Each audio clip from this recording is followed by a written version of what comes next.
I want to welcome everyone here today. Without objection, the chair may declare a recess at any time. Without objection, Chairman of the Ways and Means Committee, Mr. Jason Smith of Missouri, is waived onto the committee for the purpose of making an opening statement and questioning the witnesses at today's committee hearing. I want to thank Chairman Smith and Chairman Jordan for their cooperation and working with the Oversight Committee on this investigation.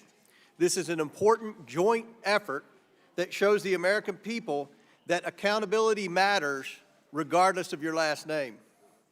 For this hearing, opening statements will be limited to 10 minutes for the chair and 10 minutes for the ranking member.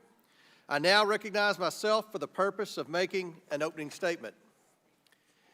Since assuming our Republican majority in January, the House Oversight Committee has made historically fast progress in our investigation into the Biden family's influence peddling schemes. In just 6 months, we have obtained thousands of pages of financial records. This includes bank records for Biden family associates and suspicious activity reports generated by the Bidens and their associates' high-dollar or foreign business transactions. What these records reveal is astonishing. The Bidens created over 20 shell companies, most of which were created when Joe Biden was vice president. Bank records so far show the Biden family, their business associates, and their companies received over $10 million from foreign nationals and related companies.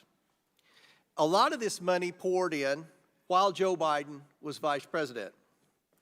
Despite creating many companies after Vice President took office, the Biden family used associates companies to receive millions of dollars from foreign companies in China, Ukraine, and Romania. After foreign companies sent money to business associates companies, the Bidens then received incremental payments over time to various different bank accounts. These complicated financial transactions were used deliberately to conceal the source of funds and total amounts. No normal business operates like this. What were the Bidens selling? Nothing but influence and access to the Biden network. This is an influence peddling scheme to enrich the Bidens. We need to know whether Joe Biden is compromised by these schemes and if our national security is threatened. During our investigation, our committee became aware through whistleblower disclosures provided to Senator Chuck Grassley that the FBI had an unclassified record that details an extortion and bribery scheme involving then Vice President Biden and a Burisma executive. This record was generated by a trusted confidential human source that the FBI has used for over a decade. It memorializes the source's conversations with the Burisma executive who claimed that he paid Joe Biden $5 million in exchange for certain actions. The Burisma executive told the confidential human source that he didn't pay the, quote, big guy, end quote, directly, but that he used so many bank accounts that it would take 10 years to unravel. Now that sounds an awful lot like how the Bidens conduct business, using multiple bank accounts to hide the source and total amount of the money. Today we have two brave and credible IRS whistleblowers who have risked their careers to come forward and provide important testimony. Thank you all for being here today. I know it was not an easy decision. Their testimony about the DOJ, FBI, and IRS's investigation of Hunter Biden confirms the committee's findings, that there's nothing normal about the Biden family's business activity. The White House and Democrats would have Americans believe that our investigation is based on 5 years of conspiracy theories. But we have facts, and new evidence continues to be uncovered by our committee revealing the First Family's corruption. The Bidens have put themselves first and Americans last. We will continue to follow the money trail and provide the answers, transparency, and accountability that Americans demand and deserve. With that, I yield to the chairman of the Ways and Means Committee, Jason Smith. Thank you, Chairman Comer. The Ways and Means Committee is charged with ensuring that the tax code is enforced fairly. Clearly, the president only believes in making taxpayers pay their fair share if they don't share his last name. These two courageous whistleblowers provided my committee with devastating testimony showing that the government is not treating all taxpayers equally, and the DOJ and the IRS gave preferential treatment to the president's son during a criminal investigation into his taxes. These individuals in front of us today are credible and set for nearly 15 hours of interviews with both Republicans and Democrats. I personally took part in the interview with Mr. Ziegler. Here's what we learned from the interviewees. The IRS recommended multiple felony charges against Hunter Biden for tax years 2014 through 2019, relating to at least $8.3 million in income from foreign companies, including companies based in China, Romania, and Ukraine. And that is the only amount discovered despite the roadblocks and obstruction their investigation faced. The Department of Justice engaged in a campaign to delay, divulge, and deny that investigation. They delayed investigators for years, leading to the expiration of the statute of limitations for many of the crimes involved. They divulged key investigative details to Biden's attorneys and even the president's transition team. And they denied investigators the ability to authenticate evidence, serve warrants, question witnesses, and bring charges. This led to Hunter Biden's sweetheart agreement, announced 5 years after the investigation started, but mere days before my committee voted to publicly release this testimony. Would Americans in my congressional district or any other congressional district ever receive this same treatment? After raising their concerns internally at the IRS, these whistleblowers were discouraged and demoralized and turned to Congress as a last resort. They bravely reported wrongdoing to us. And what have President Biden's allies, including Hunter Biden's lawyers, done? They've responded with a vicious smear campaign to discredit these whistleblowers and discourage others from coming forward, and may have even coordinated with the White House on this effort. This is a disgrace. I urge any IRS employee watching today, if you know of misconduct, please come to the Ways and Means Committee so we can hold accountable those who are responsible. And let me be clear, there will be zero tolerance for any retaliation against whistleblowers by DOJ and the IRS.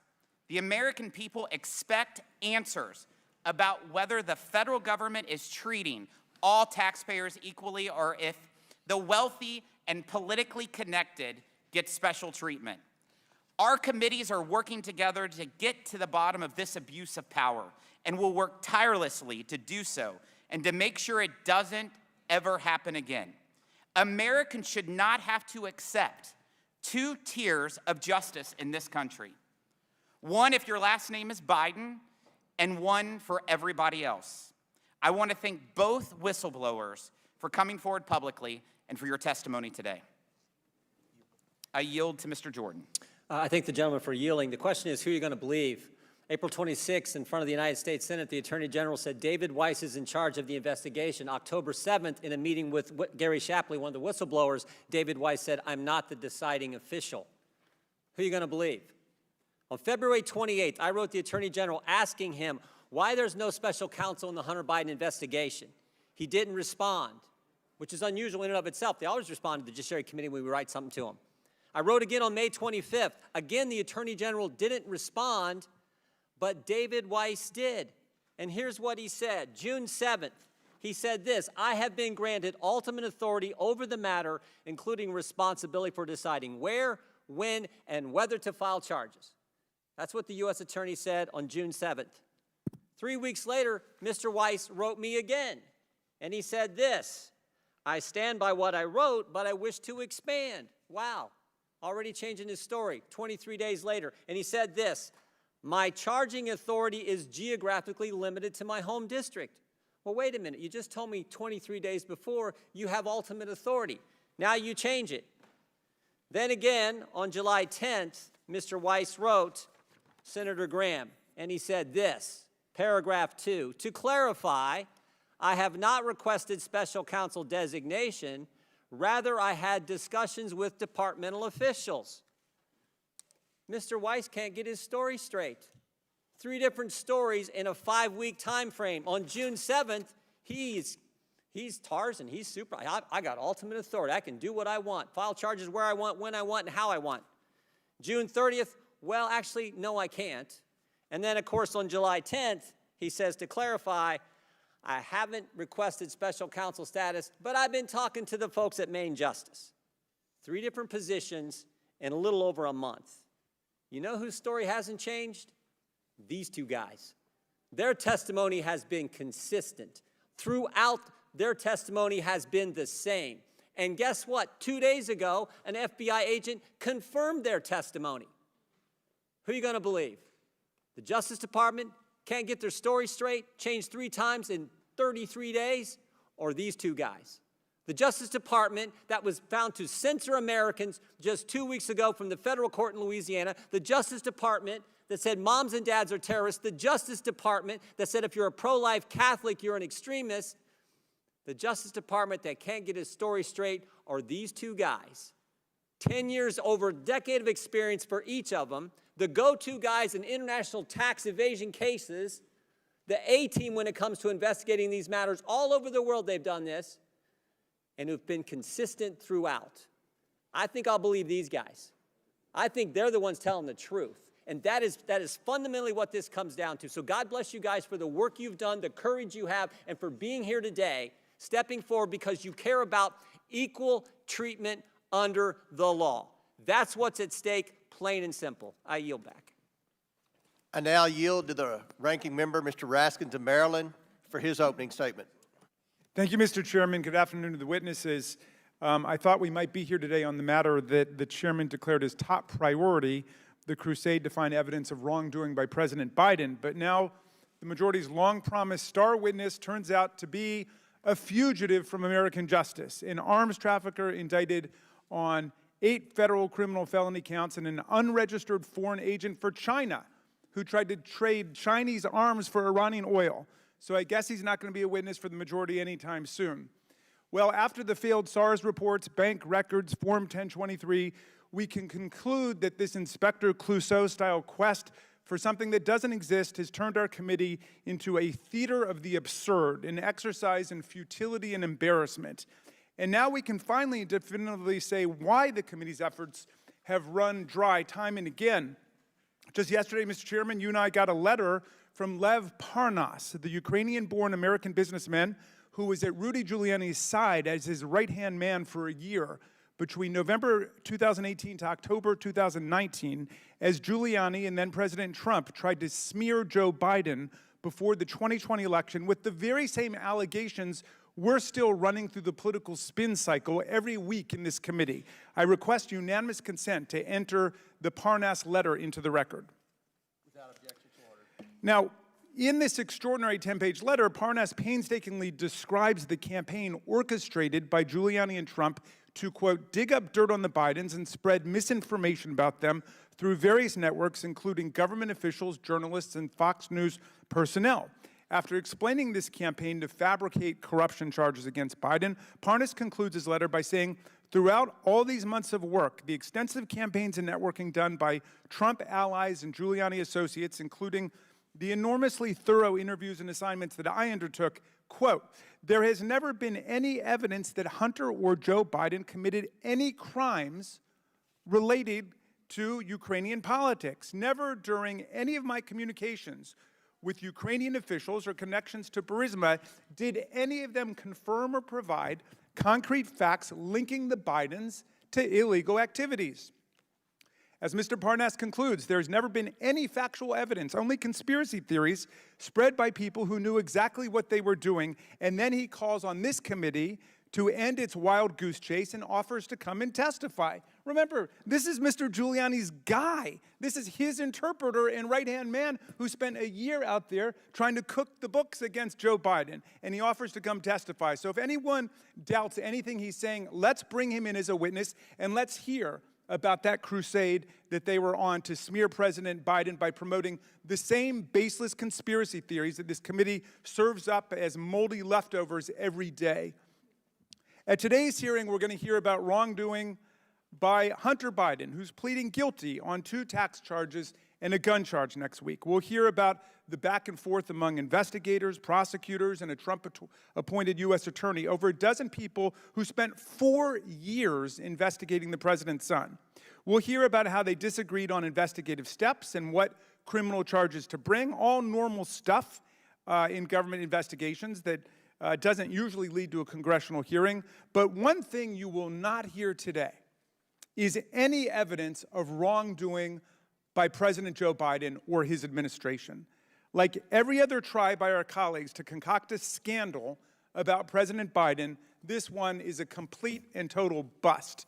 In fact, the ongoing case that the majority invites us to interfere with today is actually a striking illustration of the success of the American system of independent prosecutors operating under the rule of law and outside the realm of the kind of political influence my colleagues are trying to exercise today. So what happened? Well, the son of the sitting president of the United States lost his brother and then lost his way badly back in 2015. As too many families around the country know, drug addiction is a dark and powerful affliction. And like other addicts, Hunter Biden made foolish and criminal choices, including failing to pay his taxes and owning a firearm in violation of federal law. And he's now being held criminally accountable for it. His investigation began under the Trump administration. It was conducted by a U.S. attorney for Delaware, David Weiss, who Donald Trump appointed to his office and who Attorney General Barr chose for this assignment to conduct this investigation.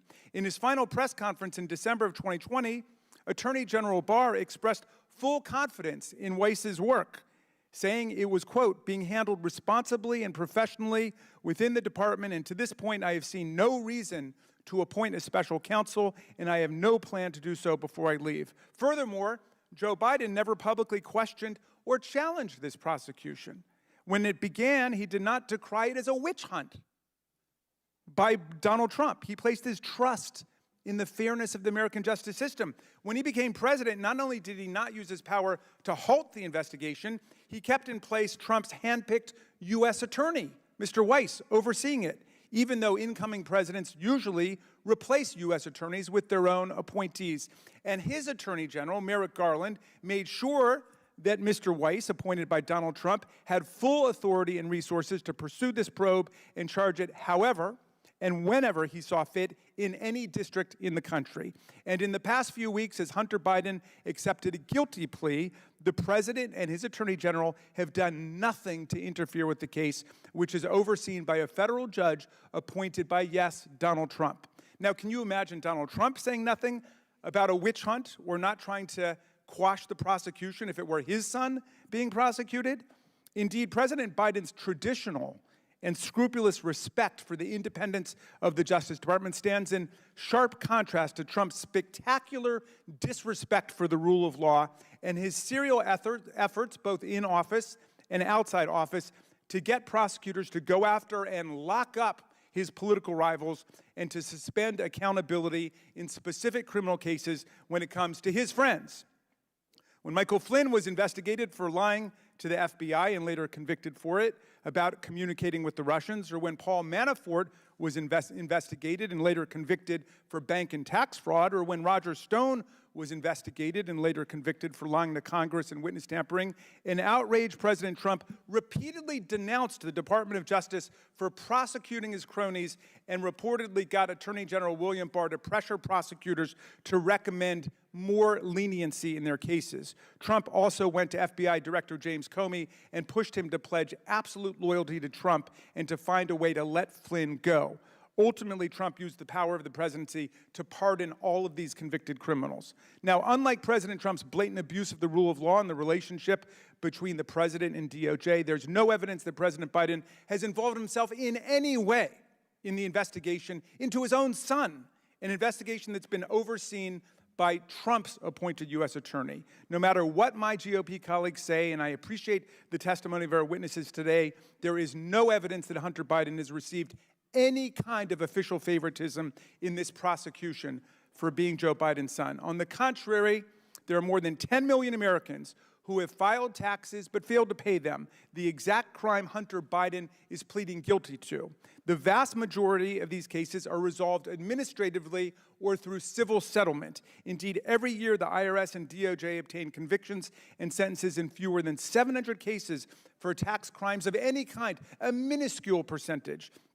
The fact that Hunter Biden faced a 4-year criminal probe involving dozens of agents and prosecutors from the IRS, the FBI, the U.S. Attorney's Office in Delaware, DOJ tax, demonstrates to my mind at the very least that he received no special treatment, but arguably selectively tougher treatment than the millions of the people who never face criminal investigation for doing the same thing.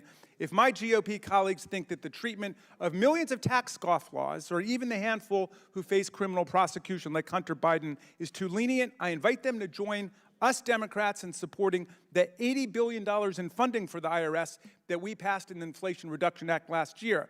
This money will enable the IRS to make long overdue improvements in customer service, but will also enable the agency to restore lost capabilities and enforcement to identify and prosecute tax cheats. But the very first thing House Republicans did this Congress was vote to rescind that funding while disparaging these future IRS employees who will do the same kind of work today's witnesses do. Senator Cruz called them Biden's shadow army. Senator Grassley said they will be going around ready to shoot some small business person in Iowa. Today we get to witness MAGA Republicans take the side of IRS agents from the deep state against a Trump-appointed U.S. attorney and a rich guy exercising his Second Amendment rights, but now facing criminal gun charges and tax charges that they would call in any other circumstance purely technical. We are about to hear testimony from 2 IRS criminal investigators. They will describe their frustrations and disagreements with their supervisors, as well as with Mr. Weiss and his team of prosecutors, who they consider junior varsity and not up to snuff during the Trump administration generally.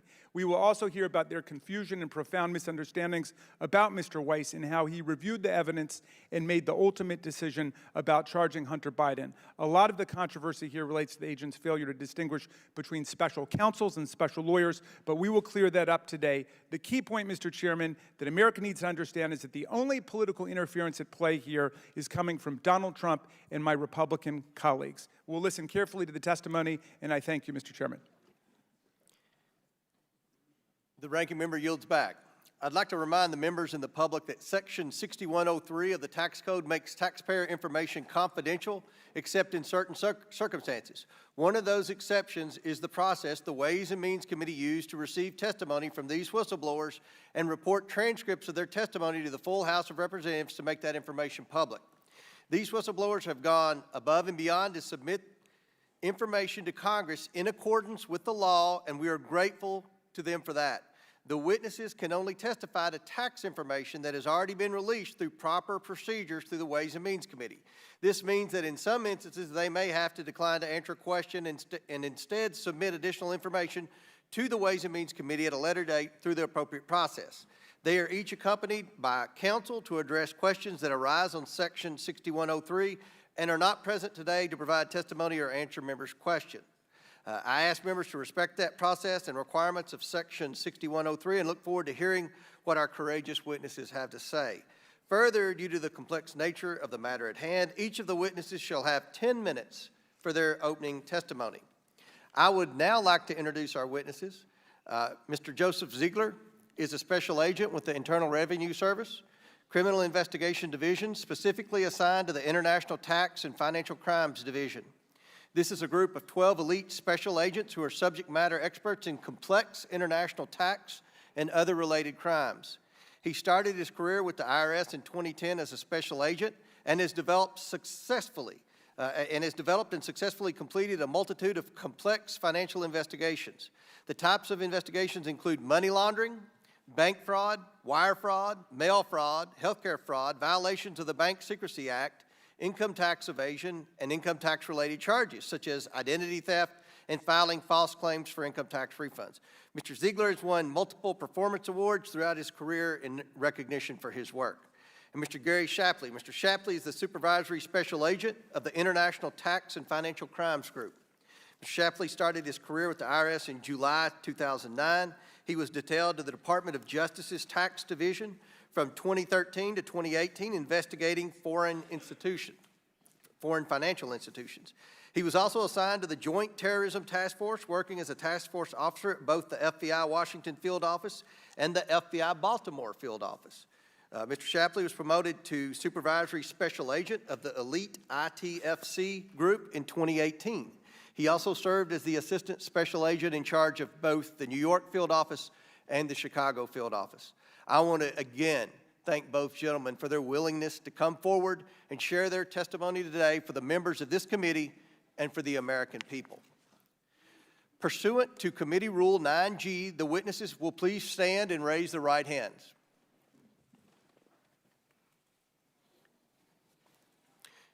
Do you solemnly swear or affirm that the testimony you are about to give is the truth, the whole truth, and nothing but the truth, so help you God? Yes, I do. Let the record show that the witnesses all answered in the affirmative. We appreciate you being here today and look forward to your testimony. Let me remind the witnesses that we have read your written statements and they will appear in full in the hearing record. Please press the button on your microphone in front of you so that it's on and the members can hear you. I recognize Mr. Ziegler to please begin his opening statement.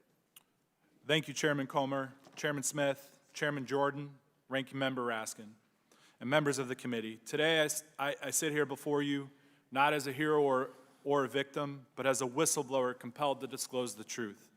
That said, in coming forward, I believe I'm risking my career, my reputation, and my casework outside of the investigation we are here to discuss. I ultimately made the decision to come forward after what I believe were multiple attempts at blowing the whistle in the Internal Revenue Service, at the Internal Revenue Service. No one should be above the law, regardless of your political affiliation. I humbly view my role here today as providing the facts as I best understood them, and to let Congress and the administration and the public consider those facts and determine the best path forward. I recognize why I was present at the start of this investigation and was closely involved with the investigation for roughly 5 years. I'm just a part of the story.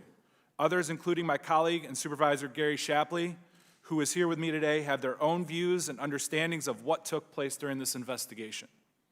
I've been an agent with the IRS since 2010.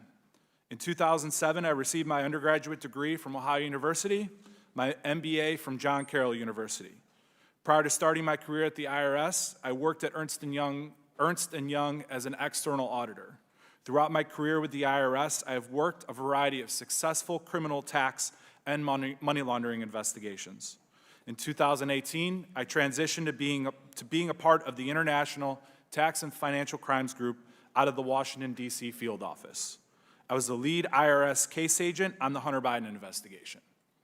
I've recently discovered that people are saying that I must be more credible because I'm a Democrat who happens to be married to a man. I'm no more credible than this man sitting next to me due to my sexual orientation or my political beliefs. The truth is, my credibility comes today from my job experience with the IRS and my intimate knowledge of the agency's standard and procedures. I was raised and have always strived to do what is right. Although I do have my supporters, others have said that I am a traitor to the Democratic Party and that I am causing more division in our society. I implore you to consider that if you were in my position with the facts as I have stated them, ask yourself if you would be doing the exact same thing. I hope that I am an example to other LGBTQ people out there who are questioning doing the right thing at the potential cost to themselves and others. We should always do the right thing, no matter how painful the process might be. I kind of equate this to the experience and feelings I encountered when coming out. It was honestly one of the hardest things I ever had to go through. I contemplated scenarios that would have been highly regrettable, but I did what is right, and I'm sitting here in front of you today. I would first like to take a minute to thank some people for their unfettered help and support. First off, God, for giving me the strength and courage to get through this process. My husband, who has been my rock, has put up with me, my stress, and has had to deal with his personal information being out there. My attorney, Dean Zerby, who has agreed to represent me through this matter pro bono, and someone who has provided me so much help and guidance. My colleagues from the Hunter Biden investigation. The work that was done on this case is tremendous, but seems to be overshadowed by what is happening here today. And I just want to say to the investigative team that I am thankful for having worked with you. I also want to thank my family and friends back home in Northeast Ohio and Georgia. I don't live in the DC area. I had to fly here and have had to pay out of pocket for all my travel-related expenses in being a whistleblower. On that note, I would like to make another statement that I have not accepted a single payment from anyone for being a whistleblower. First, Mr. Chairman, while I have my written statement as well as my testimony before the Ways and Means Committee, I would like to touch on briefly 7 specific matters. First, in a recent letter to Congress, Mr. Weiss stated that he had been granted ultimate authority over this matter, but then later stated in the same letter that his charging authority is geographically limited and that he would need a President Biden-appointed U.S. attorney to partner with him in charging the case. Mr. Weiss stated that he was making all decisions necessary to preserve the integrity of the prosecution consistent with federal law, the principles of federal prosecution, and departmental regulations. In the Criminal Tax Manual, Chapter 10, found on the DOJ website, Tax Division policy states that cases involving individuals who fail to file tax returns or pay a tax, but who also commit acts of evasion or obstruction should be charged as felonies to avoid inequitable treatment.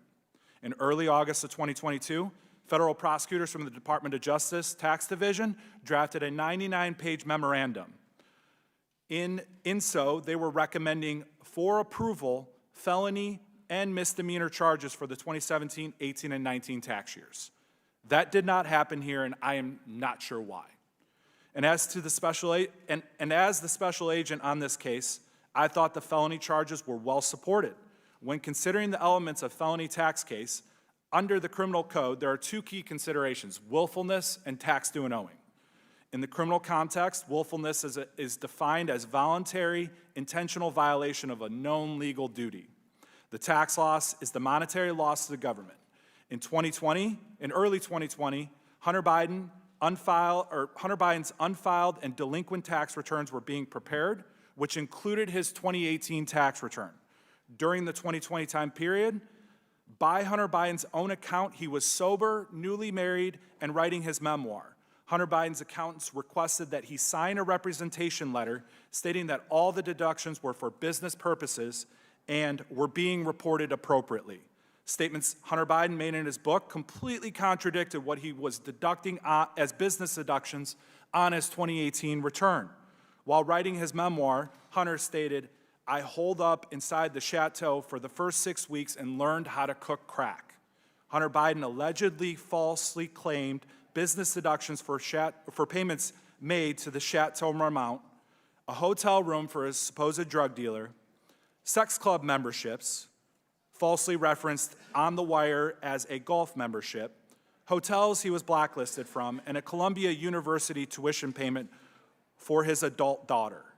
All of these items were used to support the willfulness element for felony tax evasion. These false deductions claimed by Hunter Biden caused a false return to be prepared that underreported his total income by approximately $267,000 and a loss to the U.S. Treasury of $106,000. Second, with respect to the 2014 tax year, Hunter Biden did not report any of the money he earned from Burisma for the 2014 tax year, which would have been a tax loss to the government of $124,000. According to my previous testimony, Hunter Biden did not report this income to the IRS or pay tax on this source of income. There is nothing that I see in the public documents as to the Department of Justice's action against Hunter Biden that indicate that Hunter Biden will be required to pay tax on this Burisma income from 2014 or amend his 2014 tax return. I would like to note that the plea agreement, when released, may provide a greater understanding. Third, I would like to make clear that the charging document for the District of Delaware, Hunter Biden was charged with failure to timely pay his taxes for 2017 and 18 in excess of $100,000 for each tax year. On Hunter Biden's 2017 and 18 tax returns, Hunter reported taxes owed of approximately $581,000 and $620,000 respectively. This tax amount in 2018 would not have included the alleged additional tax due and owing from the filed false return of $106,000. Thus, as I read the public documents as the Department of Justice action against Hunter Biden, there is nothing that indicates Hunter Biden will be required to amend his false tax return for 2018. A false tax return that includes improper deductions for prostitutes, sex clubs, and his adult children's tuition. Again, perhaps when the plea agreement is released, it may provide us with a greater understanding. Fourth, the decision to bring felony counts against Hunter Biden was agreed to by both prosecutors and investigators. In the fall of 2021, I met with prosecutors assigned to the case, and we all agreed and decided which charges we are going to recommend in the prosecution report, which included felony counts related to 2014 and 18. In March of 2022, the prosecutors requested discovery from the investigative team and presented the case to the D.C. U.S. Attorney's Office.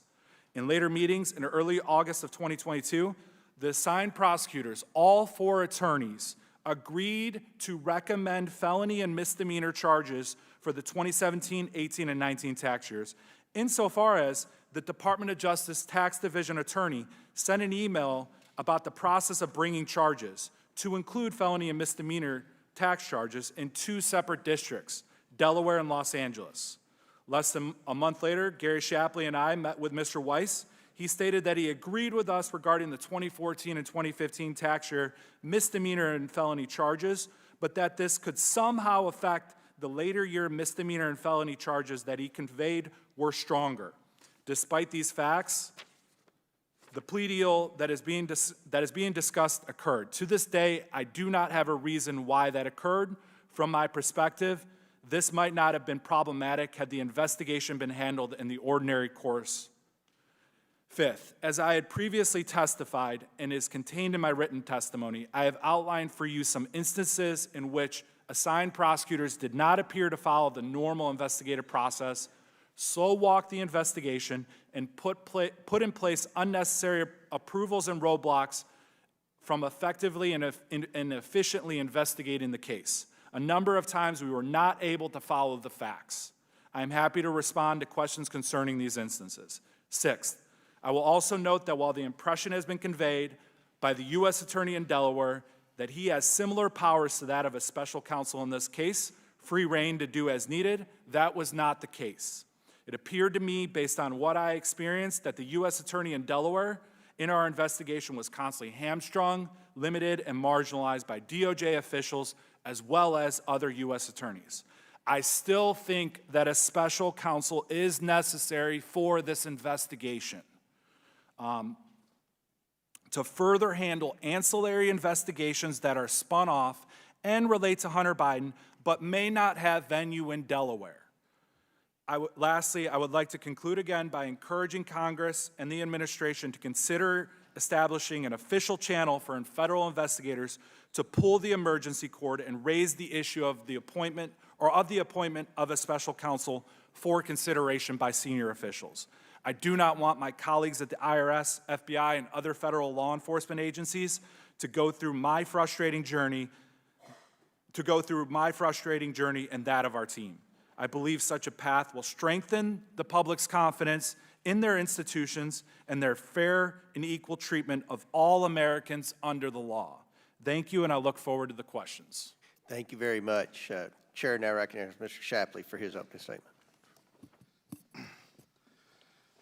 Thank you for inviting me to testify here today.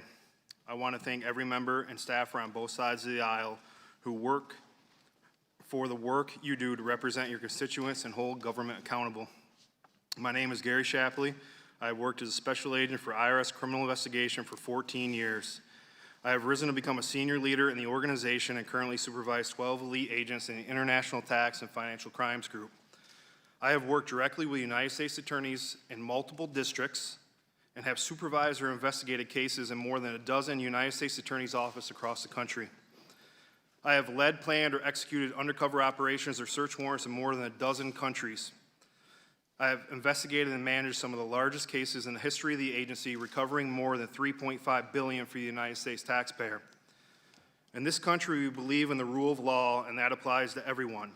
There should not be a two-track justice system depending on who you are and who you're connected to. Yet, in this case, there was. Based on my experience, I'm here to tell you that the Delaware U.S. Attorney's Office and Department of Justice handling the Hunter Biden tax investigation was very different from any other case in my 14 years at the IRS. At every stage, decisions were made that benefited the subject of this investigation. For example, prosecutors concealed contents of Hunter Biden's laptop from investigators.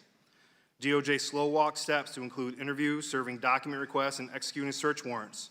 Warrants that were ready as early as April of 2020, but were delayed until after the November 2020 election and never pursued. Investigators were not allowed to follow up on WhatsApp messages from Hunter Biden's Apple iCloud backup, where he suggested he was sitting next to his father. Assistant United States Attorney Leslie Wolf cited the optics of executing a search warrant at President Biden's residence as a deciding factor for not allowing it, even though she agreed that probable cause existed. Prosecutors instructed investigators not to ask about the big guy or dad when conducting interviews. The Biden transition team was tipped off about interviews the night before the investigation went overt, a fact my FBI counterpart confirmed to this committee in recent testimony, where the result was that only one witness spoke to investigators that day. These are just some of the examples of how our investigation was stymied. I'm not here to support partisan agendas on either side. I'm here because our tax system relies on the American people having confidence it is administered fairly and equally for everyone, regardless of your last name or political connections. If the handling of this case was inappropriate, it doesn't matter whether it happened under a Republican or Democrat administration. Whether you agree with my concerns about the unethical slow-walking and preferential treatment in this case, you can be sure that my testimony is true and correct to the best of my ability. Unfortunately, the way this has already been handled by some members and the media has done immeasurable damage to future would-be whistleblowers. I have been attacked as incompetent and falsely accused of being a liar, a leaker, or both, all by people who know nothing about me or the facts of this case. Some question if I should even be called a whistleblower, suggesting that my disclosures are not legally protected merely because they don't like what I'm saying. We've seen this shoe on the other foot before, and some Republicans have made the same error, so there's plenty of blame for both sides. The cycle of villainizing or canonizing government employees who report what they believe is wrongdoing has to stop. When I first started noticing deviations from the normal investigative process around June 2020, I did not run to Congress to air grievances. Instead, I documented my concerns and made internal protected disclosures to my chain of command. I tried to give the prosecutors the benefit of the doubt for a very long time. After our investigation had largely concluded by the end of 2021, the IRS recommended charging Hunter Biden with multiple felonies and several misdemeanors for the tax years of 2014 through 2019. The Delaware Assistant United States Attorneys and Tax Division Trial Attorneys supported charging the felonies and misdemeanors listed in Exhibit 2 of my interview transcripts on page 44 and 45, which were officially referred to the Department of Justice Tax Division in February of 2022. This case was presented to the Washington, D.C. U.S. Attorney's Office in or around March 2022. In April 2022, in a hearing, Attorney General Garland was asked how the American people could be confident the administration was conducting a serious investigation into the president's own son. Attorney General Garland responded by saying, because we put the investigation in the hands of a Trump appointee. He led Congress to believe the case was insulated from improper political influence because all decisions were being made exclusively by Delaware United States Attorney David Weiss, but that was not true. The Justice Department allowed the president's political appointees to weigh in on whether to charge the president's son. After United States Attorney for D.C., Matthew Graves, appointed by President Biden, refused to bring charges in March 2022, I watched United States Attorney Weiss tell a room full of senior FBI and IRS senior leaders on October 7, 2022, that he was not the deciding person on whether charges were filed. That was my red line. I had already seen a pattern of preferential treatment and obstruction. Now United States Weiss was admitting that what the American people believed based on the Attorney General's sworn statement was false. I can no longer stay silent. In November of 2022, the statute of limitations was set to expire for the 2014 and 2015 charges in D.C., which included the 2014 felonies for the attempt to evade or defeat tax and fraud or false statement regarding bereavement income earned by Hunter Biden in those years. The statute of limitations had been extended through a tolling agreement with Hunter Biden's defense counsel, and they were willing to extend it past November 2022. Weiss allowed those to expire. Prosecutors presented the 2017, 2018, and 2019 criminal tax charges to the Central District of California around September of 2022, only after President Biden's nominee, Martin Estrada, was confirmed. In January of this year, I learned Estrada had declined to bring the charges. For all intents and purposes, the case was dead with the exception of one gun charge that could be brought in Delaware.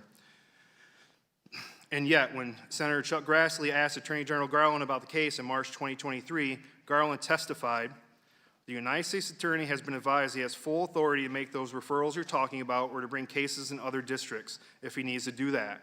He has been advised that he should get anything he needs. After the October 7 Red Line meeting, there was no way to reconcile United States Attorney Weiss's statement, his office's actions with Attorney General Garland's public testimony. I am 100% certain of what Delaware U.S. Attorney's Office did in seeking approval from political appointees in D.C. and California.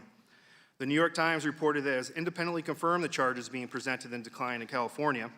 Plenty of other witnesses are familiar with these facts in addition to those who witnessed U.S. Attorney Weiss's private admission. I encourage them to step forward and tell the truth about what happened and what they heard. Let me be clear, although these facts contradict Attorney General Garland's testimony and raise serious questions for you to investigate, I have never claimed to have evidence that Attorney General Garland knowingly lied to Congress. Whether Attorney General Garland knew his testimony was false is for you and the Inspector Generals to determine, not me. The same is true for United States Attorney Weiss's 3 letters to Congress since June 2023. It is for others to investigate and determine whether those letters contain knowingly false statements. However, it's clear that United States Attorney Weiss's story to the American public has evolved. He's gone from unequivocally echoing Attorney General Garland to just 1 month later corroborating the disclosures we made about limits on his authority. Weiss first said he can charge anywhere, and then admitted he's geographically limited. To go beyond those limits, Weiss later admitted he had to partner or get special authority. Garland said Weiss has authority. United States Attorney Weiss said he's been assured he would get authority. If he never requested or denied special authority from Attorney General Garland, as he told us on October 7, the American public deserves to hear why he allowed 2014 and 2015 D.C. charges to expire. No number of carefully worded denials or evolving half-truths can overshadow this stark fact. United States Attorney Weiss and Attorney General Garland will each be sitting before these committees one day. They will have to admit that despite all their obfuscation, the absolute fact is that this case was presented to 2 presidentially appointed U.S. attorneys in D.C. and California. That no charges were brought in those districts tells you everything that you need to know. I don't claim to be privy to United States Attorney Weiss or Attorney General Garland's communications, but United States Attorney Weiss told us that he was not the deciding person, that he had requested and was denied special authority after D.C. declined charges, and that if California declines, he will have to request special authorities again. I understood the gravity of those admissions. Whether full responsibility lies with United States Attorney Weiss or Attorney General Garland is for Congress, the Inspector Generals, and ultimately the public to decide.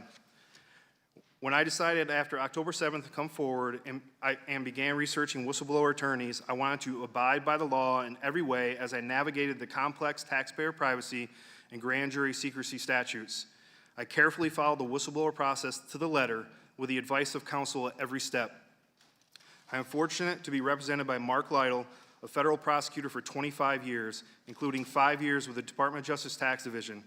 I'm also grateful for Empower Oversight, a nonprofit whistleblower group whose president, Tristan Levitt, was previously nominated by President Biden to the Merit Systems Protection Board and unanimously confirmed by the United States Senate. While some have tried to paint me with a partisan brush because this charitable organization employs some former staffers to GOP members on Capitol Hill, their expertise developed working for the patron saint and whistleblower, Senator Chuck Grassley, has been invaluable. Meanwhile, the Biden family attorneys appear to be representing Hunter Biden, President Biden, and the Department of Justice, and they are not working for free. It has been reported in public sources that there is a large fund paying for legal fees for Biden family attorneys. The source of those funds is unknown. They have virtually unlimited resources to pursue their agenda, while my motives are questioned simply for finding competent representation from a small nonprofit that helps whistleblowers. Groups such as Empower Oversight and Whistleblower Aid are the only path to ensure whistleblowers like me are heard and receive competent advice. My intention was not to be your sole source of information, and I implore you to take the necessary steps to obtain as much evidence as possible from as many sources as possible to be able to fully inform your conclusions. I'm confident that after you have done that, both sides will find serious issues with the Hunter Biden investigation that closely align with my testimony. No matter your party, I am not your opposition. I am here with information for you to examine, investigate, and determine whether more action is warranted on your part. I am on your team, whether we agree on every politically sensitive issue or not. There is no benefit for me blowing the whistle on this case, absolutely none. I have no book deal, and the only money that goes into my bank account every 2 weeks is from my employment for the federal government. I am still a supervisor leading a group of 12 fantastic agents working complex international investigations. Unfortunately, to this day, my immediate supervisors are retaliating against me for making protected disclosures. Even last fall, Biden family attorneys attacked investigators in the pages of the Washington Post and threatened the prosecutors with career suicide if they brought charges against the president's son. Then one of the Biden family attorneys sends to the press a 10-page error-filled letter. It attacked me with innuendo, false statements, and baseless speculation that I had leaked information to the Washington Post. These statements by Biden family attorneys are false. In conclusion, the American people for whom this body works, I implore you to look at the facts, not agenda-laced statements from either side of the aisle. I am the average American citizen who worries about how I will send my kids to college and if I'll ever have enough money to retire, just like most people watching this today. I am the first person in my family to go to college. It was not an Ivy League school, and I don't have a network of rich and powerful friends to help me weather the storms of retaliation and character assassination. I am putting myself at risk for the American people who support me and for those who do not. At the end of the day, I'm just a small-town kid from Norwich, New York, who worked hard to get where I am and will never compromise my integrity. I will never forget who I am, where I come from, or all the people in my life who have made me who I am today. Thank you all for your time. Thank you both for those excellent opening statements. We'll now begin the questioning phase, and I'll begin questioning. We'll start with Mr. Ziegler. Here on the committee, we focused on following the evidence, specifically the money trail through bank records and suspicious activity reports. And I want to discuss with you specific payments made to Hunter Biden and the Biden family. Democrats and the left-wing media are also saying there's no evidence. Well, let's get into the evidence, Mr. Ziegler. I want to direct you to pages 99 and 100 of your transcript. How much money did Hunter Biden and his associates receive from the Romanian company you identified? So that amount would be from Romania. So the approximate total transfers from the Romania company would have been $3.1 million to everyone. $3.1 million. How much did Hunter Biden and his business associates receive from State Energy HK Limited through the Robinson Walker LLC? So total transfers from State Energy HK to Rob Walker was $3 million. $3 million. Was there a $100,000 payment from CEFC Infrastructure to Owasco PC, Hunter Biden's professional corporation? Yes, Chairman. Approximately how much was transferred to Hunter Biden and his business associates through Hudson West 3? So the total transfers from Hudson West 3 to everyone was $3.7 million. $3.7 million. How much money did Hunter Biden and his business associates receive from the Ukrainian company Burisma? Burisma paid to everyone involved $6.5 million. $6.5 million. Burisma also paid Blue Star Strategies and a law firm hundreds of thousands of dollars, bringing the total Burisma payments to over $7 million. Is that correct? That is correct, $7.3 million. $7.3 million. Between 2014 and 2019, this brings the total amount of foreign income streams received to approximately $17 million, correct? That is correct. What was the purpose of analyzing money from foreign sources, and do you have documents to support your findings? So for the purpose of documenting the foreign sources is as a part of a normal international tax investigation, we have to figure out where the money's coming from. You have to follow the money trail. And as a part of that process, we have to follow different transactions, identify different foreign entities that might be paying a person, and then we go and get those records. Right. And hopefully you can provide that to the committee. So yeah, any records regarding you. those transactions, we love evidence on this side of the can- aisle. On page 80 of your transcript, you identified other Biden family members who received relevant payments to your investigation, such as the grandchildren. Can you explain why you wanted to interview them? So as a part of the investigation, you want to interview people who might have received money, people who might have had deductions that were deducted on the tax return. So there's a multitude of reasons why you would want to talk to family members. Is it common for grandchildren to receive money from foreign nationals and significant business wires? So I don't know the reason, or I don't know what's behind any of these payments that might have been made to specific family members, but I can just speak to what was paid, what was in our transcript. Thank you. I would invite the media here today to review the committee's bank records memorandum, which closely matches the IRS figures. We will have a supplemental memorandum discussing payments from the Ukraine, Russia, and other sources very soon based on bank records we've recently received but haven't disclosed yet. Sir, you've confirmed for me what I've been saying all along. The committee has accomplished in 5 months what it took the Department of Justice 5 years to figure out. Mr. Shapley, I want to turn to President Biden.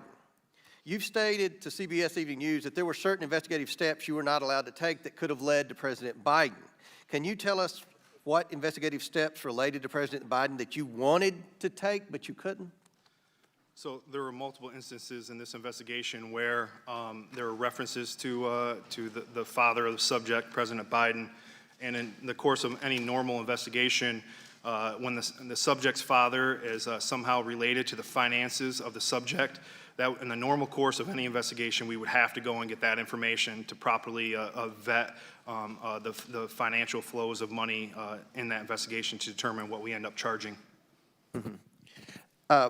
There was a tweet or a message in the laptop from Hunter Biden to Kevin Dong, who was with CEFC. And it said, quote, "The Bidens are the best I know at doing exactly what the chairman wants from this partnership." Now, the chairman he's referring to is Chairman Yee of CEFC. Is that correct? In that stream, Yes. I believe so, yes. So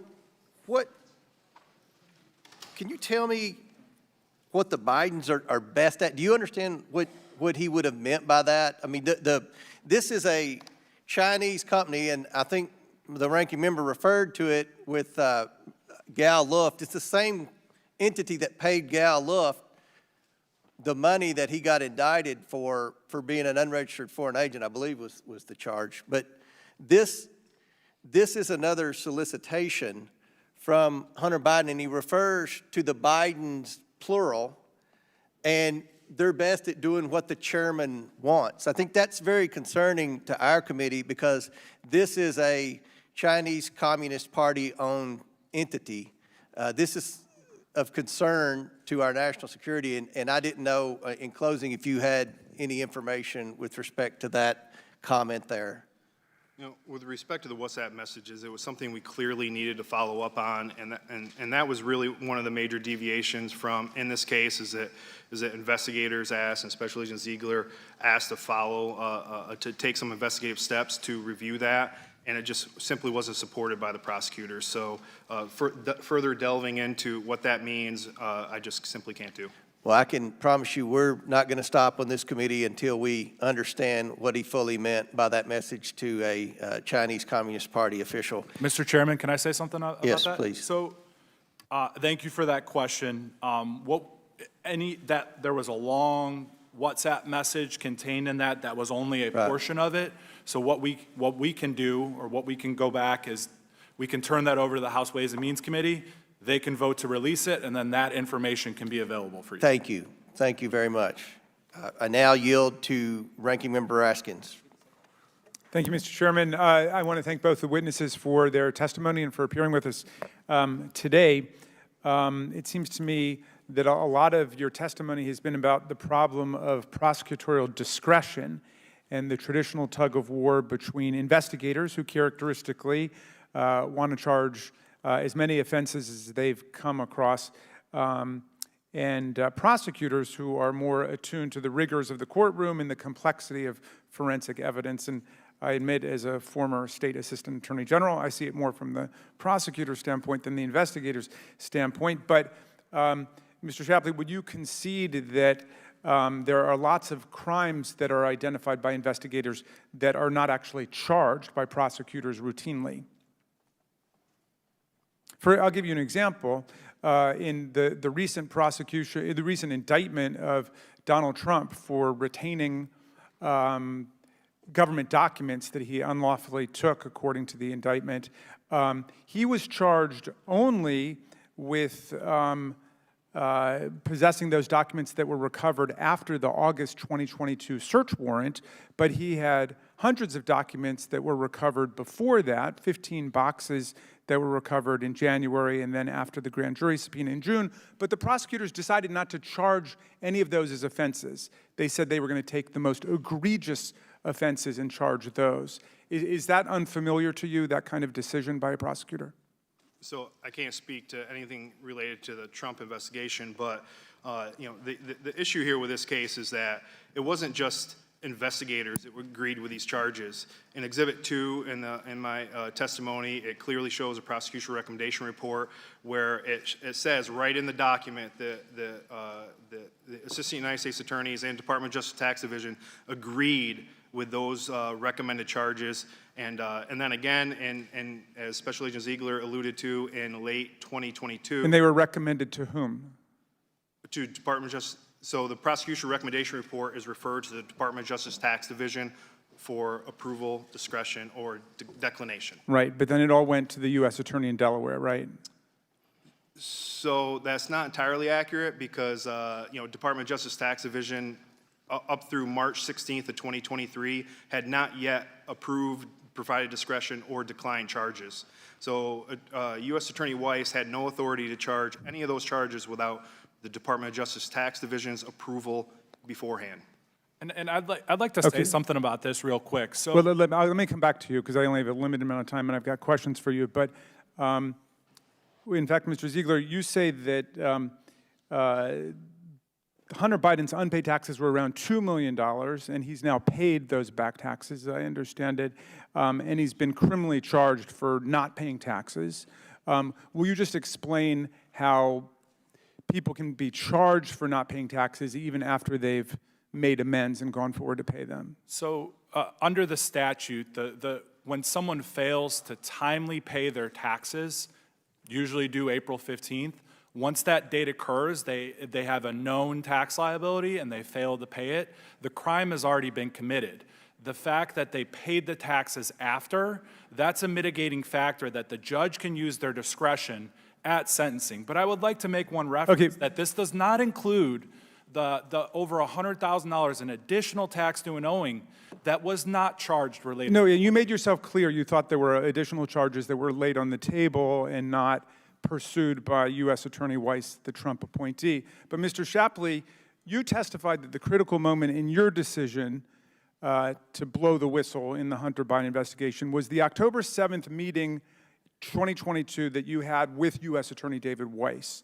And up until that point, you say you were willing to chalk up the differences with prosecutors to the typical, quote, investigator versus prosecutor type thing, which is what I think this is all about. But you say on page 28 of your transcript, if I wasn't in the October 7th meeting, my red line might not have been crossed, and I think you reaffirmed that today. Now, as I understand it, what crossed your red line is that in that meeting, you understood Mr. Weiss to be saying that he did not have the authority to bring charges in D.C. or California without the approval of the U.S. attorneys for those districts. Is that right? That's correct. Okay, but in a letter that he sent to Chairman Jordan in June, U.S. Attorney Weiss stated, and I quote, "I have been granted ultimate authority over this matter, including responsibility for deciding where, when, and whether to file charges." He went on to explain that in considering charges in districts outside Delaware, usual DOJ practice would be, quote, to contact the U.S. Attorney's Office for the district in question and determine whether it wants to partner on the case. Now, if that office declined, he would request and be granted authority to bring the charge himself under, quote, special attorney status from the Attorney General pursuant to 28 U.S.C. Section 515.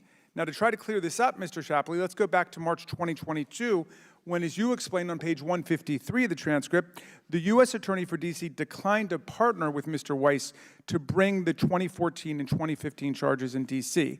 After that decision, by the U.S. Attorney for D.C., Mr. Weiss continued to discuss those charges with all of you. In fact, Mr. Ziegler, on page 39 of your transcript, you described how in September 2022, you had a meeting in which U.S. Attorney Weiss expressed some concerns about those charges, including that in 2015, Hunter Biden was in the throes of his drug addiction after the death of his brother. And in that meeting, Mr. Weiss tells you, and I quote, "I'm still weighing it."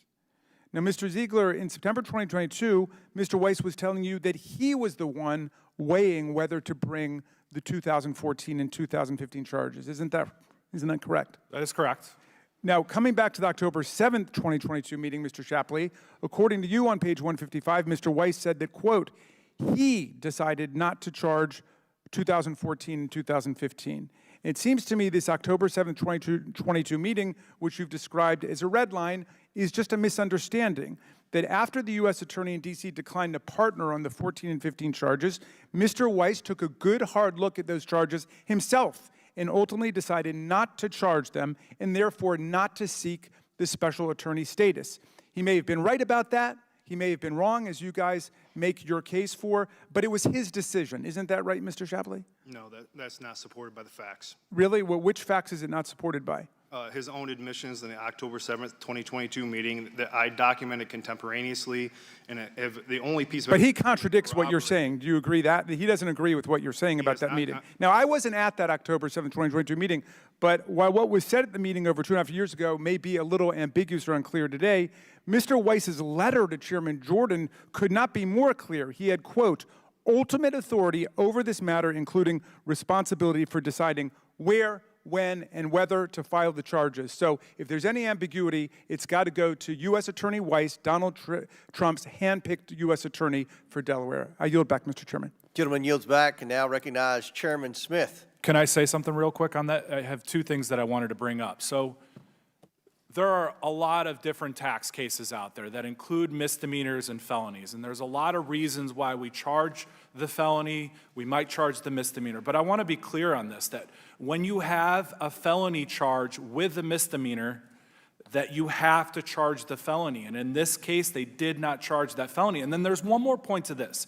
We had a meeting with all four assigned prosecutors. When you say you have to charge the felony, that is a Department of Justice rule, you're saying? That is in their manual, that you have to charge the felony in order to avoid inequitable treatment of taxpayers. No, but you're saying whether or not the evidence supports it? That is a part of that, is in that analysis, is whether the evidence, but that goes back to the point of that if the certain deductions that were taken on the tax return, that's for you guys to decide whether the felony was there or not. But the point is that we're bringing... That's for the U.S. Attorney to decide. And I'm afraid we're not going to be able to investigate every tax case in America.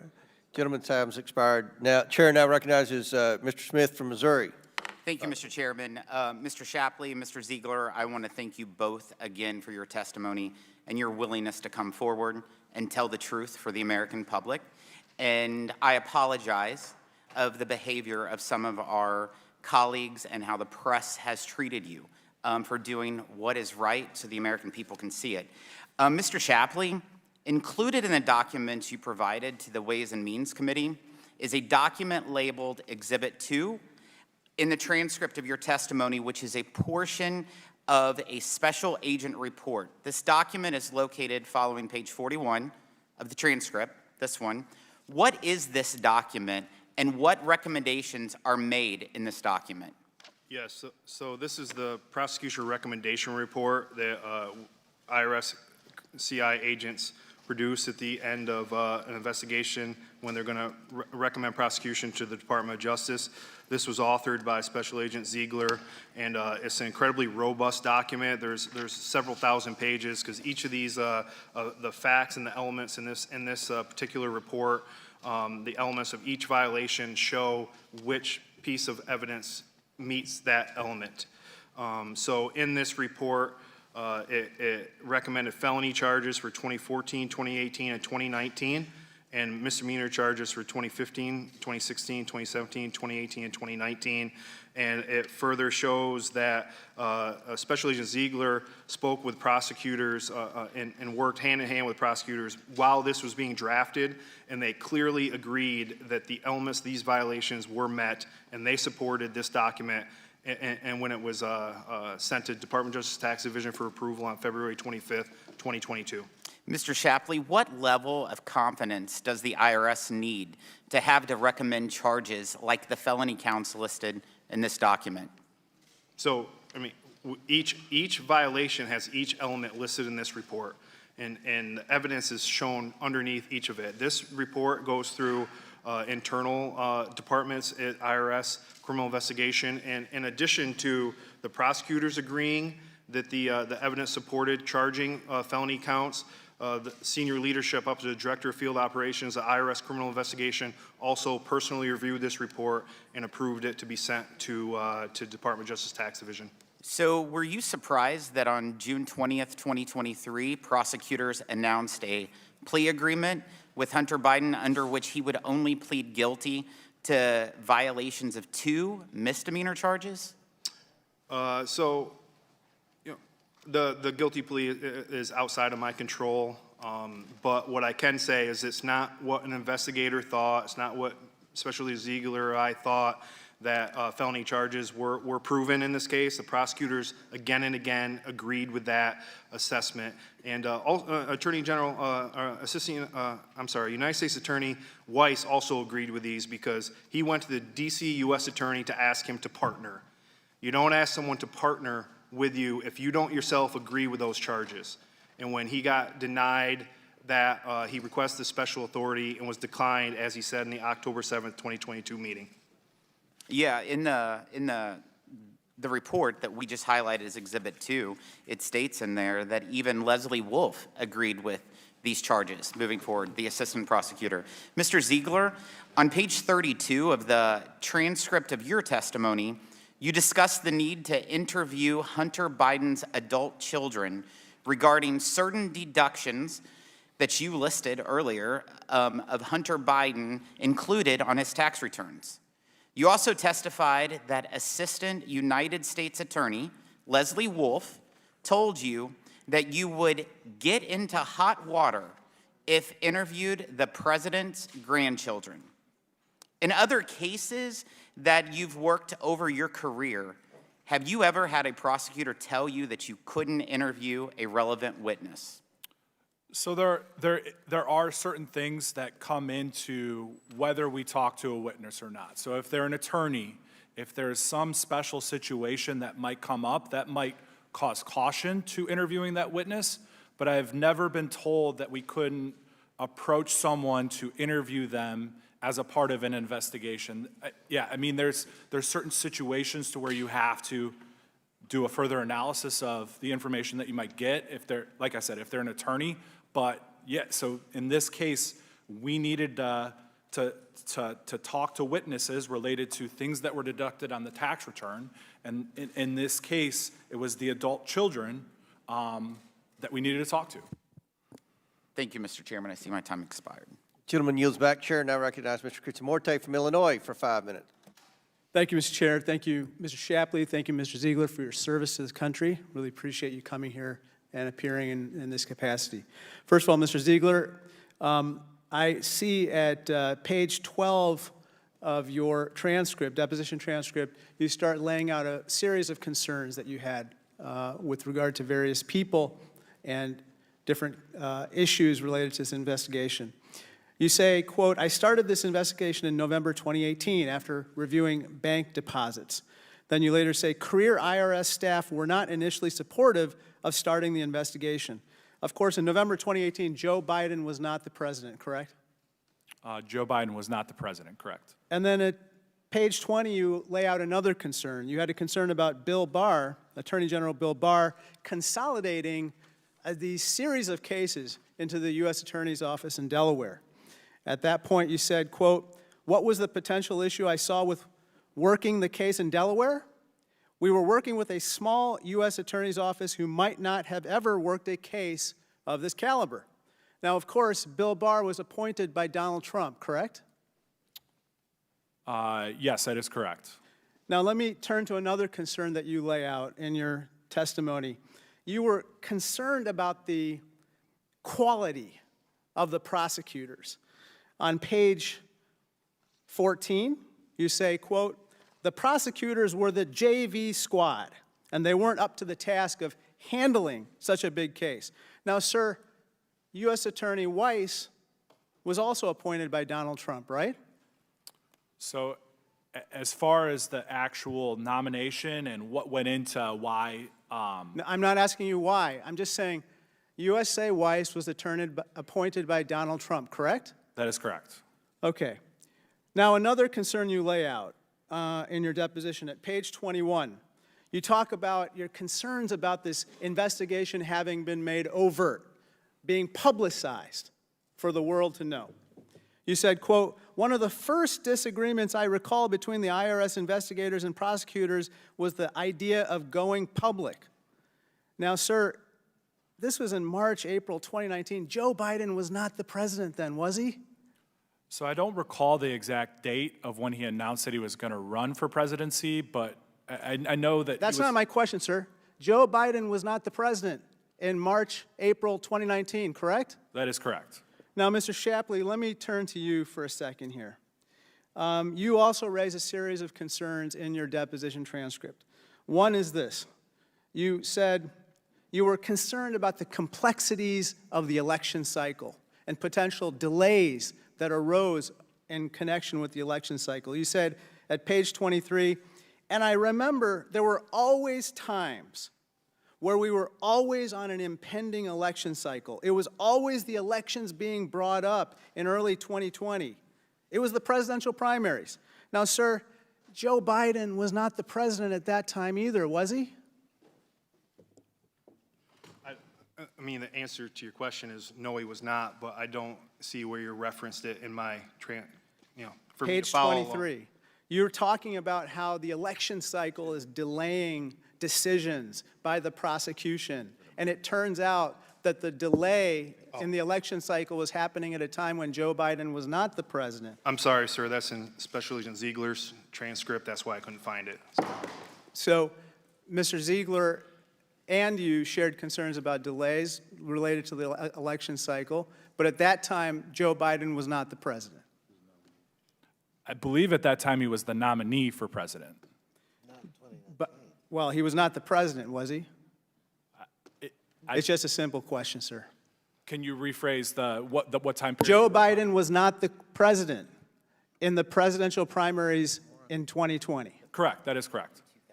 Sir, finally, Mr. Shapley, you said that warrants were ready as soon as April 2020 to begin searching for records, but actions weren't taken with regard to those warrants. Again, Joe Biden was not the president in April 2020, was he? So I'm confused by your line of questioning. We're talking about an election to which now President Biden was a part of. So he didn't have to be the president to have election meddling. No, but the question is this. Was he the president at that time in April 2020? It's been asked and answered. And what's the answer, sir? The election The answer is issue yes or no? is no. Thank you. And, Thank you. I yield back. Mr. Chairman, may I finish? Please, you may answer the question. So, it's clear that he was not the president, but an election is for the purpose of electing a president. And Joe Biden at the time was a nominee for president of the United States. Therefore, the election clauses with DOJ policy took place and were in effect. And it wasn't until September 4th of 2020 that the Department of Justice Public Integrity said that we can no longer take any actions on that case. And as early as April to June of 2020, the Department of Justice, Delaware U.S. Attorney's Office was already invoking the election as a reason not to perform those search warrants. And that was Donald And Trump's gentlemen's DOJ. time's expired. We've got a lot of questioners here. Chair now recognizes Mr. Jordan of Ohio. Thank you, Mr. Chairman. Last month, David Weiss sent me 2 letters. In the first letter on June 7th, he said, I have been granted ultimate authority over the matter, including responsibility for deciding where, when, and whether to file charges. The quote that the ranking member just put up. Later that same month, he sent me the second letter where he said, no, I don't. No, I don't have that charging authority. So June 7th, he says, I'm the boss. I can do whatever I darn well want, file it wherever I want. And then June 30th, he says, no, I can't. What happened in between those 2 events? Your testimony went public. He goes, oh my goodness, I got to change my story because now the truth's coming out. And it sounds like in this investigation to me, Mr. Shapley, that the prosecutors and the investigators were in agreement for most of the investigation, and then we get to October of 2022. I see Mr. Ziegler nodding his head. And that meeting is where David Weiss told you something. Is that right, Mr. Shapley? What did he say? Can you put your mic on there? What did he say? Yes, he told me he was not the deciding person on whether or not charges were filed. He told us that D.C. U.S. Attorney had declined to allow charges. He told us that he had requested special counsel authority from Maine DOJ and denied that authority. And was denied. That's correct. Were you the only guy in that meeting? I was not. How many other people were there? There were 7 total people, including me. You and Mr. Weiss and 5 others, right? That's correct. And have any of them come forward and say what you just said is not true? They have not. No one has, right? That is No correct. one is disputed, refuted. No one said what you said is not true. That's and did you correct. memorialize what took place in that meeting? Did you memorialize that? Yes, I did. That day when I returned home from the Delaware U.S. Attorney's Office, I put it in an email to the 2 senior executives at my agency. You put it in an email that day. That's correct. Contemporaneous when it happened. I got the email here. It's Exhibit 10 in your testimony when you were interviewed by the Ways and Means Committee, October 7th, Friday evening, 6:09 p.m. That email, right? That's correct. Sent to Mr. Walden and Mr. Batdorf. Who are those individuals? Mike Batdorf is the Director of Field Operations for Southern Division of IRCI, and Darrell Walden was the Special Agent in charge of the Washington, D.C. Field Office. These are your bosses, right? That's correct. Did Mr. Walden get back to you? Yes, he did. Remember what he said? He said, thanks, Gary, you covered it all. You covered it all. He didn't say, thanks, Gary, but you're wrong. That's not what happened. He affirmed what you said. You covered it all, and you laid it out. You spelled out just what you told me a few minutes ago, right? That's correct. What Mr. Weiss told you in that meeting. Yes. And when that goes public on June 22nd, last month, Mr. Weiss says, oh, I got to change my story. I better send a letter to the Judiciary Committee where he says, I stand by what I wrote, but I wish to expand. I wish to fix it. And then he had to further go further in July when he sent a letter to Senator Graham and said, to clarify again. They've changed their story. You guys haven't. What do you think happened? What do you think?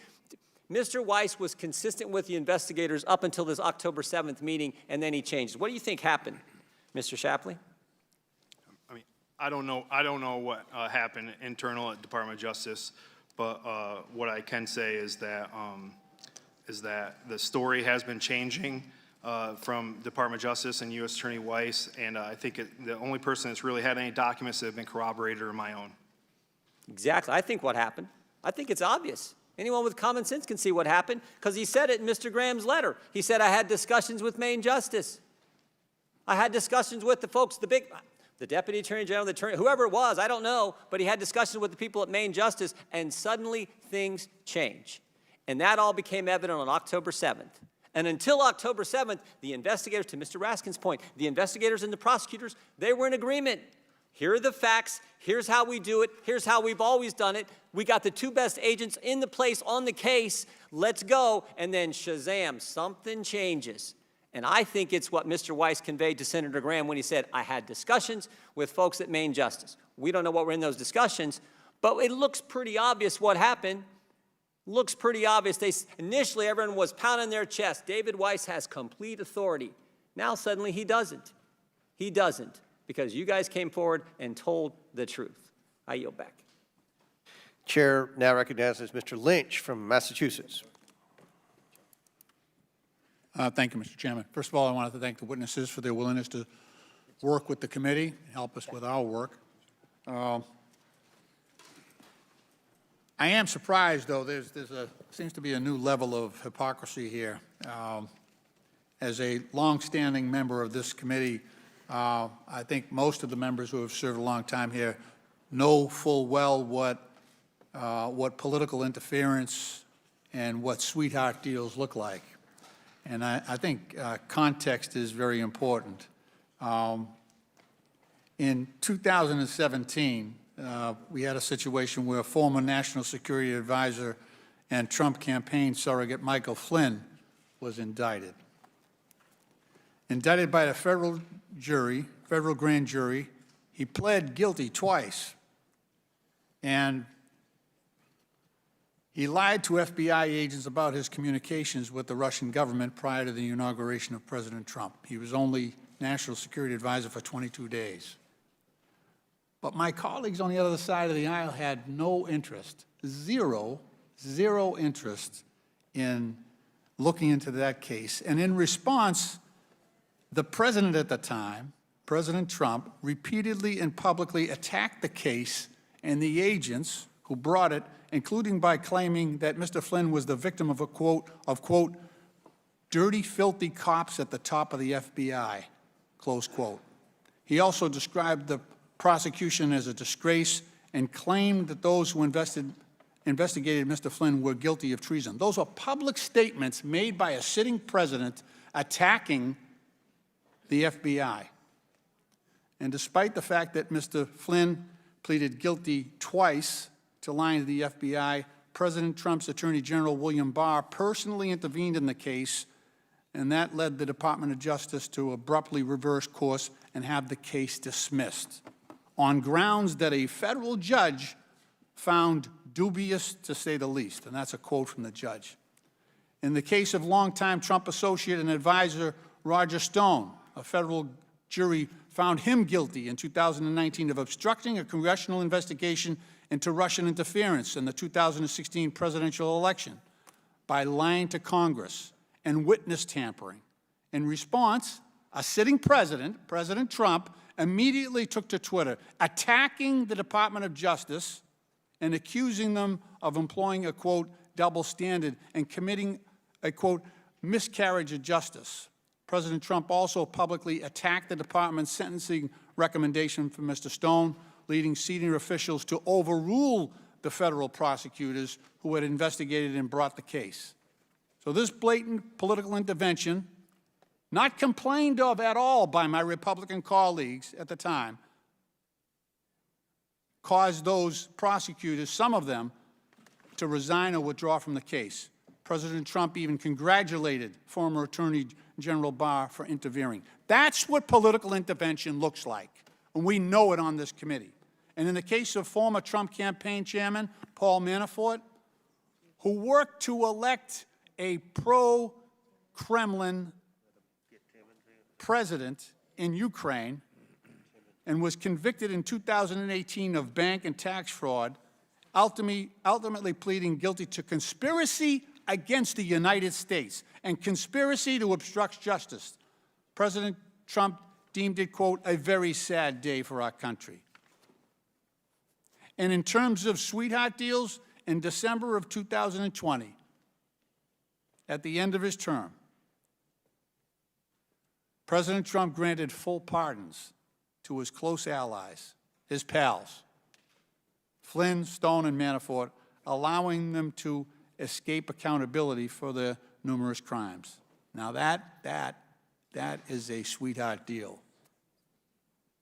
They got away with everything. Not like Hunter Biden, who's pleading guilty, suffers the reputational damage and embarrassment to his family, the widely publicized facts of his drug addiction. And this was a Trump-appointed U.S. attorney that prosecuted this for 4 years. And President Biden did not seek to remove him, which normally happens when a new president comes into office. He has the full right to remove him. Never did so. Mr. Chairman, I yield back. Gentleman yields back. Chair now recognizes Mr. Timmons from South Carolina. Thank you, Mr. Chairman. I'm going to try to help simplify this for the American people. We are here today because our institutions are broken. The DOJ, the FBI, the IRS have transformed from a balanced apparatus of justice into the political weapon of the left, a process that I believe began during the Obama administration. They actively pursue individuals based on their ideological beliefs, specifically targeting Donald Trump, who pose a significant threat to the political left. Upon his election, the bureaucratic resistance didn't stop. Their hatred for Trump permeated throughout their work, attempting to cripple his administration almost every turn. And for the last 30 months, the DOJ, the FBI, and the IRS have worked to not only protect the criminal actions of the Biden family, but to continue persecuting President Trump. Some describe this as a two-tier system of justice, but what it really is, it's a system deliberately and systematically prosecuting individuals within the Trump orbit. Simultaneously, they cover up the crimes of the current president and members of his family, all while issuing selectively timed and perfectly planned indictments against President Trump. Today, we are joined by 2 whistleblowers from the IRS. There are also whistleblowers from within the FBI and the DOJ. All these people are stepping forward now because after the 2022 election, the American people have entrusted the House majority to Republicans, granting us subpoena power. With gavels in hand, we now possess crucial evidence just months into our investigations. The American people can see plain as day the corruption, bribery, and criminal actions of the Biden family. We are here to do the jobs that the DOJ, the FBI, and the IRS refuse to do. They have failed to fulfill their duties and properly investigate the Biden family and their international bribery schemes, which resulted in million-dollar payouts. I want to again thank you both for coming forward. I cannot imagine how difficult this has been on you and your family. I think the best use of my time is to help simplify the complex scheme for the American people. Help do the job that DOJ, IRS, and FBI, they just refuse to do. We talk about China, we talk about Romania, Ukraine, it all seems complicated. But this scheme was born in 2014 in Ukraine and then replicated in other countries. Ukraine is the proof of concept, if you will. This is the scheme, simple. Foreign client has a problem, pays a Biden. Vice President Biden travels to the country. Vice President Biden leverages U.S. influence to force a favorable outcome for the client. The Biden family earns their fee. That's the scheme. That's the scheme. So let's just start with Ukraine so I can just show you the proof of concept. I'm going to walk you through the timeline. In 2014, Burisma has a problem. They want to get their stock listed on Wall Street. But the prosecutor general is investigating corruption, and they can't get the outcome they want in New York. So what do? They hire Hunter Biden, pay him millions of dollars. Mr. Ziegler, my only question for you is going to be, if I can direct you to page 99 of your transcript, is it accurate to say Hunter Biden received millions of dollars from Burisma? Yes, that would be accurate. Thank you. To the American people, I want to point out briefly that Hunter Biden has absolutely zero qualifications in this industry or in business in general, but he does have the big guy. November 2nd, 2015, in an email to Hunter, Burisma executive says that he's demanding a high-level U.S. official visit Ukraine to force out Shokin. This is in an email obtained from Hunter Biden's laptop. November 14th, 2015, Hunter Biden confirms the big guy's on the way. Vice President Biden's coming. Have no fear. December 7th through 9th, Biden has an official visit using U.S. tax dollars, threatens President Poroshenko to withhold a $1 billion loan guarantee if Shokin isn't fired. He lied about this during the campaign. He specifically said it wasn't true. Sure enough, Shokin's fired. If you have any questions about whether he fired him, January 23rd of 2018, he brags about it years later. Ladies and gentlemen, American people, that's the scheme. That is the proof of concept. They replicated it again and again because they never dreamt Biden would be president. No one did. But he is our president. And because of his actions, because of him selling policy decisions to adversaries abroad for personal gain, he is vulnerable. He is vulnerable. And our national security is vulnerable because of it. We are not here to prosecute Hunter Biden. We don't care about Hunter Biden. We care about our country's national security decisions and whether our president is compromised. That's why we're here. That is why we're here. With that, Mr. Chairman, I yield back. Gentleman yields back. Chair now recognizes Mr. Conley from Virginia. Thank you, Mr. Chairman, and thank you both for being here today. My friend from South Carolina said he was going to simplify it for the American people. I think he succeeded. So simple as to be unrecognizable.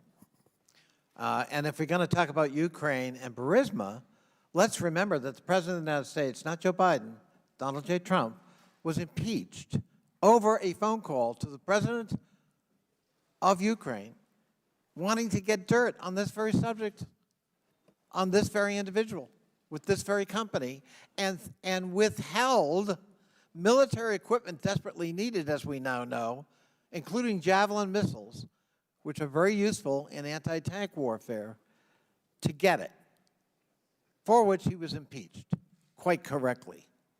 But my friends on the other side of the aisle all voted against that. They had no problem with that kind of interference that directly affected national security. Mr. Shapley and Mr. Ziegler, you both testified about the fact that you've been subject to criticism, ridicule, public disclosure, perhaps menacing comments because you've come forward. Is that correct? Medicine comments? No. Menacing. Oh, menacing comments. Menacing Apologize. comments. Yes, sir. And yeah, you too, Mr. Ziegler. Yes, Right. yes, I have. That must be a terrible feeling.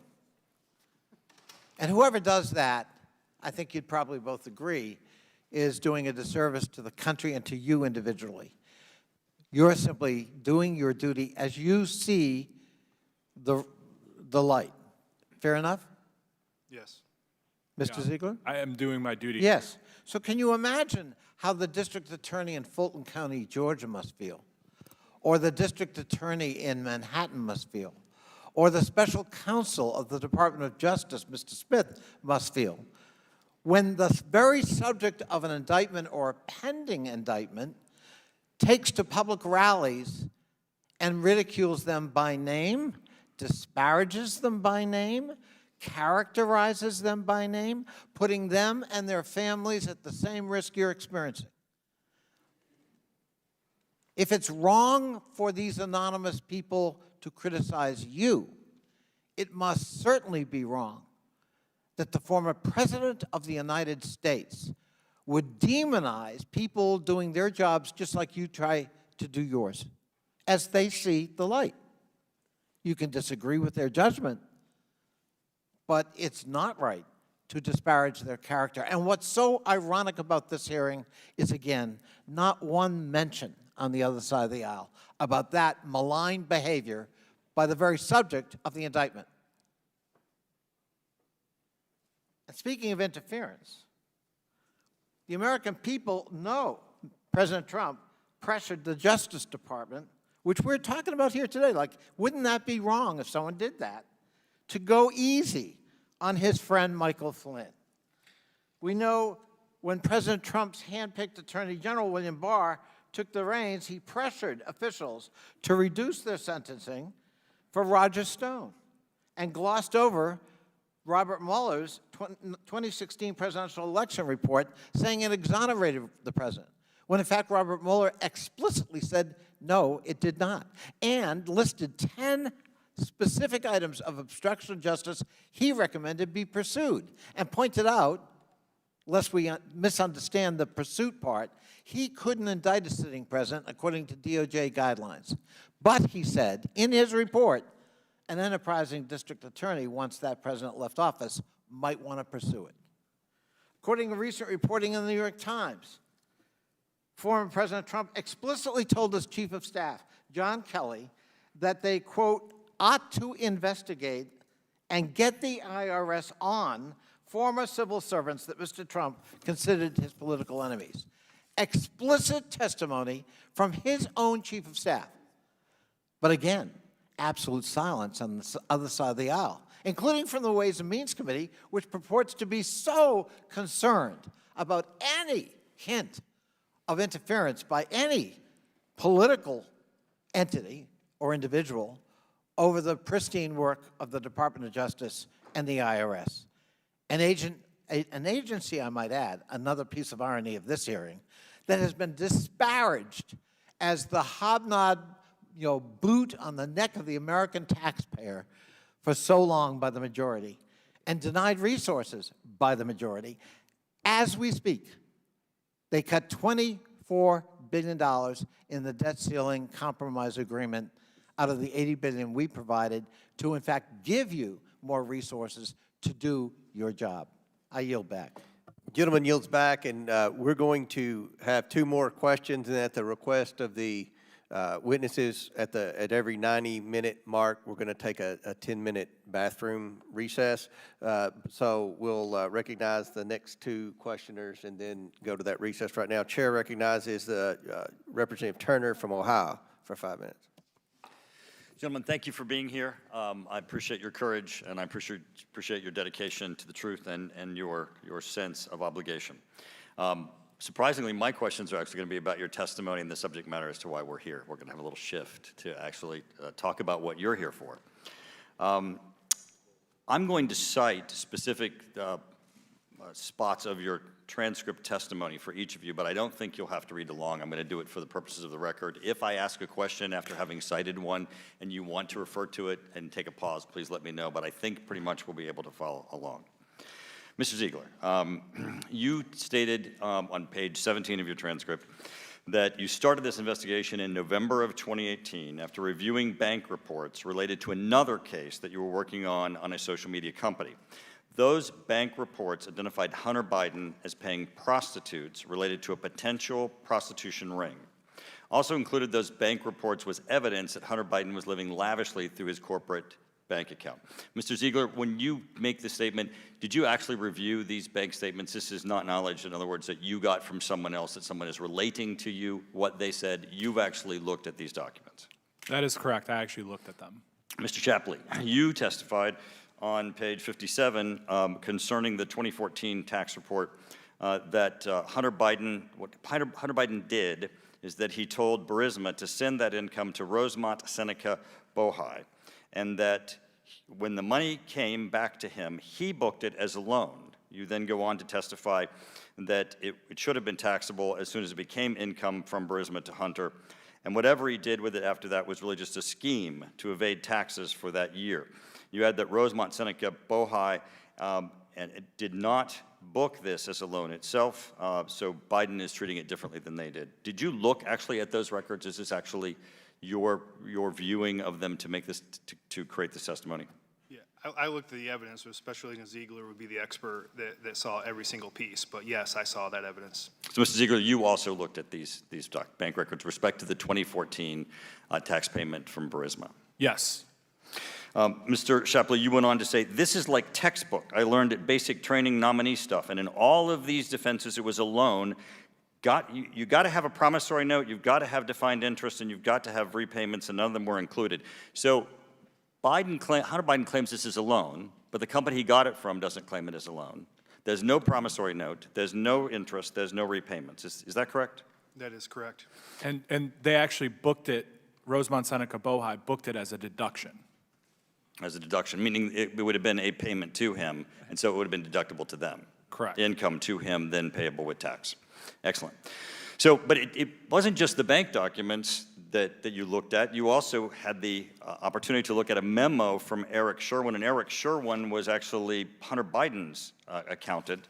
And Mr. Shapley, on your testimony, page 57, you included Exhibit 4, a memo from Hunter's accountant saying, you're going to owe tax on this $400,000. So you've got the accountant even agreeing with your position that this is income and that there should have been income tax paid on it?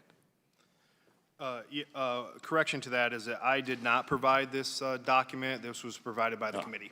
Okay, excellent. Well, we have it then in the public testimony, public record of his accountant agreeing. So both of you, I think, indicate that the taxable amount of the $400,000 would have been about $125,000 that Hunter Biden would have had to pay on the $400,000 of income. Is that correct, Mr. Chavley? That's correct. Mr. Ziegler? Yes, that's correct. And you've had no evidence in all the records that you've looked at that those taxes were ever paid? No, they were not. Yeah, no, they were not paid by Hunter Biden. And since the statute of limitations was allowed to run, Mr. Chapley, you go on to state that in order for him to pay this, he'd have to pay it voluntarily, that the government doesn't have a way to compel him to pay it because they've allowed the statute of limitations. Not he got out of criminal, he got out of having to pay the tax, right? That's correct. The civil and criminal statute of limitations have expired for that tax year. So he has in his pocket $125,000 of money that should have gone to the federal government as taxes. When in the state of Ohio, you've got average family earning about $62,000 a household. That's like 2 full households of tax income that he got to keep in his pocket. The thing I wonder is that he could pay that today, right? Voluntarily. Yeah. Oh, Yeah, yes. if he chose to voluntarily, yes, he could. And perhaps Mr. President, who's supposed to be in charge of taxes coming to our nation and who so frequently tells us that the American people aren't paying enough taxes, might want to wander down the hall at the White House and turn to his son and say, Hunter Biden, why don't you pay your taxes for 2014? Because I got 2 men who just testified there's $125,000 owed and he ought to cut the check. Thank you, Mr. Chairman. Gentleman yields back. Chair now recognizes Ms. Norton from Washington, D.C. Thank you, Mr. Chairman.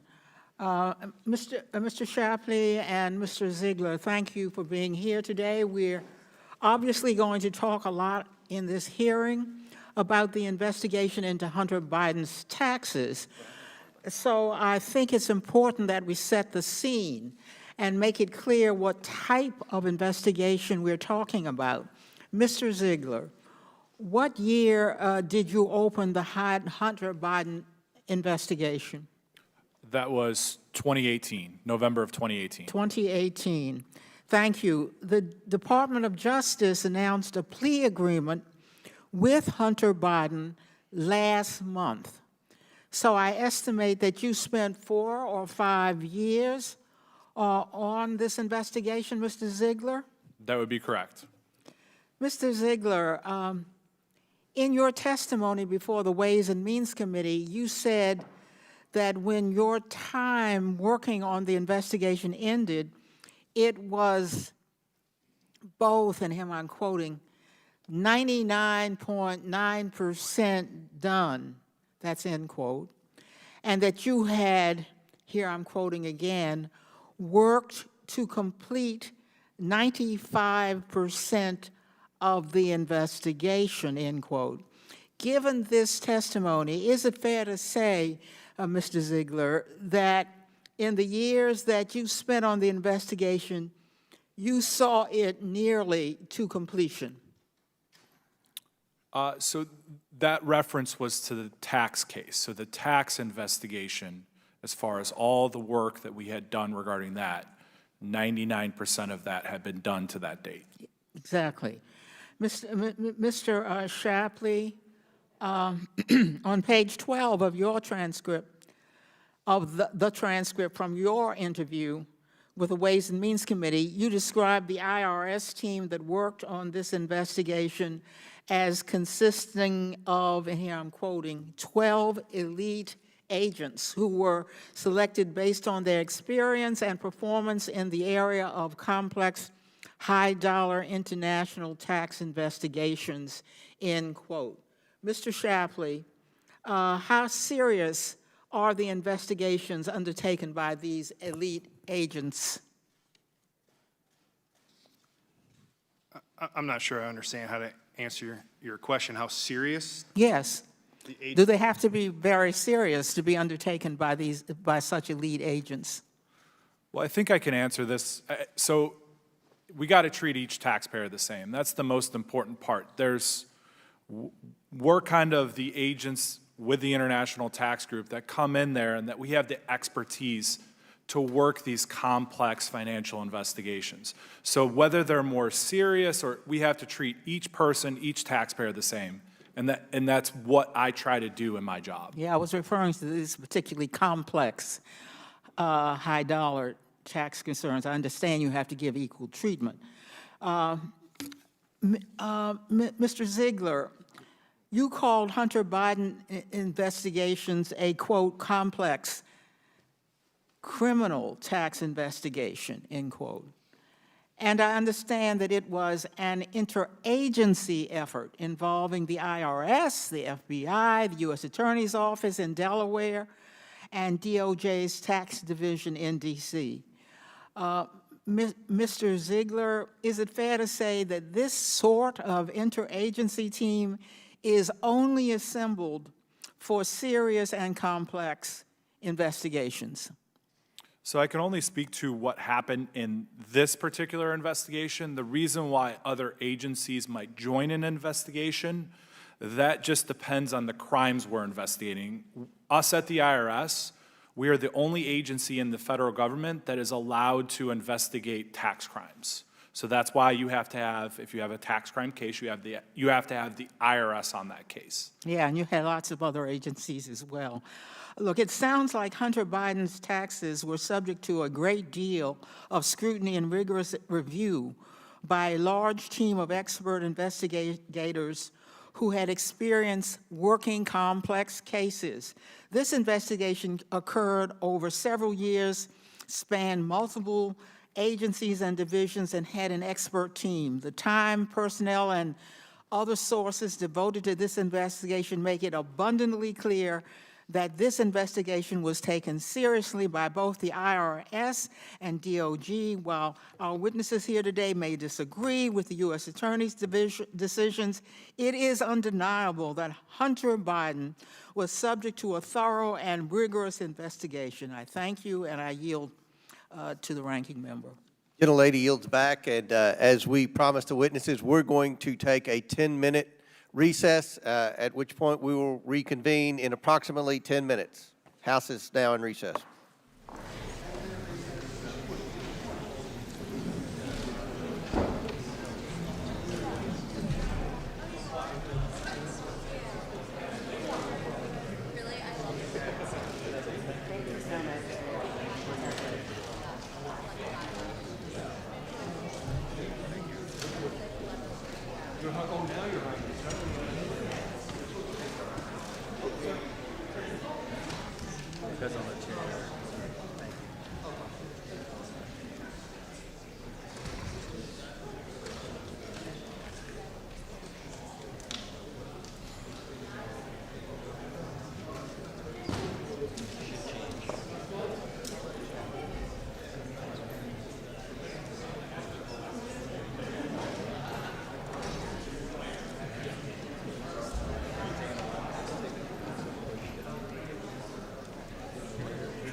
The committee will reconvene and it's now back in order. Chair recognizes Mr. Palmer from Alabama for 5 minutes. I thank the chairman. I want to welcome the whistleblowers and thank you for your courage, but more than that, for your fidelity to your duty to faithfully enforce the laws of the United States. Mr. Shapley, the statute of limitations has run out on a number of possible felony charges for tax years 2014 and 2015. Is that correct? That's correct. And there were huge tax liabilities for those tax years, correct? There were tax liabilities, yes. But you didn't have access to all of the evidence related to those sources of income, did you? Based on the limitations placed on us by Delaware U.S. Attorney's Office, that's very likely. Okay. Well, the Oversight Committee recently reviewed a non-classified document from the FBI called an FD 1023 form, which is a form used by the FBI to memorialize information related to it by a confidential human source. This FD 1023 form was created in June of 2020. This is not a tip sheet. It's not a hotline. It's not a suggestion box. It's a legitimate source used by the FBI, and it was used here.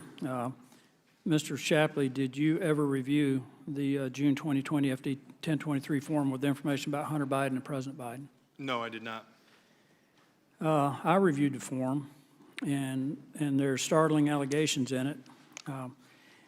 What would you have done if presented with this piece of evidence regarding this potential stream of income? Would that have constituted an additional area of investigation?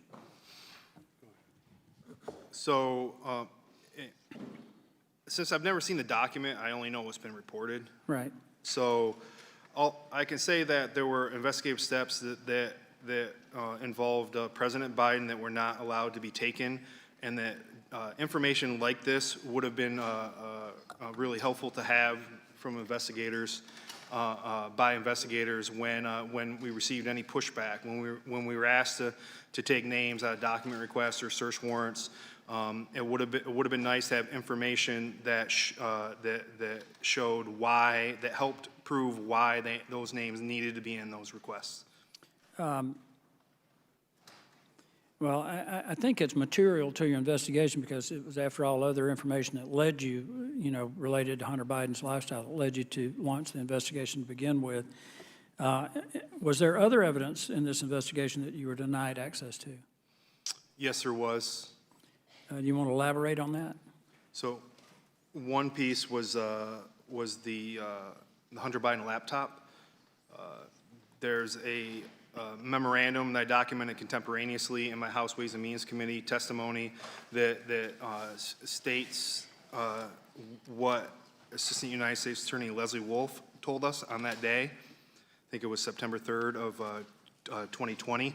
And that's that they had information from the laptop that they were not providing to the investigators.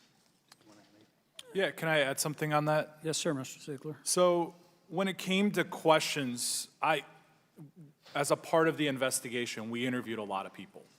And as a part of that investigation, you want to feel free to ask questions. It should be an open environment. I realize that there are some attorney-client privileged information involved in this, but there was an environment when we were interviewing witnesses where you were afraid to ask questions that could lead to the presidential campaign. And this is after the campaign's over. So questions like that, it was restricted, and so things like that we were limited to talking about. Well, it appears to me that you learned about the FD 1023 form through public domain sources, and I can only imagine how you felt about having been denied another piece of relevant information. And I think it's important that the committee understand that you guys who are trying to do due diligence, who are trying to faithfully execute the laws of the United States, were denied evidence relevant to your investigation. I think the 1023 form is a very important piece, Mr. Chairman, I want to ask Mr. Ziegler, at one point you wanted to move the investigation to the District of Columbia. Is that correct? From the very onset of the investigation, yes. Why did you want to move it to D.C.? So are we referring, there are two different scenarios in where DC is involved. So when we first initiated the investigation, and then when we referred prosecution. So which time period? So as far as venue for the tax case, so venue for this case, we saw that when we did our analysis, that venue was either in California or DC. Well, I guess at the time in the beginning it was DC.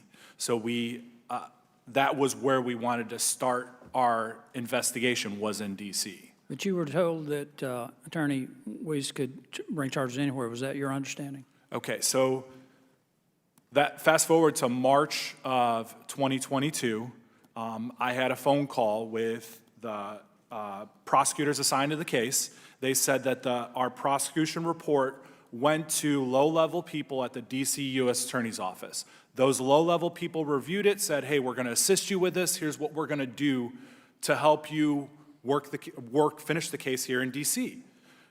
A few days later, I get another phone call, and it's from the same assigned attorney, and they tell me that now that the U.S. attorney has reviewed it, that not only is it a no, but it's a no, you should not work this investigation in the District of Columbia. Well, Mr. Chairman, it appears to me that Mr. Ziegler was misled and that his instincts were right, that it should have been moved to the District of Columbia. And again, I want to thank you for your courage and your fidelity to the law. I yield back. Gentleman yields back. Chair recognizes Mr. Khanna from California for 5 minutes. Thank you, Mr. Chairman. Thank you, Mr. Shapley, for being here. I understand you see it as your duty to have the strict enforcement of tax laws. Is it true that you have often disagreed with charging decisions before? I have agreed with charging decisions before. I'm saying, is it true that you have often disagreed? Your recommendations have often been disregarded before when it comes to charging decisions. Is that true? I don't think disregard is an accurate representation. They have been, people in your own IRS have disagreed with your decisions often before. Is that accurate? That's not accurate. Is it not true that the tax counsel in the criminal department has disagreed often with your decisions in the past? Oh, criminal tax attorneys? Yes. And, as I stated in my... So how often have they disagreed, in your opinion, with your recommendation decisions? Very often, criminal tax attorneys, yes. Can you give us a percentage of how often you've said we ought to charge someone and they've said, no, that may not be a good idea? Yeah, I would say, just ballparking a vast majority of what we do, and that's why they're advisory. And do you have respect for them? And they're advisory. Do you have respect for them? Most prosecutors It's a simple question, sir. Do you respect those colleagues or not? Often their opinion is not respected by me Do you respect and prosecutors. Them? So do you have more respect for them or Mr. Weiss? I don't...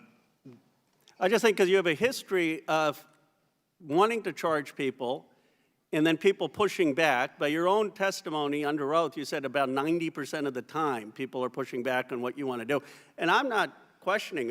You are a stickler for the law. It reminds me of Les Mis and the famous person wanted to get the person who had a sandwich. And then all those times you've got people pushing back on you. And you say, well, they're not very well respected. Yeah, well, do you respect Mr. Weiss? So the criminal tax attorneys, I've never had a case that they declined, that they did not concur with, that we didn't ignore their request and move forward with the But at 90% they have disagreed with you, correct? By your own testimony. Yeah, yes, I established that, but they're And advisory. let me just ask you on the media, you've given testimony under oath that you have never spoken to the Washington Post, any report on this matter, correct? That's correct. Do you know, have you spoken to any media outlet on this matter? I have spoken after the House Ways and Means Committee. Before that, released have you testimony. spoken to any media journalist on this matter? Absolutely not. Do you know of any colleague of yours at the IRS who has spoken to any journalist on this matter? Absolutely not. Do you know of any investigation into the leaks on this matter? So the October 6th leak, I was the person who referred it to our Inspector General. There was Do you know also any of your a colleagues who leak are under on in- December 9th of 2020, around the day of action. Do you know if any of that your I know colleagues are that under the IRS investigation? Inspector General and DOJ Sorry, if I could IG just was looking finish. into? Do you know if any of your colleagues are under investigation for that leak? No, I know of no colleague under investigation for that leak. And just for the record, then it is your testimony under oath that you have never spoken to any media person before the House testimony about this matter. It's not only my testimony under oath today. I provided an affidavit to House Ways and Means Committee stating the same. I've said it to our Inspector General's office as well. I appreciate that. I just want to make a final point on this. I mean, one, I think what Mr. Chairman, could we mind if I? Yeah, can the gentleman answer the question you asked, Mr. I Connor? just don't want my time to be affected. If you're granting him the time, Mr. Chairman, but that's If you unusual. give me, I've never I seen want a that. minute to wrap up. If you want to give him. Okay, you have a minute. Okay. Here's the point. I think this whole thing, our ranking member Raskin summarized this. I don't disrespect you, sir. I think you have a tough view on what you think the law should be. And this is why we have a prosecutorial system where you don't get to decide, I don't get to decide. We have a whole system. And it turns out that often your recommendations on who should be charged differ from some of the other folks, and that's what's happened in this case. And as your testimony here, you yourself said, you think Mr. Weiss should come and explain his decision. You don't question him. And I think on the optics issue that some of my colleagues have brought up, I mean, obviously, Attorney General Barr is going to be concerned with the optics when you have a Donald Trump-appointed U.S. attorney potentially bringing charges against his rival's son. That's a real legitimate thing to do. So I guess my view here is we're spending hours on a disagreement about whether to charge someone. We have a whole democratic process that does that. You don't get to my final question, Mr. Shapley, do you think you should decide who gets charged, or do you think that should be the charging officer? So each time you say this is a disagreement, you can say it multiple times. It doesn't make it true. We've testified under oath here about the prosecutors agreeing with charging felony charges on multiple occasions. And just to say this is a disagreement would be a misrepresentation. My last question, though, who do you think gets to? Do you think you should have that final decision, or a prosecutor should have the final decision? No, I am a special agent for IRS criminal investigation. I do not make the final decision on whether to charge or not. Appreciate that. Mr. Chairman, may I have a second? So, yes. In terms of our criminal tax. Point of order, Mr. Chairman, just are we instituting a new rule in the committee? Because Well, I've never seen this happen before. Okay. I so- didn't know if it was to answer, Mr. Are you finished? Someone else Connor? can follow Okay. up. I've All right, seen someone okay. could say, Yeah, give them the You're extra time. correct, rules. Yep. Gentleman's time's expired. Chair now recognizes Ms. Green for 5 minutes. Thank you, Mr. Chairman. Before we begin, I would like to let the committee and everyone watching at home that parental discretion is advised. I would also like to remind everyone that on our Oversight Committee, we provide oversight into all parts of the federal government, including their Department of Justice and their willingness to prosecute and their unwillingness to prosecute, and whether it's politically motivated. I would also like to say that when evidence and proof of a crime is presented, no prosecution should be denied, no matter who the person is. To the whistleblowers today, I thank both of you for your courage to come to the committee today and your commitment to truth. I have great respect for it, so thank you. I would like to talk with you both about Hunter Biden and his tax write-offs with his law firm, Owasco. I would like to ask Mr. Ziegler, when did you start your investigation? In your testimony, it was November 2018. Is that correct? Yes or no? Yes, that's correct. Thank you. During your testimony with the House Ways and Means Committee, you stated that through bank records, you identified Hunter Biden was paying prostitutes related to a potential prostitution ring. Is that correct? Yes or no? Yes, that's correct. I've also reviewed those same bank reports, commonly referred to as SARS, Suspicious Activity Reports, and I'm very troubled by them. We read thousands of them in the Treasury. This particular excerpt from a SARS report talks about human trafficking and in regards to Hunter Biden and Owasco and payments he was making. What's even more troubling to me is that the Department of Justice has brought no charges against Hunter Biden that will vindicate the rights of these women who are clearly victims under the law. I would like to talk about, in your prior testimony, you stated that the prosecutorial team was investigating violations of the Mann Act. Is that correct, Mr. Ziegler? That is correct. Regarding the Mann Act, if a person is transported across state lines for sexual activity, such as prostitution, that could be a violation of a federal law. Is that correct? I actually recently looked at the federal law regarding Mann Act, and I believe that that is correct, but I would refer you to the DOJ manual. Thank you. I would like to present this to the committee. This is showing Hunter Biden paying for a victim's United flight from LA to Dulles. This was I believe this is a violation of the Mann Act. This is Hunter Biden's, this is his proof that he bought the ticket.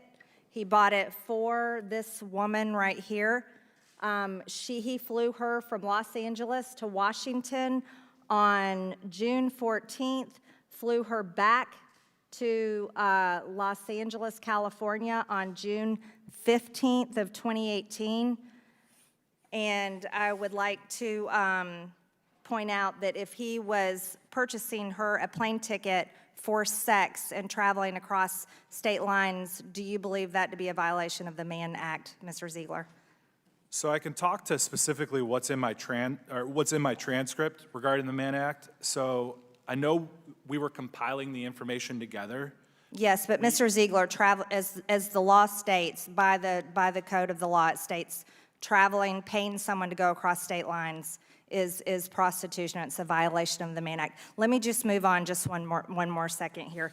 So when Hunter Biden paid for this woman to do this with him, to travel across state lines from California to Washington, D.C.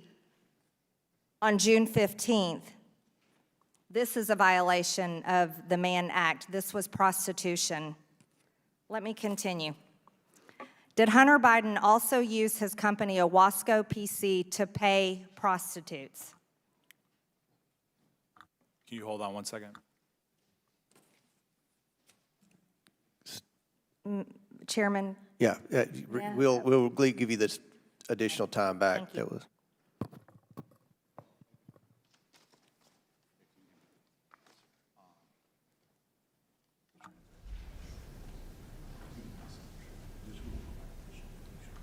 So regarding Mann Act violations, what we can do is, given by the statute, we can turn those over to the House Ways and Means Committee, and then we can they can decide to vote to turn them over to you regarding Mann Act. Yep, thank you, Mr. Ziegler. So talking about Hunter Biden using his company, Owasco PC, to pay prostitutes, this is also a suspicious activity report showing that victim one, the woman that was paid for prostitution, that traveled from California to Washington, D.C., paid for by Hunter Biden. This is an excerpt from a SARS report that we've read in the Treasury, and I think you all have looked at these too, showing that victim one was supposedly an employee of Owasco. But I would like to point out, this is not really what most paralegals do for law firms. And it's very serious that Hunter Biden was paying this woman through his law firm and then writing it off as business tax exemptions. Most people write off, write off things for their taxes through their businesses, like a meal or say office supplies. But can you confirm for me that Hunter Biden had written off payments to prostitutes through his law firm, Owasco? I appreciate the question given by the statute. I'm limited in my testimony today, and I respectfully would need to turn those records over to the House Ways and Means Committee. Okay, thank you, Mr. Ziegler. One last question. You referred to one of the assistants as West Coast Assistant. I believe this is the West Coast Assistant. Could you agree with that? So I can tell you that there were deductions for what we believe to be escorts, and then that $10,000 golf club membership. Yes, that was not a golf club membership. That was for a sex club payment. That was for a sex club payment. Payments such as this from Hunter Biden to prostitutes. Also, Mr. Shapley. Come on. Mr. Chairman, we're 1 minute and 53 seconds over. As long as Ms. Ocasio-Cortez can get equal time, she can keep going. I will let Ms. Green wrap up 5 seconds, and then I'll give Mr. Mafume additional time. Thank you, Mr. Chairman.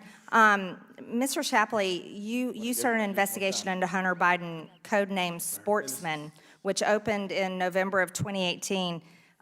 It was an offshoot of an investigation the IRS was conducting into a foreign-based amateur online pornography platform.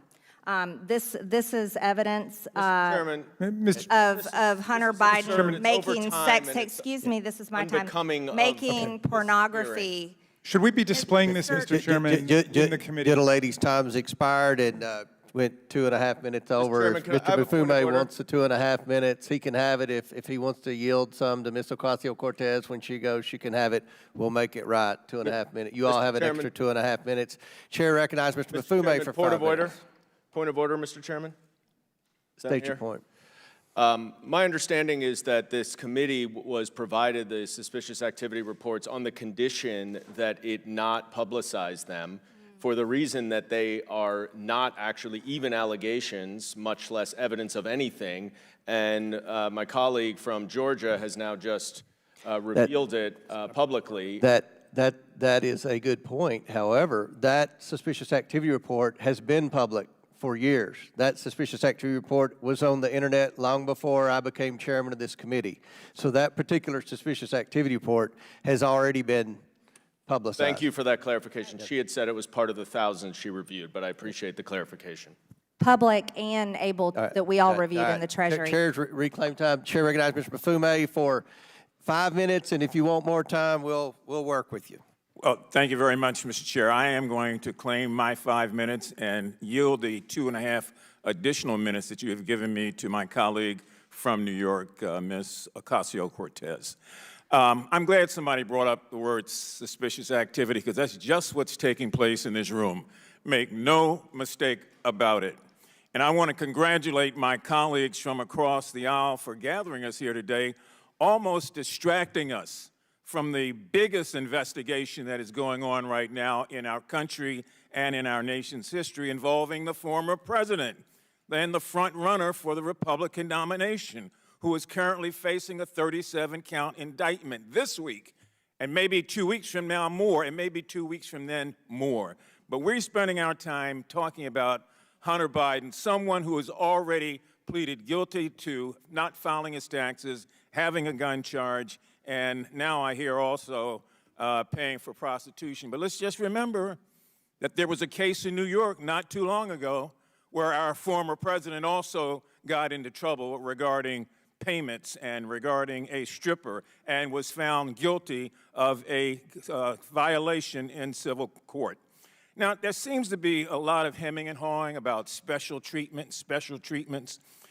When the president, just a couple of days ago, tried to delay his federal documents trial and requested the U.S. District Judge Aileen Cannon, whom he appointed, to somehow or another consider the fact that he was a candidate, and therefore maybe his trial should be put off until after the election. That seems to me like special treatment if I've ever heard of it before. But I'm grateful that my colleagues on the other side of the aisle are taking at least tax evasion very seriously. And I would welcome also a hearing on the former president's history of tax evasion and how long it took to see his tax returns covering 10 years and what was the outcome of that decision. You know, the Trump organization was hit with $1.6 million in Manhattan State Court being convicted of a tax scheme. So let's be real when we talk about this. It's not just Hunter Biden, but as long as we're saying Hunter Biden, we forget everything else. And again, Hunter Biden did step forward and said, I did not file taxes in 2 years, and yes, this gun charge I will take responsibility for. Now, I love the fact that we are so much in love with the IRS. In fact, Speaker McCarthy said when he was elected on the 15th vote, that the first bill that he would repeal funding for was the bill that would provide for 87,000 additional IRS employees. My, don't we love the IRS? We're just going to cut their budget. In fact, there's a member of this committee who on their own website said that they are proud to have voted to strip away the plan to empower the IRS with additional funding.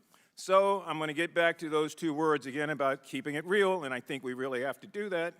I just think, Mr. Shapley, two quick things. Did Hunter Biden in any way, in your knowledge, not Hunter, but did any of his children receive money, yes or no? I think Special Agent Ziegler would be better. Yes or no? Special Agent Ziegler would be better. Either one, yes or no? Congressman, thank you for your question. Given by the statute, I am limited in my testimony that Okay. I can give here today, but we can turn over any of the records that relate to the adult children. Yes, we'd like to House see Ways those. and Means Committee. We'd like to see those. Really, I would, since we are so concerned about tax evasion, and we've got people at the highest levels of government doing it, and we don't want to talk about that at all. Now, here's what galls me.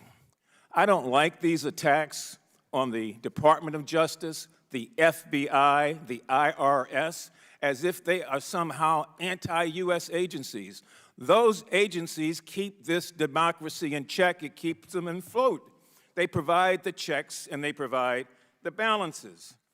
And we could be, quite frankly, using our time to better talk about crime in America that's affecting everybody, attacks on women's health, the economy, budgetary issues, public education, housing, the need for senior citizens to be able to pay for prescription drugs, child poverty, and mental health, to name a few. And yet we are doing this all over again for the Hunter Biden show to someone who has pleaded guilty and has taken responsibility for not filing taxes for 2 years. This is ludicrous. Beam me up, Scotty. There's no intelligent life down here. None. I yield. Chairman, time's expired. Chair now recognizes Mr. Armstrong from North Dakota. Well, if I could plead guilty to 2 years of tax evasion when I was accused of 6, I might consider that to be a pretty good plea deal.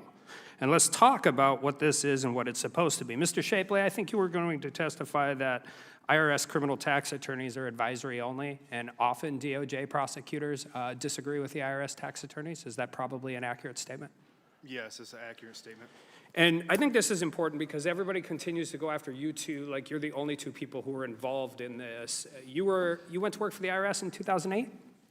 2009, correct. 2009. Mr. Ziegler, 2010? 2010. So you started under President Obama, continued your career under President Trump, and are continuing your career under President Biden. Is that accurate?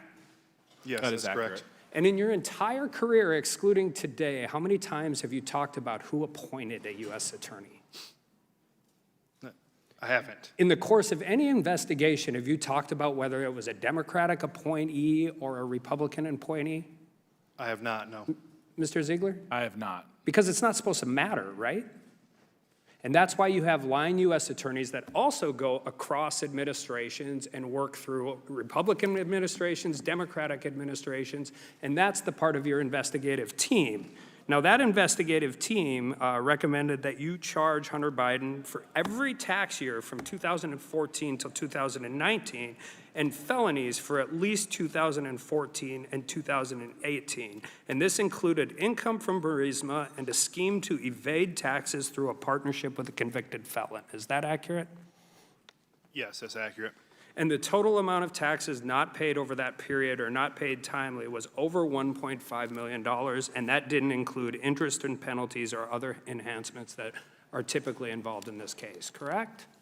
Yes, that's correct.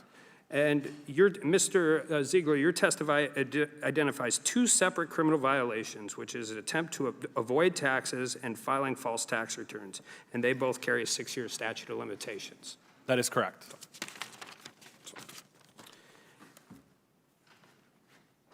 And Mr. Shapley, you stated that the purposeful exclusion of the 2014 and 2015 tax years sanitized the most substantial criminal conduct and concealed material facts. Can you expound on that a little bit? So yeah, that statement made to the House Ways and Means Committee was in reference to the income from Burisma that was not reported, and therefore, if it wasn't reported, it wouldn't be on a statement of facts, and it would be completely left off the official record. And as far as you're aware, that's not part of any plea deal, correct? I can't speak to the plea deal, but yeah, I don't believe so. I want to talk about something that is a little unique to this investigation. I want to take you back to December 7th and 8th of 2020. And you were planning your investigative team, right? This is the whole team, East Coast, all across the country. Numerous interviews are going to be conducted. And Hunter Biden was going to be the subject of one of those in LA, correct? That's correct. And this is unique because Joe Biden has won the election. We're walking into this, and there are some serious, I mean, if there's Secret Service protectees, I'm assuming you have to contact the Secret Service. You're not walking up with armed FBI agents to a Secret Service protectee. Yes, we had a plan on how to approach Hunter Biden that day. Could you briefly explain that plan? So the FBI SSA and I were assigned with interviewing Hunter Biden that day. And the day previous, we went to the LA FBI field office and asked them to the special agent in charge to contact the Secret Service special agent in charge from the LA field office at 8 a.m. on the morning of December 8th and tell them that two agents were going to approach Hunter Biden as part of an official investigation. And the night before, all of that changed. And all of that changed because FBI headquarters and Secret Service headquarters coordinated, and that information had gotten out to everybody the night before. And we can talk about whether it's a highly political investigation and all of those different things, but there's another group of people that was made aware of that the night before, wasn't there? Yeah, that's correct. And that would be the transition team. That's correct. And the transition team is a political operation set up to help the president-elect vet cabinet employees, work on inauguration, do all of those things. I mean, is that your understanding? Generally, yes. Do they have any special investigative powers I don't know about? Not that I would know of. In your entire history and working in history with the IRS, you ever worked with a transition team of a president to help set up an interview with a subject of a criminal investigation? I have not. Last question. Did you ever get to interview Hunter Biden? We did not interview him. Thank you. I yield back. Gentleman yields back. Chair now recognizes Ms. Ocasio-Cortez for 5 minutes plus the 2.5 minute that we went over. Thank you very much, Mr. Chairman. Good afternoon, Mr. Shapley and Mr. Ziegler. And I want to thank you both for appearing before us today. I understand that this is not easy. And it is very important that both of you are respected during the course of this hearing. Mr. Ziegler, in your deposition to the Ways and Means Committee, I believe you said that that you began this investigation in 2018, correct? That is correct. And so some of the events that you discuss in your deposition took place 2, 3, 4 years ago, correct? Over the last several years. Yeah, that would be correct. In your deposition in front of the Ways and Means Committee and in your testimony before us today, you have relayed your memory of events that occurred over the course of a nearly 5-year investigation. And Mr. Ziegler, when you testified before the Ways and Means Committee, you also testified that you were told that it was then Attorney General William Barr who made the decision to merge the D.C. and Delaware Hunter Biden investigations, correct? I did testify to that, correct. And a few weeks after that testimony, your attorney wrote in a letter to Congress, I quote, Mr. Ziegler is confident he was told by his supervisor that the merging of the cases was at the direction of an official at the Department of Justice. However, on further reflection, Mr. Ziegler cannot definitively state that his then supervisor said that the Department of Justice official directing the merger of the cases was Attorney General Barr, correct? That is correct, and I can tell you that I actually refreshed my memory from looking at my emails, and there was an email that I found from my supervisor at that time that stated what had happened. And I can turn that over to the House Ways and Means Committee at some point. And in that updated email, does it include Attorney General Barr or not? So I can't speak it to the need- contents of okay. that email, but No problem.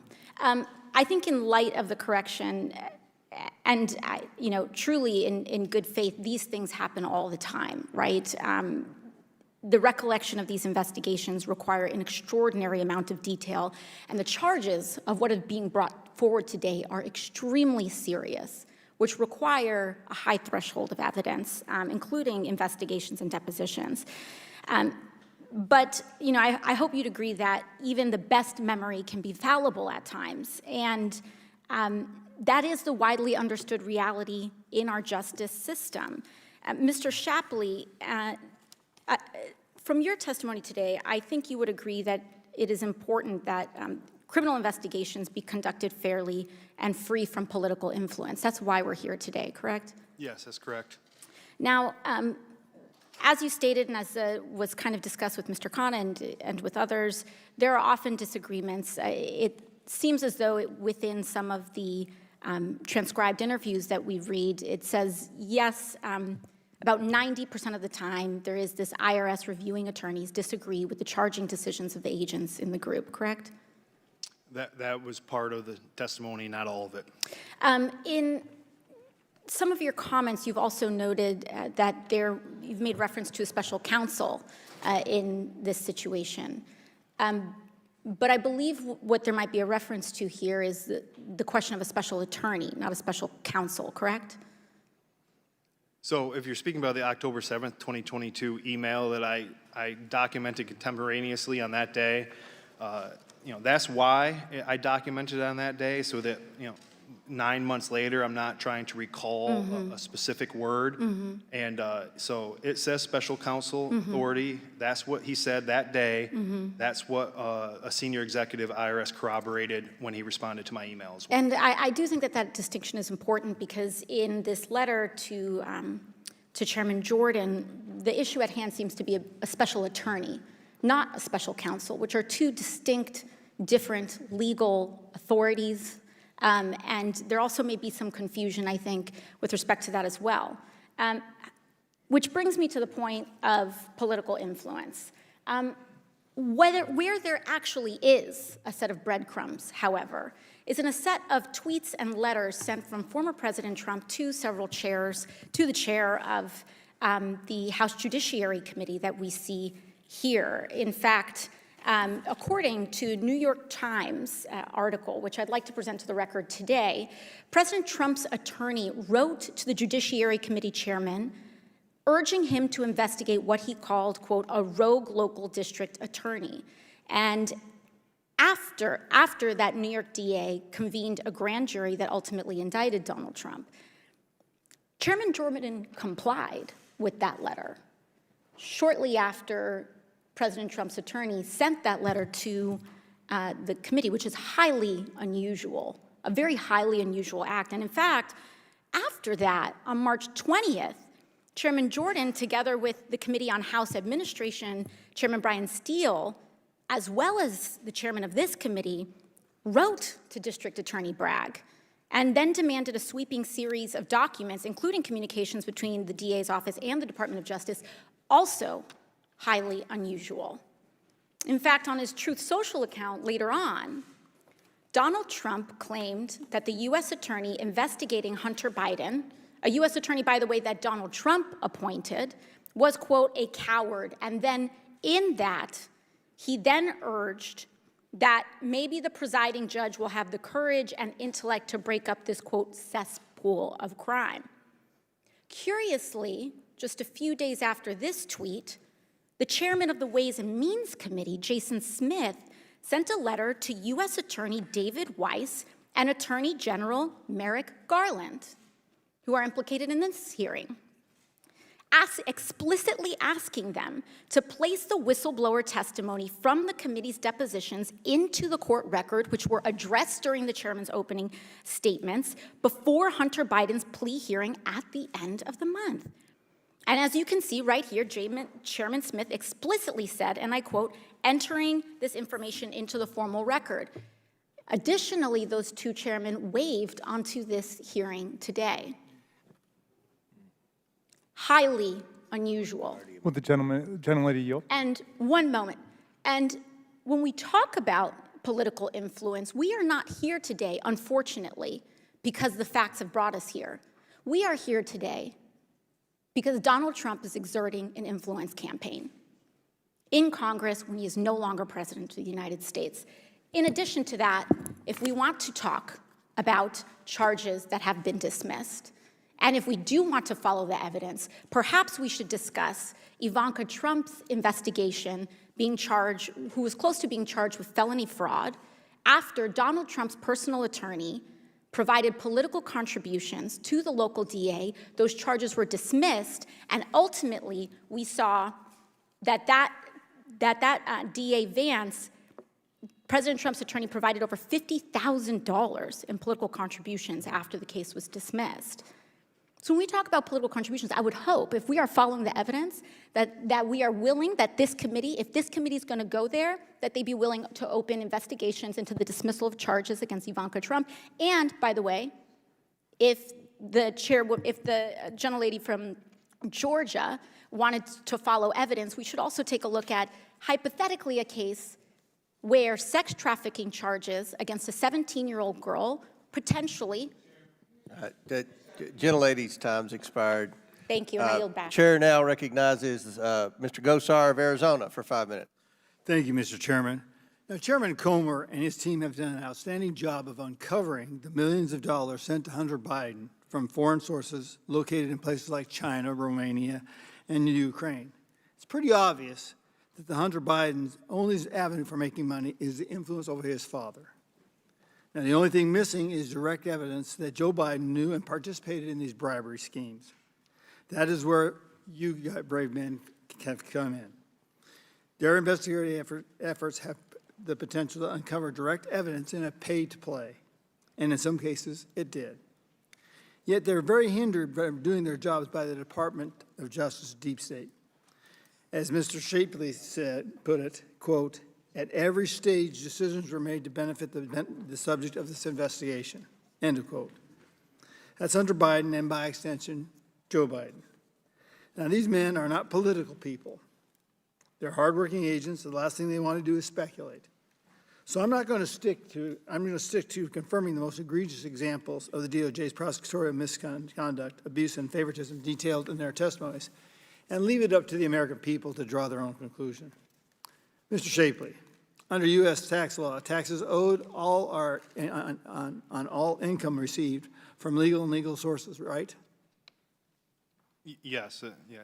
Hypothetically, if a person is subject to U.S. taxes receives $1 million for serving as a director for, let's say, an oil company, they would owe taxes on that $1 million, perhaps as much as 38%, correct? If they're a U.S. taxpayer, yes. Failure to declare the receipt of such income violates U.S. tax code, correct? Yes, it would. Failing to timely pay the tax owed in whatever amount violates the tax code, correct? Yes, it does. And the tax code has criminal and civil penalties for these violations, correct? That is correct. So now, hypothetically, if a person receives $1 million payment and then conveys 10% of that amount to another person, that person making that payment may have to pay a gift tax on that amount, correct? Yeah. If they say it's a gift, yes. Yeah. Or conversely, the person receiving the money has to pay income tax on the money as well, correct? If on the gift portion or Yes. on the income portion? No, on the gift portion. They would have to report the gift on their tax returns, but I don't believe it would be taxable to them. And then the failure to do is subject to criminal or civil penalties, correct? Filing false tax returns is against the law, yes. Yeah. Now, is there definite confirmation that all evidence on the Hunter Biden laptop has been reviewed by federal agents and prosecutors? The prosecutor stated that evidence was withheld from the investigators. We don't know how much. Did DOJ prosecutors allow your team to access the laptop? I'm sorry, could you repeat the question? Yeah, did the DOJ prosecutors allow your team to access the laptop? The DOJ prosecutors. So when the laptop comes in, there are computer investigative specialists that review the laptop, and they create reports and pull stuff from. And you were prohibited from looking at anything on the laptop, right? We saw some, but not all. Okay, gotcha. Is it normal for the DOJ to deny this type of access to investigators? No, that's the first time I've experienced being limited to evidence. Did Assistant Attorney Wolf collaborate with the data on the laptop? Did she Collaborate the data. corroborate? Oh, corroborate. I wouldn't know. Okay. Now, I guess my question comes back, and the reason I went down this rabbit hole is it your conclusion that you were interfered with, and that those that interfered with you are as guilty as those creating the problem? Are they accessories to a crime, is what I'm getting to. Well, I would agree that there were investigative steps that were definitely obstructed by DOJ that I'd never seen in my 14 years, and just honestly just makes no sense. We wouldn't want to collect all of the evidence available. I can't opine on the second part of your question. Gotcha. Mr. Ziegler, did the DOJ prosecutors deny your request to look into the famous, quote, "I am sitting here with my father," text from Hunter Biden? Did they allow you to obtain location information to see where the text was sent from? So I know it was an issue that came up, whether we can get the location data, and I know that was a conversation that I would have had with the assigned prosecutors. I recall them saying to me that, how do we know that he's there? How do we know that that's true, the statement that's being made there? And then I said, well, we would get the location data. So as a part of my normal investigation, that's what I would do. And what I can tell you is I know I didn't do it. I don't know if the FBI ever ended up doing it. It was kind of like a let's wait or I need to think about it, I guess is the proper response. Gotcha. My time is up. I yield back. Gentleman's time's expired. Chair now recognizes Ms. Brown. It looks like your name. Ms. Brown, for 5 minutes. Thank you, Mr. Chairman. The American people have lost track of your supposed investigation of President Biden. Or is it an investigation of his son, who does not and has never worked at the White House, or another family member? We can't even follow which investigation we're discussing today. Is it the FBI, the IRS, XXX, or something new? I know the American people are confused because we're all confused what we're doing here. Nothing this majority has claimed about the president or his family has merit. No wonder the folks back home are tuning out of this confused mess. My colleagues on the other side of the aisle have shredded all their credibility in this committee. They simply grasp at straws that do not exist.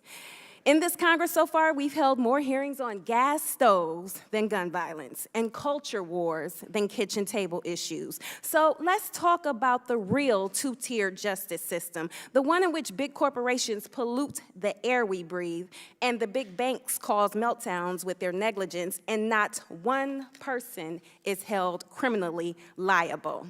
They're certainly not called by the majority to sit before this committee.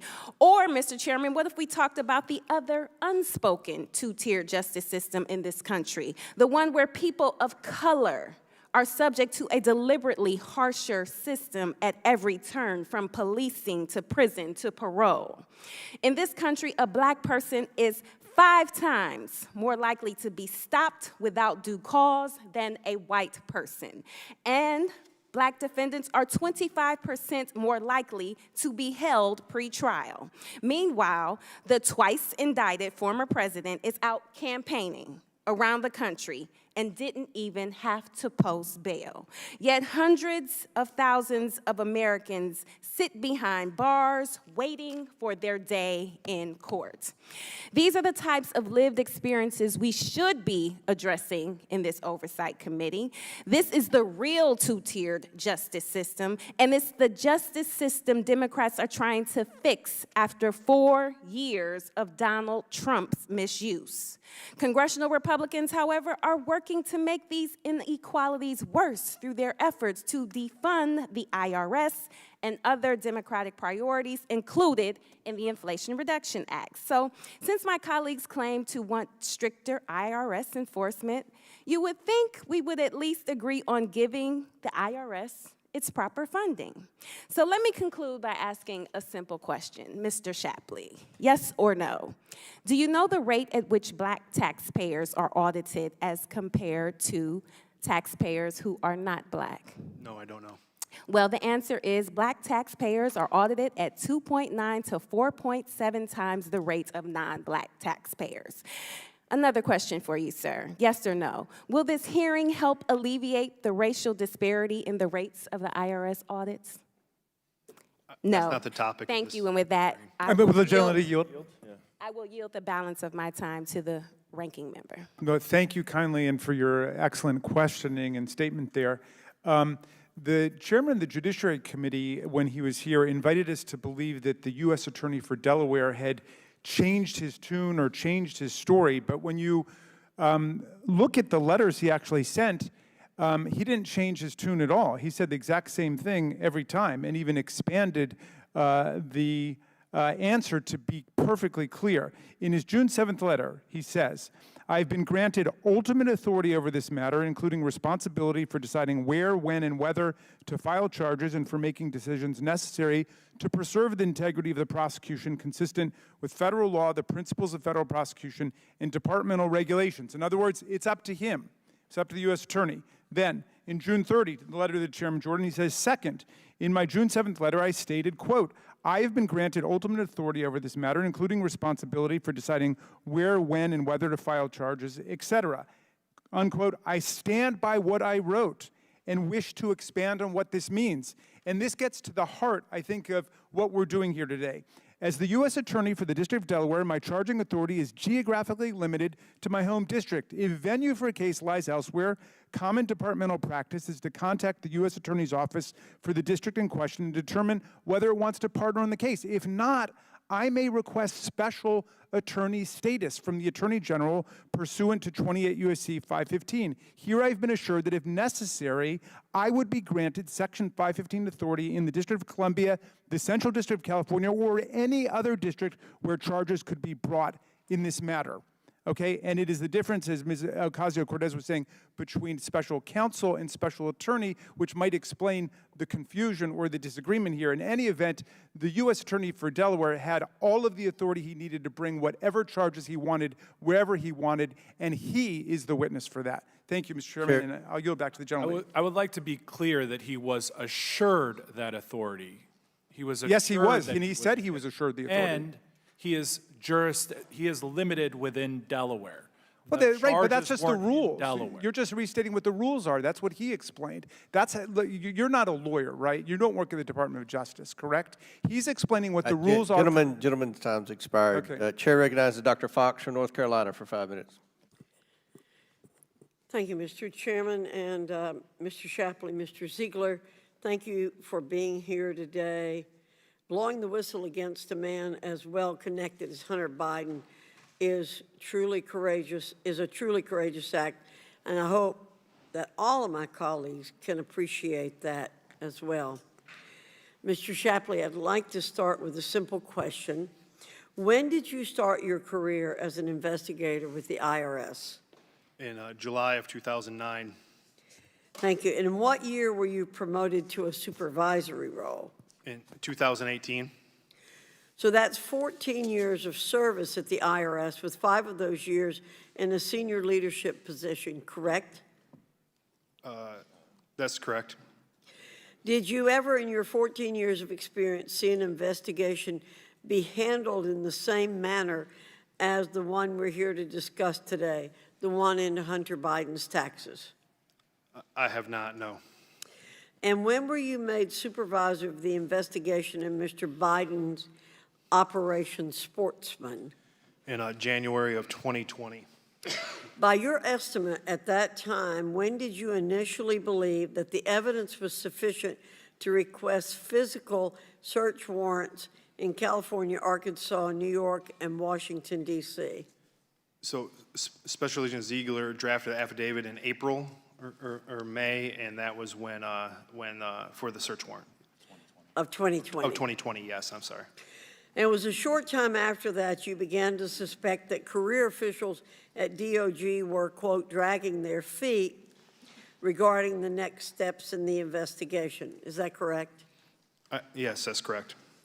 And 2 months later, in June of 2020, you came to the belief, expressing as such in communications with the IRS CL leadership, that if normal procedures had been followed, that these search warrants would have already been executed. Is that correct? That's correct, yes. Was this within the typical time frame for the self-imposed investigative pause that DOJ historically tends to implement in cases preceding elections? It was not. The official Department of Justice Public Integrity stand down came on September 4th of 2020.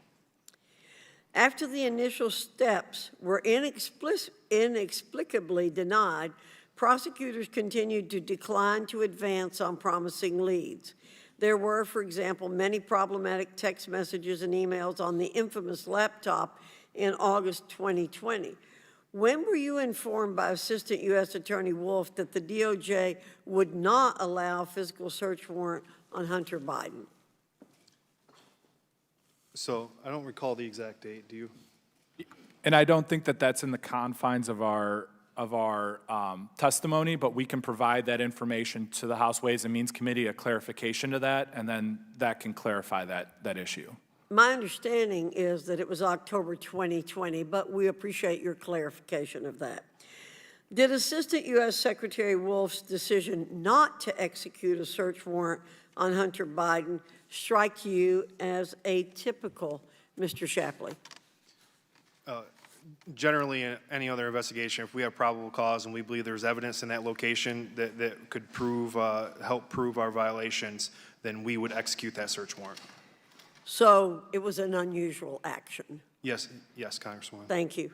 Is it fair to conclude that this pattern of odd, atypical, and sometimes bewildering actions taken by DOJ Tax and the District Attorney's Office happened over the course of the entire investigation and not just one or two occurrences? That's correct, and it was the pattern that really drove me to, one of the things that drove me to come forward of that deviation from a normal investigative processes. In your opinion, did these odd, atypical, and bewildering actions bolster or harm the investigation? I believe they hurt the investigation. To our chairman, I would say that there's something rotten in the state of Delaware, and that what has happened here with Hunter Biden would not have happened to other Americans. And this is totally unfair, and I think it's very important that we get to the bottom of this investigation and find out who has been obstructing this sense of justice. The American people demand justice, and this committee demands justice along with the other committees involved, and I thank you for this hearing. Thank our witnesses. Gentlelady's time has expired. Chair now recognizes Ms. Stansberry from New Mexico for 5 minutes. Thank you. I'd like to get right into some basic vetting questions, as unfortunately our colleagues across the aisle failed to do so with some of the previous witnesses that they called. And so, Mr. Ziegler and Mr. Shapley, I'm hoping that these are very simple, very straightforward questions, so I'd like to ask that you answer them with a yes or no answer. Mr. Shapley, are you now or have you ever acted as an unregistered foreign agent for the Chinese government or for any other government? No. And Mr. Ziegler, are you now or have you ever acted as an unregistered or registered foreign agent? No. And Mr. Shapley, have you ever participated in illegal arms trafficking? No, I have not. And Mr. Ziegler, how about yourself? I have not.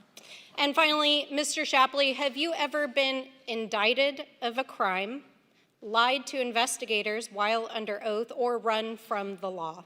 No, I have not. And Mr. Ziegler, same question to you. Have you ever been indicted, lied to investigators, or run from the law? I have not. Thank you for answering those questions. Obviously, it would seem strange to have to ask these clarifying questions, but given the majority's track record in calling witnesses on this matter, not to mention their own presidential candidate, it seemed necessary to clarify for our American folks who are listening today. So let's get into the kinds of crimes that the majority claims that they're interested in investigating here in the Oversight Committee, namely political influence, abuse of power, and other alleged crimes by a president and their relations. And again, because our time is limited, I'd like to ask our witnesses to stick with very simple, straightforward yes and no answers. Now, Mr. Ziegler, you are aware that Mr. Jared Kushner received a $2 billion investment from the Saudi government after working for his father-in-law at the White House, correct? Congressman, I thank you for the question. I'm here to talk about the Hunter Biden investigation. It is a widely known fact, and I appreciate your response. Mr. Ziegler, you are aware that while serving as a senior advisor to her father, Ivanka Trump had a number of trademarks fast-tracked by the Chinese government, correct?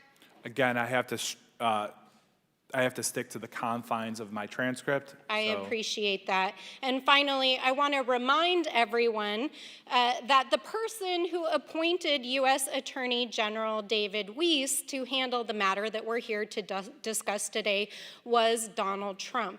But this would be the same president, Donald Trump, the man twice impeached for abuses of power and, of course, recently indicted for 37 counts of criminal activity. Now, one would think that here in the Oversight Committee, we would want to investigate such blatant acts of criminal activity, and I truly could not agree more with our witness, Mr. Shapley, that there should not be a two-tiered system of justice for those who are powerful and those who are wealthy and those who are not. But that is not actually what this hearing is about here today, because it's clear that this is yet another attempt by the majority to turn this committee into another in-kind donation to the Trump campaign. Now, this follows on an earlier attempt this past month to undermine the FBI with a controversial markup, which thankfully did not occur, the very same day that Donald Trump was indicted under those 37 counts. In fact, if you look across the aisle, we have 13 members who have already endorsed Donald Trump. And now here we are trying to distract the American people once more, even though it was a political appointee appointed by Donald Trump, who was at the helm of this effort when the issues we are discussing today occurred. And yet we're using the committee's resources to advance this agenda. But I think it's important that the American people actually understand that the real criminal and the actual threat to our democratic institutions is Donald Trump, the man found legally liable for sexual abuse, the man who refused to return classified documents to the government, the man who was inciting an insurrection that led to the deaths of 5 people and threatened the lives of people in this very room, and who threatened the very foundation of our democracy. So I find it hard to believe that members who witnessed the insurrection, who have witnessed these criminal indictments, continue to stand here today with Donald Trump and prop him up using committee resources. And I urge my colleagues to take a hard look in the mirror and to really reflect on what our oath of office means. And with that, I yield back. Gentlelady yields. Chair now recognizes Mr. Higgins from Louisiana for 5 minutes. Thank you, Mr. Chairman. Mr. Shapley, Mr. Ziegler, we're going to be moving fast here. Let me make a statement to begin. Let's just clarify for America. Republicans are only interested in Hunter Biden's deceptions regarding his IRS-confirmed receipt of $17.3 million from shady sources in Ukraine, in Romania, and China, while his father was vice president, because Hunter Biden had nothing to sell. He had no product, no service, no skill. All Hunter Biden had to sell was corrupted access to his father, the big guy. Now, how dare Congressman Higgins call the President of the United States, may I say the inaugurated President of the United States, how we call him the big guy? Let's go. December 30th, 2020, this investigator Shapley and investigator Ziegler, the IRS criminal investigation team, had a 12-hour-long meeting with U.S. Attorney's Office in Delaware. The prosecution team, Wolf and Weiss, are in attendance. Shapley shares an IRS plan to interview Biden associate Rob Walker. Wolf objects to this plan to the dismay of those in the room. But, she said, we do not want to ask about the big guy, and stated she did not want to ask about Dad. December 8, 2020, Investigator Shapley, Investigator Ziegler, meeting with Special Agent Joe Gordon, received a call from Hunter Biden's attorneys stating that they would accept service for document requests but declined requests for the interview. The IRS investigators were only able to conduct one meaningful interview, that with Biden associate Rob Walker. That day, investigations revealed to the press, December 9th, 2020. Wolf gets involved again to interrupt the investigation. December 14th, 2020. Assistant U.S. Attorney Wolf tips off Biden counsel about an IRS plan. They had reached the threshold of probable cause to execute a search warrant on a storage unit in Northern Virginia. U.S. Attorney Wolf calls Hunter Biden's attorney and alerts him to the pending search warrant being executed. You stated, Investigator Shapley, that at every stage during your investigation, decisions were made that benefited the subject of the investigation. Who was the subject of the investigation, good sir? Hunter Biden. Thank you very much. And I think I clarified for America why we were interested in Hunter Biden. Because he sold access to his father, the big guy. And you Americans out there may have a compromised president in your White House. You should certainly be concerned. Mr. Ziegler, how did the IRS investigation regarding Hunter Biden begin? Tell us briefly, sir. It was a review of bank records regarding another investigation I was working. So it was ancillary to another criminal investigation. Is that correct, sir? Correct. And you are a criminal investigator. Is that correct, sir? That is correct. Not civil. That is correct. Thank you very much. Investigator Shapley, in a September 3rd, 2020 meeting with the prosecution team for the Hunter Biden case, Assistant U.S. Attorney Leslie Wolf told your team there was more than enough probable cause for the physical search warrant of the guest house at then former Vice President's Delaware residence where Hunter Biden stayed for a time. Did U.S. Attorney Leslie Wolf confirm your investigative effort that you had sufficient probable cause for search? Yes, she did. Thank you very much. But you've told Congress that Assistant U.S. Attorney Wolf also said that the question was whether the juice was worth the squeeze.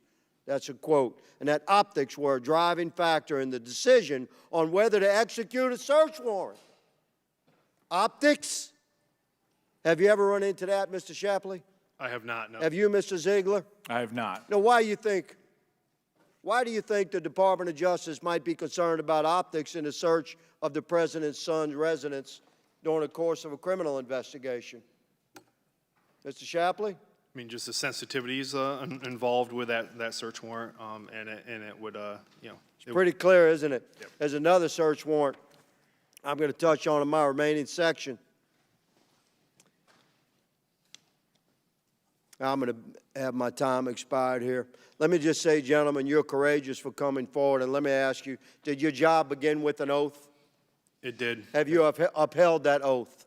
Yes, I have. And Yes, is it your core principles that have driven you to reveal the corruptions that you've witnessed in your criminal investigations coming before Congress today? Yes, it was. Yes, it was. Thank you. Mr. Chairman, I yield. Very good. Chair now recognizes Mr. Gomez for 5 minutes. Garcia for 5 minutes. Sorry. Thank you, Mr. Chairman. So let's first zero in on the bottom line. What we have is two IRS investigators who clearly worked very hard on the Hunter Biden investigation, and thank you both for being here today. You both gave recommendations to prosecutors based on your work, which you've described today.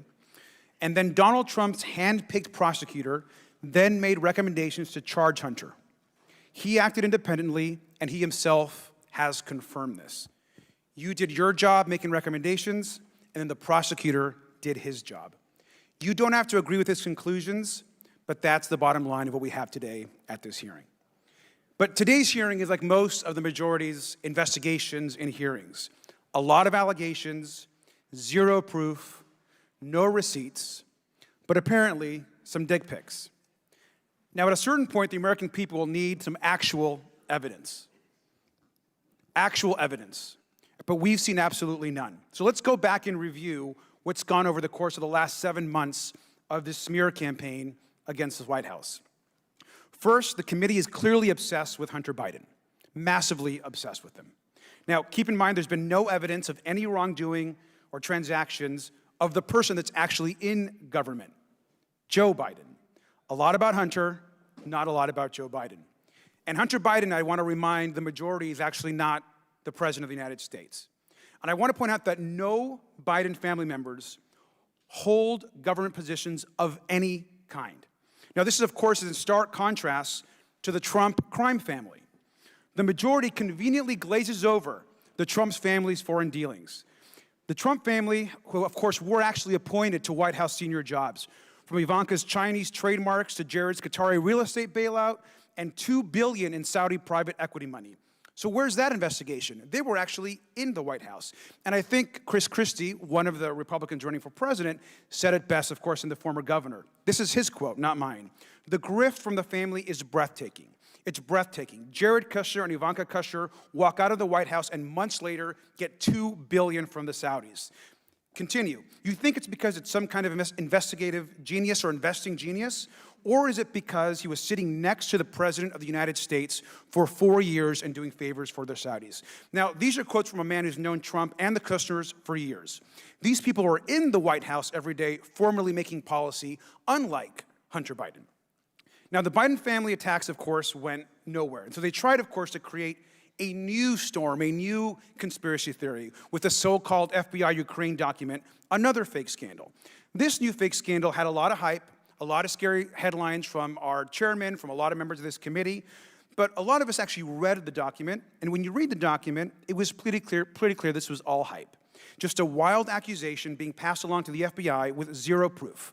And where did this accusation actually come from? Rudy Giuliani.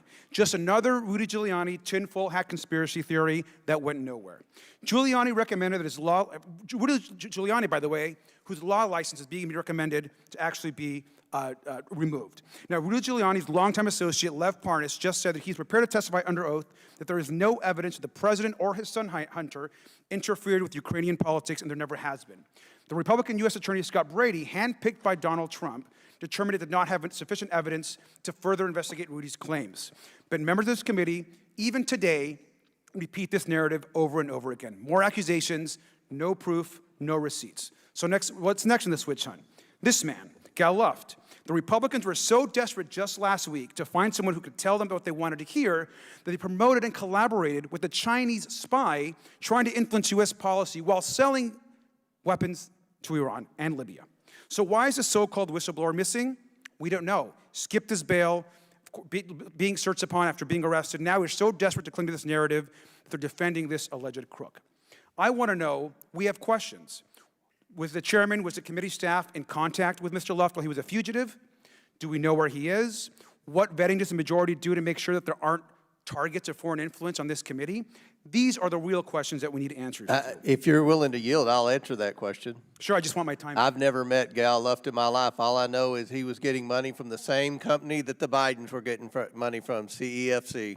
I yield back. Thank you, Mr. Chairman. I'm looking forward to also if anyone from the committee or any committee members or committee staff had any contact with who is now obviously a Chinese spy, which you and the committee have been hyping up for weeks. Well, is the president's son a Chinese spy? They took money from the only difference is the president's son took a hell of a lot more money than Gal Luft did. Sir, Mr. Chairman, you were the one hyping up a Chinese spy and arms dealer for weeks. This is just another example. Who cares if they had money from the same company? So just to finish up my time, let me just say that it's clear to me that this majority will stop at nothing to try to impeach President Biden, the Attorney General, Secretary Mayorkas, and the list goes on and on. This is just another witch hunt that the majority continues to do week after week. The majority is trying to interfere in ongoing legal proceedings to cause chaos and to try to reelect Donald Trump, who obviously is pulling this extremist agenda. I yield back. Chair now recognizes Mr. Sessions from Texas for 5 minutes. Mr. Chairman, thank you very much. Gentlemen, welcome, and thank you very much for taking time. We've been sitting here listening and strongly identify that both of you have chosen to do this as strong people who have an ethical and moral idea about your service to this country. We want to thank you. Today, we have examples of the Department of Justice and the IRS that have not just given special treatment to those who committed tax evasion and financial fraud with the president's family, but I think there's another point that we would want to make today, and that is that I believe that a taxpayer system where the agency is tasked with enforcing the laws fairly on regular citizens is also seeking the chance to shield those well-connected to the President of the United States from consequences of illegal behavior in direct opposition to our nation's founding principles. We've established that. I think that's pretty clear what you've said today. But I have a question for both of you because I believe today's hearing goes beyond that, and that is that there are strong whistleblower protections under 5 U.S.C. Section 2302, the Whistleblower Protection Act, that afford you and any other person who works in this government the protection from retaliation after making a legally protected disclosure. In doing your job, you felt like there was something wrong, you said something about it, and you filed for whistleblower status because you believed that something was being held against you. In fact, both of you had made several legally protected disclosures during this time for the record. Is that correct? That's correct. That is correct. So after making this disclosure to the committee, did the IRS comply with the statutorily required whistleblower protections? How were you treated in this endeavor? So I'll start. So since I made these protected disclosures that are legally protected, the IRS has chosen to retaliate against me in multiple ways. Even now, there's major case initiatives that actually Special Agent Ziegler started as well that are now being put on a back burner and just being slow walked. Again, there's my immediate supervisor and 2 levels above them haven't spoken to me since June 1st of 2023. Even though I'm sending them emails and trying to conduct my business on a daily basis, they literally have not spoken to me. There's Would that be normal? No, absolutely not. I mean, we're running undercover operations. We're doing interviews across the world, and it really becomes when senior leadership really cuts off communication like that, it increases the chance of some officer safety type issue when we can't communicate those type of issues with senior leadership and we have no support from them. Absolutely, Mr. Ziegler. To be completely honest with you, this is going to make me a little bit emotional, but And I'm sorry because I know this is personal. You spoke about that in your opening statement. never have I thought that it's essentially like being left out on an island, and I don't know if that's done purposefully, but I essentially made disclosures up to the commissioner of the IRS. I said what happened, and the response I got a few days later was, I may have broken the law, and don't ever do this again. Your emails need to go through your leadership. So to have that come to me was chilling. It was, I can't even put words to it. But what I can say is there are some people within my agency, some people in leadership that have been a person that I can go to for support, but the vast majority of it has just, it's the impact on the person, it's awful. Well, retaliation is many times seen by people who know it when they see it. And that is why the law exists. And I want both of you to know, as Chairman of Government Operations Subcommittee for this committee, Government Reform and Oversight, Government Accountability, I will be coming to the IRS and I will be going to other agencies specifically about their retaliation under the law within their agencies that we should take as a committee, a whole committee and a subcommittee, very seriously, because this could be a number of matters that are taking place where people have chilling impact against the laws of the United States of America. Gentlemen, I've been taking notes. I want to thank you for being here today. Mr. Chairman, thank you. I yield back my time. Gentleman yields back. Chair now recognizes Mr. Frost from Florida. Thank you, Mr. Chairman. First off, thank you so much for your service working at the IRS. Very important work. Let's get right into it. Mr. Shapley, you're blowing the whistle today because you feel like the Department of Justice provided preferential treatment to Hunter Biden. Is that correct? That's correct. Yes or no? That's correct. And you believe that Hunter Biden received that preferential treatment because his father is the Democratic President, Joe Biden. Is that correct? I can't conclude why he's receiving the preferential treatment, but that is one conclusion you can come to. Yeah, I mean, it's evident in your deposition that you believe that. Mr. Ziegler, did any of your supervisors explicitly tell you you're not allowed to investigate Hunter Biden because he's the president's son, yes or no? I was never told that. You were never told that, thank you. I mean, I know we're in your deposition, did you suggest that there's some larger conspiracy at play here, which is what my colleagues on the other side of the aisle would have us believe, that there's a two-tier justice system that privileges Democrats over Republicans. And that's what my colleagues are doing. They're using you and using your story and using your work to make this argument for themselves. And since January 6th, these Republicans and Trump have complained about a two-tiered justice system, co-opting the language of the decades-long civil rights movement for Black lives and Black freedom, a movement that they actually are actively looking to eliminate. There is a two-tiered justice system, but it's not about Democrats versus Republicans. This language, two-tiered justice system, has a real history. It has a real history of Emmett Till. It has a real history with Breonna Taylor. It has a real history with George Floyd, the Central Park Five, Derek D. as a young man who was just an unarmed young man who was just killed in Central Florida not but a week ago.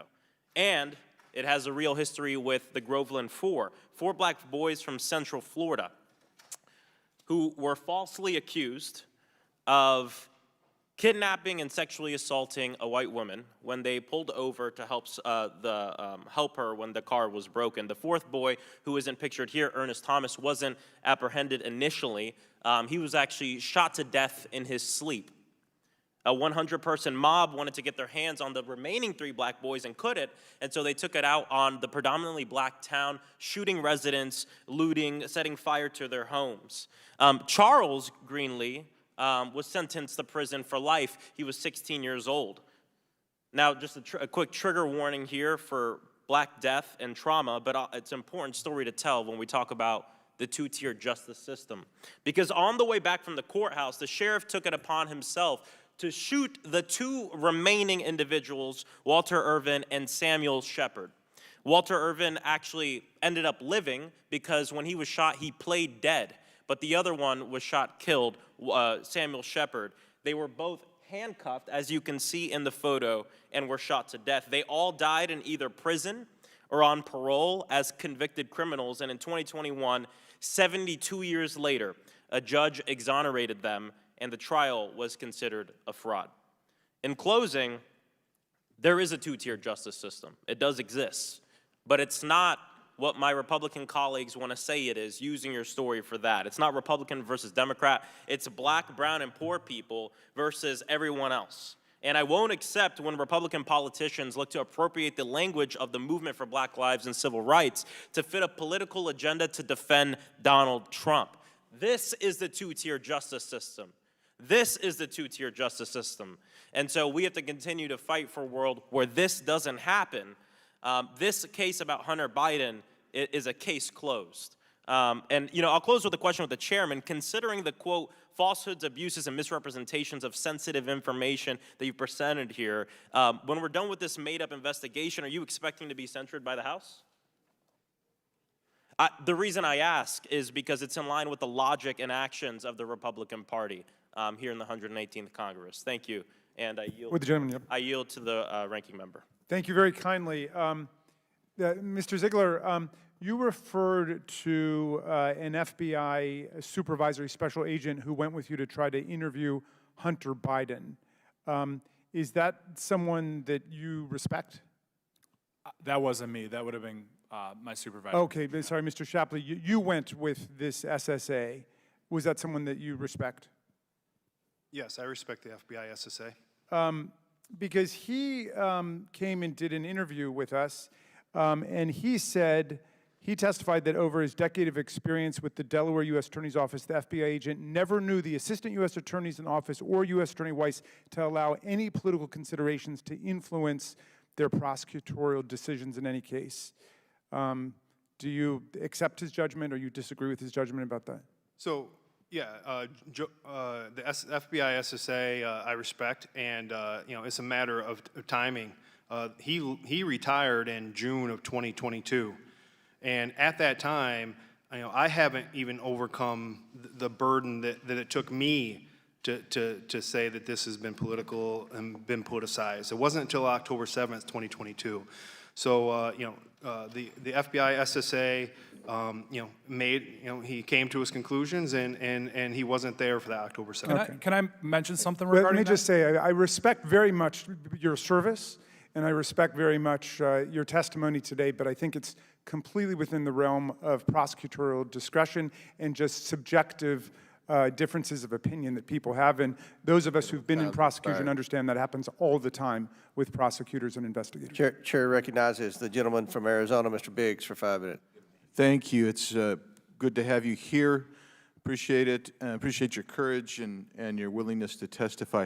Mr. Shapley, I'm going to go to pages 18 through 20 of your testimony, and Mr. Ziegler, I'm going to go to about page 104 to 105 of yours to start with. But while you're going there, I'm going to ask this question. We've heard a lot about this. Well, this 2014, 2015, 2016 tax things, Trump, we've heard a lot about Trump. But in 2014, 15, and 16, those tax years, Donald Trump wasn't elected, but who was the Vice President of the United States, if you know? Joe Biden was the Vice President of the United States. I think that's right. And when the statute of limitation ran on those 14 and 15 years, who was the President of the United States when the statute expired? So that was President Biden. Under President Biden. Well, there's some indicia in the statements and testimony that you made that I want to go over. Mr. Shapley, why did you want to interview Rob Walker? So I think Special Agent Ziegler would be better to answer that question. All right. So I'm looking on page 18 of your testimony, Mr. Shapley. Could you repeat the question? Yeah, can you repeat the question, please? Yeah, I'll tell you what, I'll rephrase the question. On the day of action, you guys were intending to interview 12 people, one of whom was Rob Walker, a business associate of Hunter Biden. And in particular, you wanted to talk about, I think the quote is, 10 held by H for the big guy, right? So who did you infer that the big guy may be? So all I can do is speak to the evidence there. What I can say is, I think I know what you're referring to is when we're preparing for that interview and we're referencing that email, 10 held by H for the big guy, and from what I understand that to be his dad, President Biden. Okay, so I'm sorry, I just want to ask Mr. Shapley a similar question, because the AUSA Wolf interjected, and I'm reading from your transcript now, and said she did not want to ask about the big guy, and stated she did not want to ask questions about dad, in quotes. Who did you take dad to be when she refers to dad? The father of the subject is President Biden. President Biden. And so even by her response, she's inferring that Joe Biden may be involved in Hunter Biden's transactions. And then you get to the FBI agent, and you give some detail about Mr. Shapley, you give some detail about what he is saying and the transcript, if you will, of his interview. And in particular, the FBI agent asks Mr. Walker, so you definitely got the feeling that was orchestrated by Hunter Biden to have like an appearance by his dad at that meeting just to kind of bolster your chances of making a deal work out? Walker answered, sure. The FBI agent continued, anytime he was in the office, or did you hear Hunter Biden say that he was setting up a meeting with his dad with them while dad was still in office? Walker answered, yes. That's the quote that you gave to us in your transcript. And so I guess the question there is, what did you infer that and then you said the FBI agent inexplicably ceases that line of questioning. I want to know what you thought the FBI agent was inferring. What did you think? What do you think when you read that, when you heard that, of the relationship between Joe Biden and Hunter Biden and his business transactions when he is still in office? Yeah, so I can't go beyond what you've quoted me as saying in my testimony, so I just leave it there. Okay, thank you.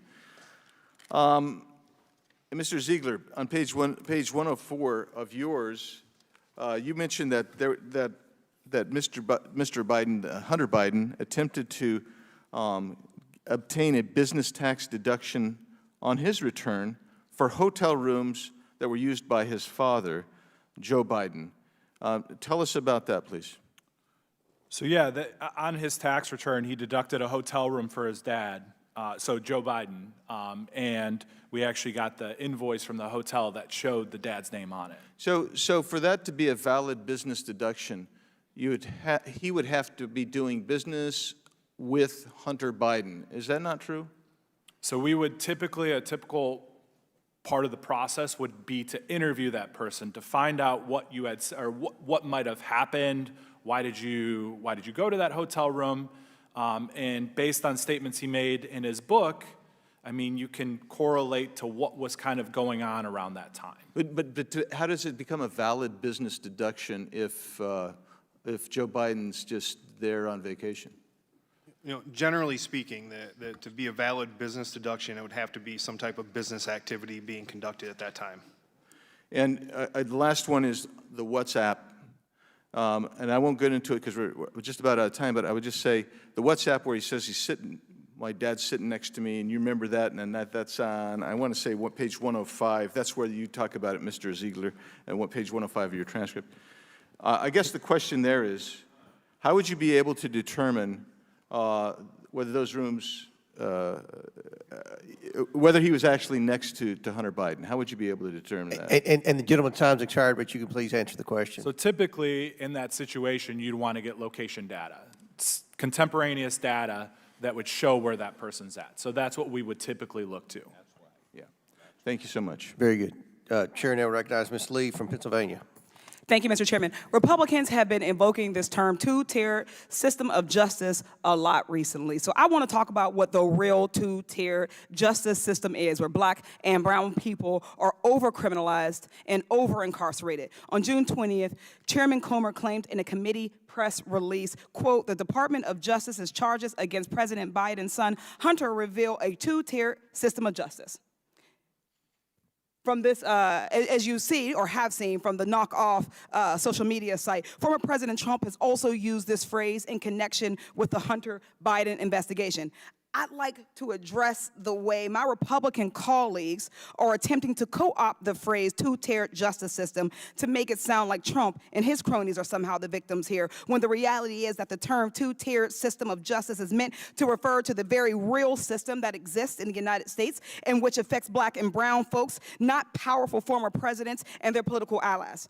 The real two-tiered system of justice is one in which, in 2021, according to the DOJ's Bureau of Justice Statistics, the imprisonment rate for black men aged 18 and 19 was 11.6 times the rate for white males. The real two-tiered justice system is one in which, in 2021, according to those same statistics, the imprisonment rate for Native American males aged 18 and 19 was 5.1 times the rate for white males. The two-tier justice system is one in which, according to a May 2018 Vera evidence brief, and I quote, black men comprise about 13% of the male population, but about 35% of those incarcerated. 1 in 3 black men born today can expect to be incarcerated in his lifetime, compared to 1 in 6 Latino men and 1 in 17 white men. The two-tier justice system is one in which an analysis of nearly 100 million traffic stops across this country found that black drivers were about 20% more likely to be stopped than white drivers. My Republican colleagues seem to think that using criminal law as a weapon or a political tool is objectionable only when directed against someone who should be out of reach of the criminal system, someone too rich, too powerful, or too white to be charged. But let's face it, that same system has been used as a weapon and a political tool against black people since the Emancipation Proclamation. These racial disparities are rooted in a two-tiered view on race. The belief that black people were inferior, that was created to justify the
on tax evasion, I think we should be looking at the biggest fish we can across the board. We're starting here today.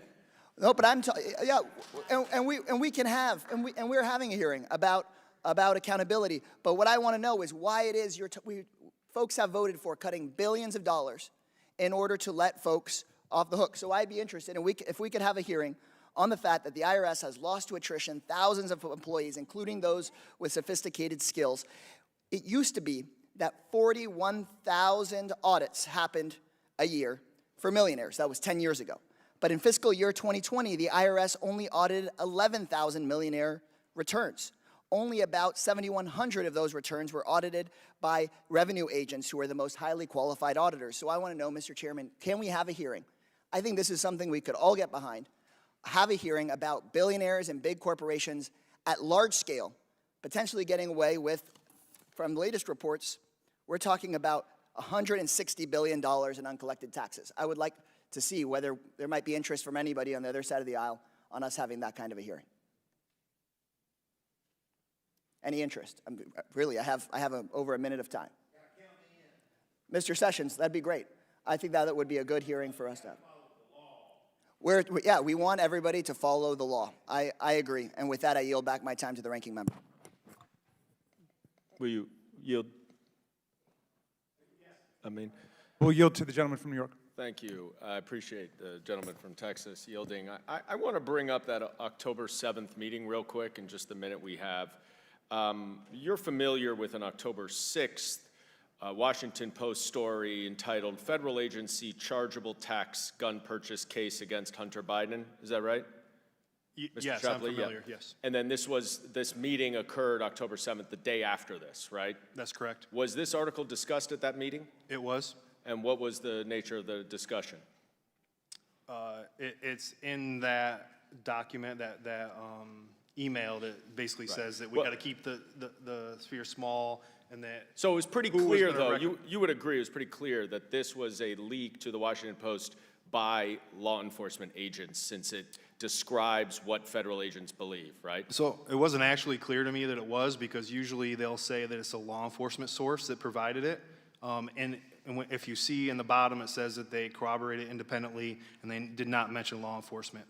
And so you don't think it's the federal agent, the agents who leaked this, when the headline says federal agents see chargeable tax gun purchase case against Hunter Biden? Gentlemen, time's expired, but feel free to answer the question. So prior to that, if you go back to December of 2020, there was another leak to the Washington Post that we had to get Department of Justice, OIG involved, TIGTA involved, so there was other leaks that happened prior to this to the Washington Post that I think are important for us to understand as well in that situation. They had similar information as the October 6th leak. Chair now recognizes Mr. Donalds from Florida. Thank you, Mr. Chairman. To the witnesses, thank you for being here today. I want to get right to it because we have a lot to cover. Mr. Ziegler, you are the agent that opened up this investigation.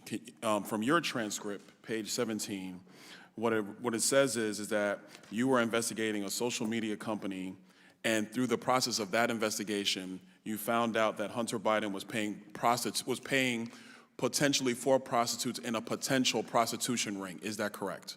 That is correct. Okay. You also say that in the beginning phases of that investigation, reviewing bank reports, that there was evidence that he was living lavishly through his corporate bank account. Is that correct? And when I say him, I mean Hunter Biden. Is that correct? That is correct. Okay. Question for you, and also for Mr. Shapley. Is it a clear line of potential investigation if somebody is charging up massive living expenses through a corporate account and not doing that through their own personal accounts and not accounting for that properly on their income tax returns? Is that the basis of a criminal investigation? Generally speaking, that would definitely be factors that would spur a criminal investigation, yes. Okay. Let me ask you this question. Let me answer this question real quick. So there was reference to the WhatsApp text message referring to, and everybody knows it now, hey, I'm sitting here with my dad, tell the chairman to give me my money because we remember and we're not going to forget because we're the Bidens and we have all these connections, yada, yada, yada. We all know that text message now. Mr. Ziegler, on page 105 of your testimony, page 105, gentlemen, you state, I know we wanted to get location data because I went to the prosecutors with this and they again came back at me with, well, how do we know that? He could just be lying and claiming that dad, Joe Biden now, that dad was there and dad was not there. Were you allowed to get location data dealing with the WhatsApp text message? So from my memory of it and from the notes that were taken, I never obtained location data regarding that message. Did Miss Wolf, the AUSA in Delaware, did she say, oh wow, look at this text message, let's figure out the location data and see where Hunter Biden was when he sent said message? Was she like excited about this as a prosecutor? So, I mean, when I asked her about the location data, in her response right here, it was her responding with, well, how do we know that? It wasn't yeah, let's try and figure that out. It was like, well, how do we know that? Well, did she read the text message? Because if I read that text message as a prosecutor, I'm saying, wait a minute, dad is sitting next to him and dad happens to be the now president, then vice president of the United States. Shouldn't we find out where Hunter was when he sent said text message? I mean, I'm not a prosecutor, I'm a finance guy, but that just seems like common sense to me.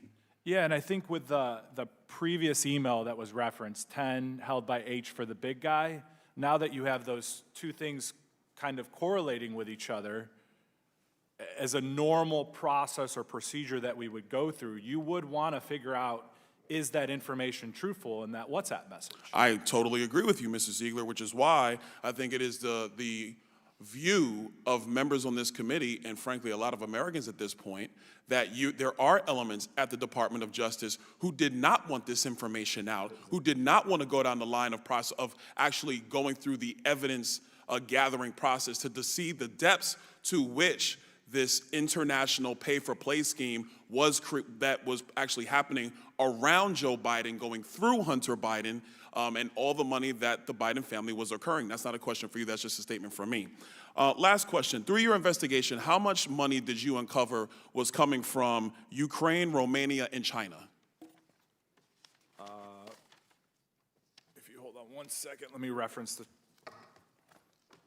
17.3 million approximately. Okay, so 17.3 million through your investigation, and you and Mr. Shapley, you are the guys that investigate criminal tax evasion on an international scale, is that correct? That is correct. Okay, question for the chairman. Mr. Chairman, through the investigation of the Oversight Committee, about how much money have we seen come from Ukraine, Romania, and China? Over 10 million. Okay, so we have two separate investigations. One done by the investigative branch of the IRS that is charged with doing these types of investigations. These are the people you want doing them. And an independent investigation by the Oversight Committee. And we're coming up with the same amount of money, give or take a couple million, going through the same person in Hunter Biden. And his investigation is slow-walked. And we're supposed to sit here and think that Joe Biden knows nothing? I think, for the record, Mr. Chairman, that the relevant committee needs to have questions for Leslie Wolf, the AUSA of Delaware, for David Weiss, the Attorney General of Delaware, for Lisa Monaco, who is the Deputy Attorney General, and for Merrick Garland himself, the Attorney General of the United States. Because if this action is allowed to occur, and investigations are slow walk with this level of detail, this ain't Donald Trump, y'all. These are facts. I yield back.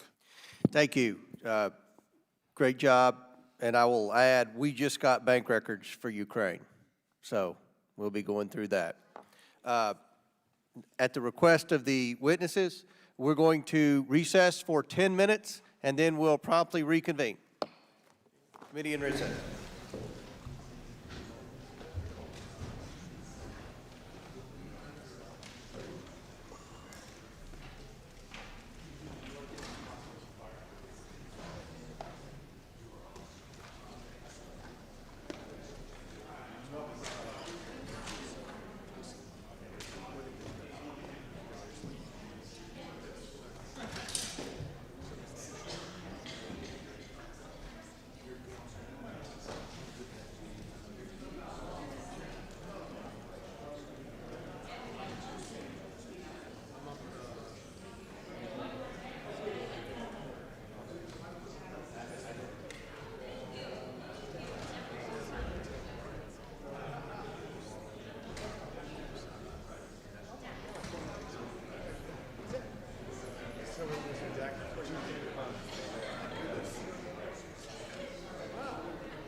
Yeah. I think after.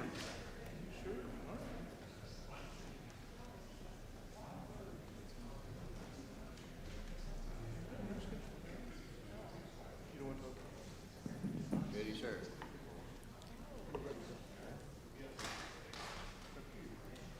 The Oversight Committee will reconvene. We're now back in order. The chair recognizes Ms. Crockett for 5 minutes. Thank you so much, Mr. Chairman. The problem with going this late in the game is there's so much that's been put out there. You're just kind of all over the place, so just rock with me for a little bit. First of all, I want to get the elephant out of the room. Just to be clear, both of you provided deposition testimony, and in your depositions, neither one of you ever stated that President Joe Biden interfered with your investigations, correct? The transcript doesn't include that, no. Yeah, the transcript does not include that. Nor does it include that Merrick Garland interfered with your investigations, correct? The transcript does not say that, no. Thank you. The reason that I say that is because it's the insinuation that this committee is trying to make, or at least one side of this committee is trying to make, is that for some reason there was interference, and my colleagues continue to make sure that they outline the fact that this investigation actually started under the Trump administration. So that's the reason about who appointed who comes up. But at the end of the day, we have no evidence whatsoever that the president nor the Attorney General of the United States interfered. But I also want to make sure that we outline some legal principles, since we've got so many newfound prosecutors today on this committee. Number one, just to be clear, just because you investigate something, it doesn't necessarily mean that there will be a conviction, correct? That's correct. That is correct. Okay. In fact, in our criminal justice system, you are cloaked in a presumption of innocence. That is what happens under the Constitution, okay? So we all have a role to play. Your role is investigative, correct? Correct. All right. So then you have an AUSA, who usually is the one that is responsible for taking the evidence. Actually, they probably have an investigator in their office. There's usually an investigator that is directly within their office that will review any documentation that you provide, and then they will sit down and talk to the AUSA's office about recommendations, like what the charges will look like and things like that. Is that not correct? If that's correct, I've never seen that. Okay. Well, let me be clear. There is a level after you get done with your investigation in which the U.S. Attorney's Office then will look at the evidence that you've provided, and they will make decisions, correct? Yes, and they all four assigned attorneys agreed with recommending felony and misdemeanor tax charges. I heard your testimony before. I'm not going to dispute that. The difference is I've done the defense side of this before. So as far as I'm concerned, it sounds like a sweetheart deal, because I've never pled anyone to every single count of a federal indictment in the first place, unless they only had one count. I have always negotiated, and unlike on the state level, I typically do my negotiations a lot of times before there's even an indictment, because a lot of times my clients are actually turning evidence over and all kinds of things. But the thing is, those conversations have never taken place with an investigator. They always take place with the U.S. attorney. So the point is, you don't have the ultimate charging authority. The people that did, they decided to do what they decided to do for whatever reasons, correct? So in my experience, I've always been a part of that, at that table, talking to the AUSA and talking about the charging decisions. So that's not accurate to say that I'm not, investigator is not involved in that So process. this time it was a little different for you, and that's why you felt as if something was wrong. But I want to get to something else really quickly. I want to talk about what we should be prosecuting. We should be looking at the fact that in 2017, Trump's first year in office, he also made $6.5 million from China, his tax returns show. The source of the China payments is not clear from the returns. The payments were a surprise, since Trump is an outspoken critic of the $5.8 million that Hunter Biden made. The difference is Trump was our president when he made this money from China, whereas I'm sure you would agree with me, Hunter Biden has always been a private citizen. We've got a lot of other stuff. In fact, it's clear that Trump never paid more than $750 in taxes for, I want to say, a total of like 2 years of his taxes, which is absolutely insane.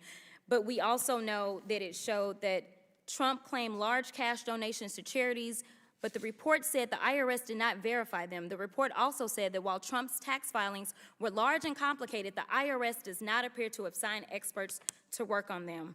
That is shameful. In addition to that, we heard testimony earlier that talked about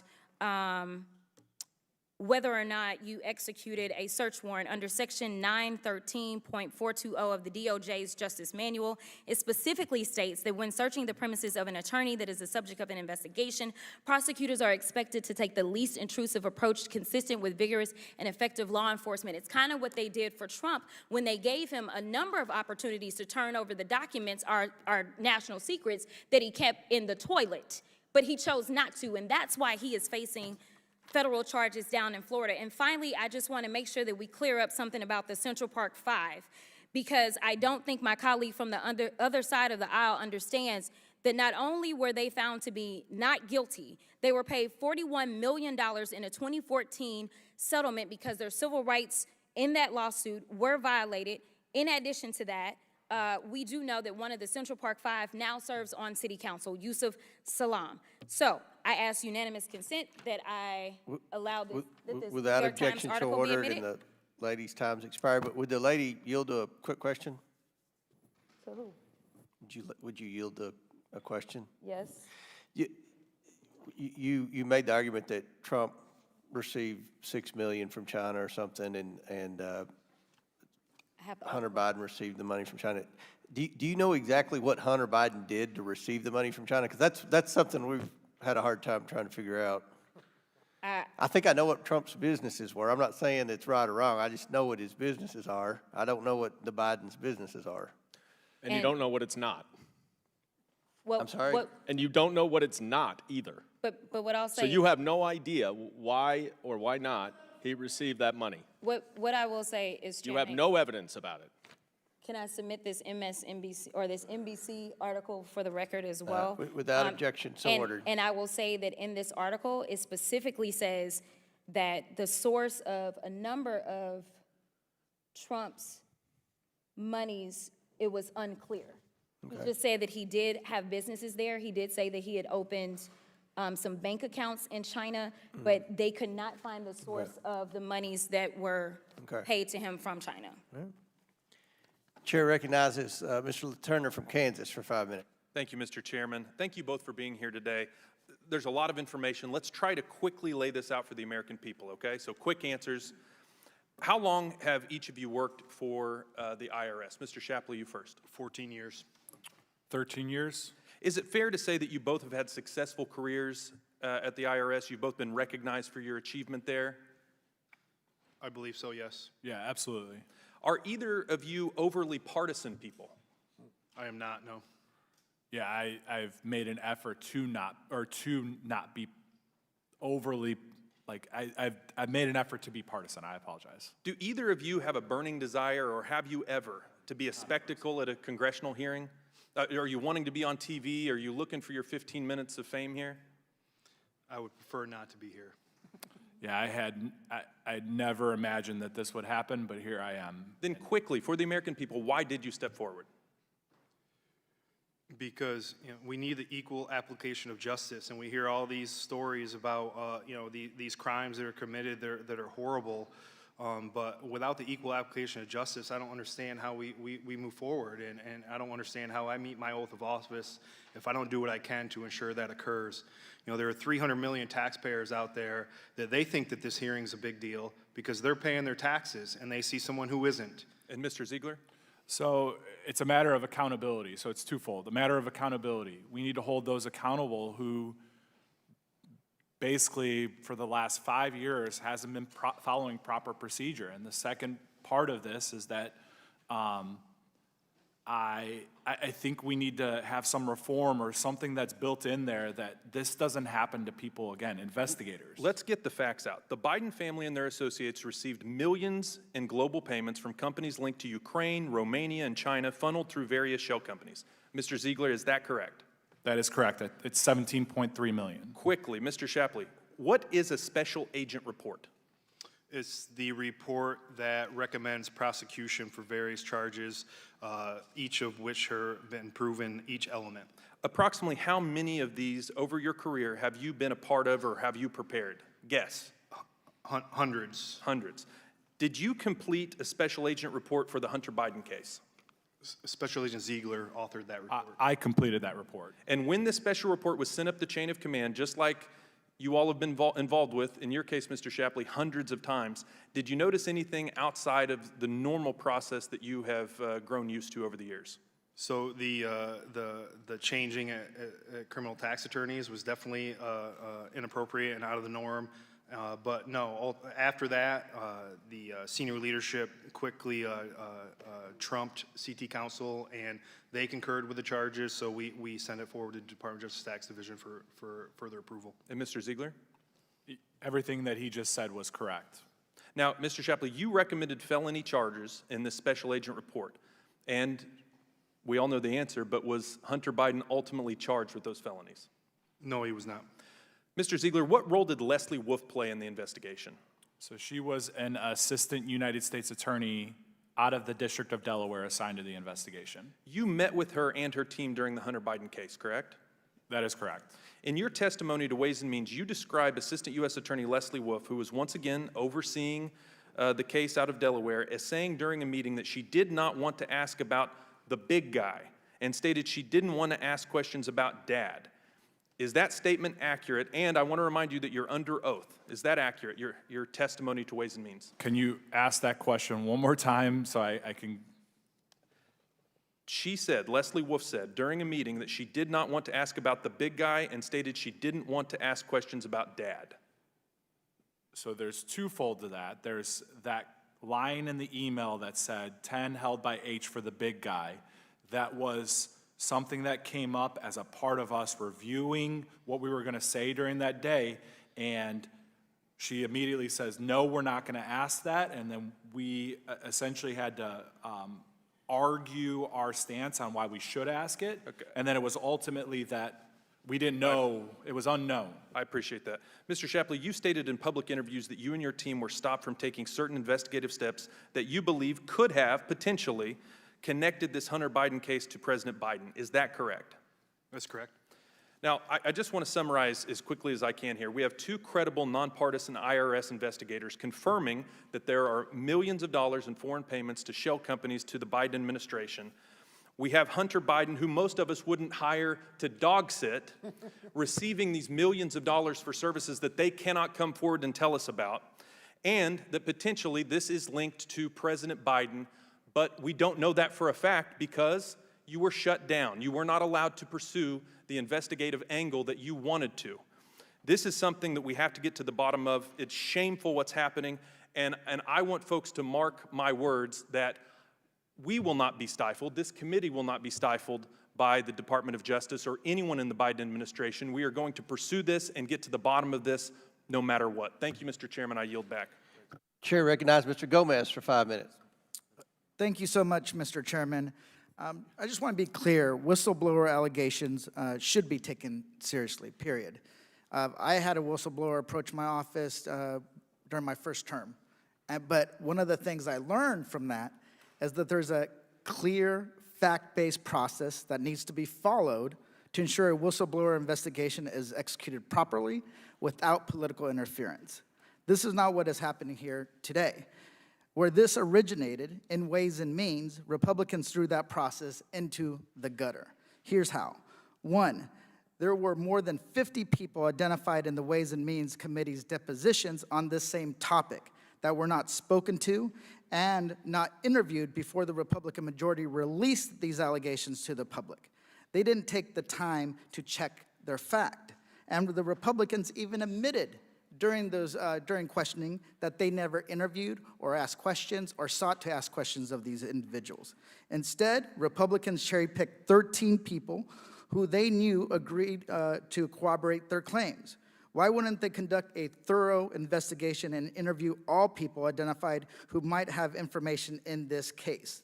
There are more than 50 people who weren't given the opportunity to defend their names, respond to allegations, or give this inquiry important context and facts. Two, The whistleblower transcript contains unauthenticated, unverified documents from unknown searches on the internet. The exhibit used by the gentleman from Ohio in the early part of this hearing is one of those unverified documents pulled from the internet, yet they treat it as a smoking gun. You can literally find anything on the internet. That doesn't make it true, and Republicans refuse to verify their sources. They are trying to give the appearance that these documents are from IRS files provided by the whistleblower or from some trusted source, but in fact, they are not. These documents are unauthenticated, and we don't even know their real source. What kind of basis is this for a serious investigation? 3, the majority released this transcript with all these errors I cited to the public before verifying any of these allegations. They put the cart far before the horse, declining to speak to over dozens of valuable witnesses, refusing to verify the information they pushed to the public, throwing this whole process and its credibility out the window. Additionally, this process has been tainted by the fact that one of these whistleblowers' attorneys has made substantial contributions to the Republican chairman of Ways and Means as recently as February of this year. And one of these whistleblowers didn't even come voluntarily. He was asked to testify by his supervisor. None of this inspires confidence in these efforts of my colleagues across the aisle or in the process that has been taken. If my colleagues were serious about these allegations, they would have gone through the proper steps to ensure this investigation was done correctly, but they didn't. They rather dragged this investigation and this committee into the gutter, and that was proved by the gentlewoman from Georgia. If the gutter is where they choose to live, and the only purpose of this hearing is to drag us all down there with them, I don't want any part of it. I ask for unanimous consent to submit for the record a letter from Ways and Means Ranking Member Richard Neal outlining the improper steps taken by the majority in this investigation. Without objection, so ordered. Thank you. With that, I'd like to yield my remaining time to Mr. Goldman of New York. Thank you, Mr. Gomez.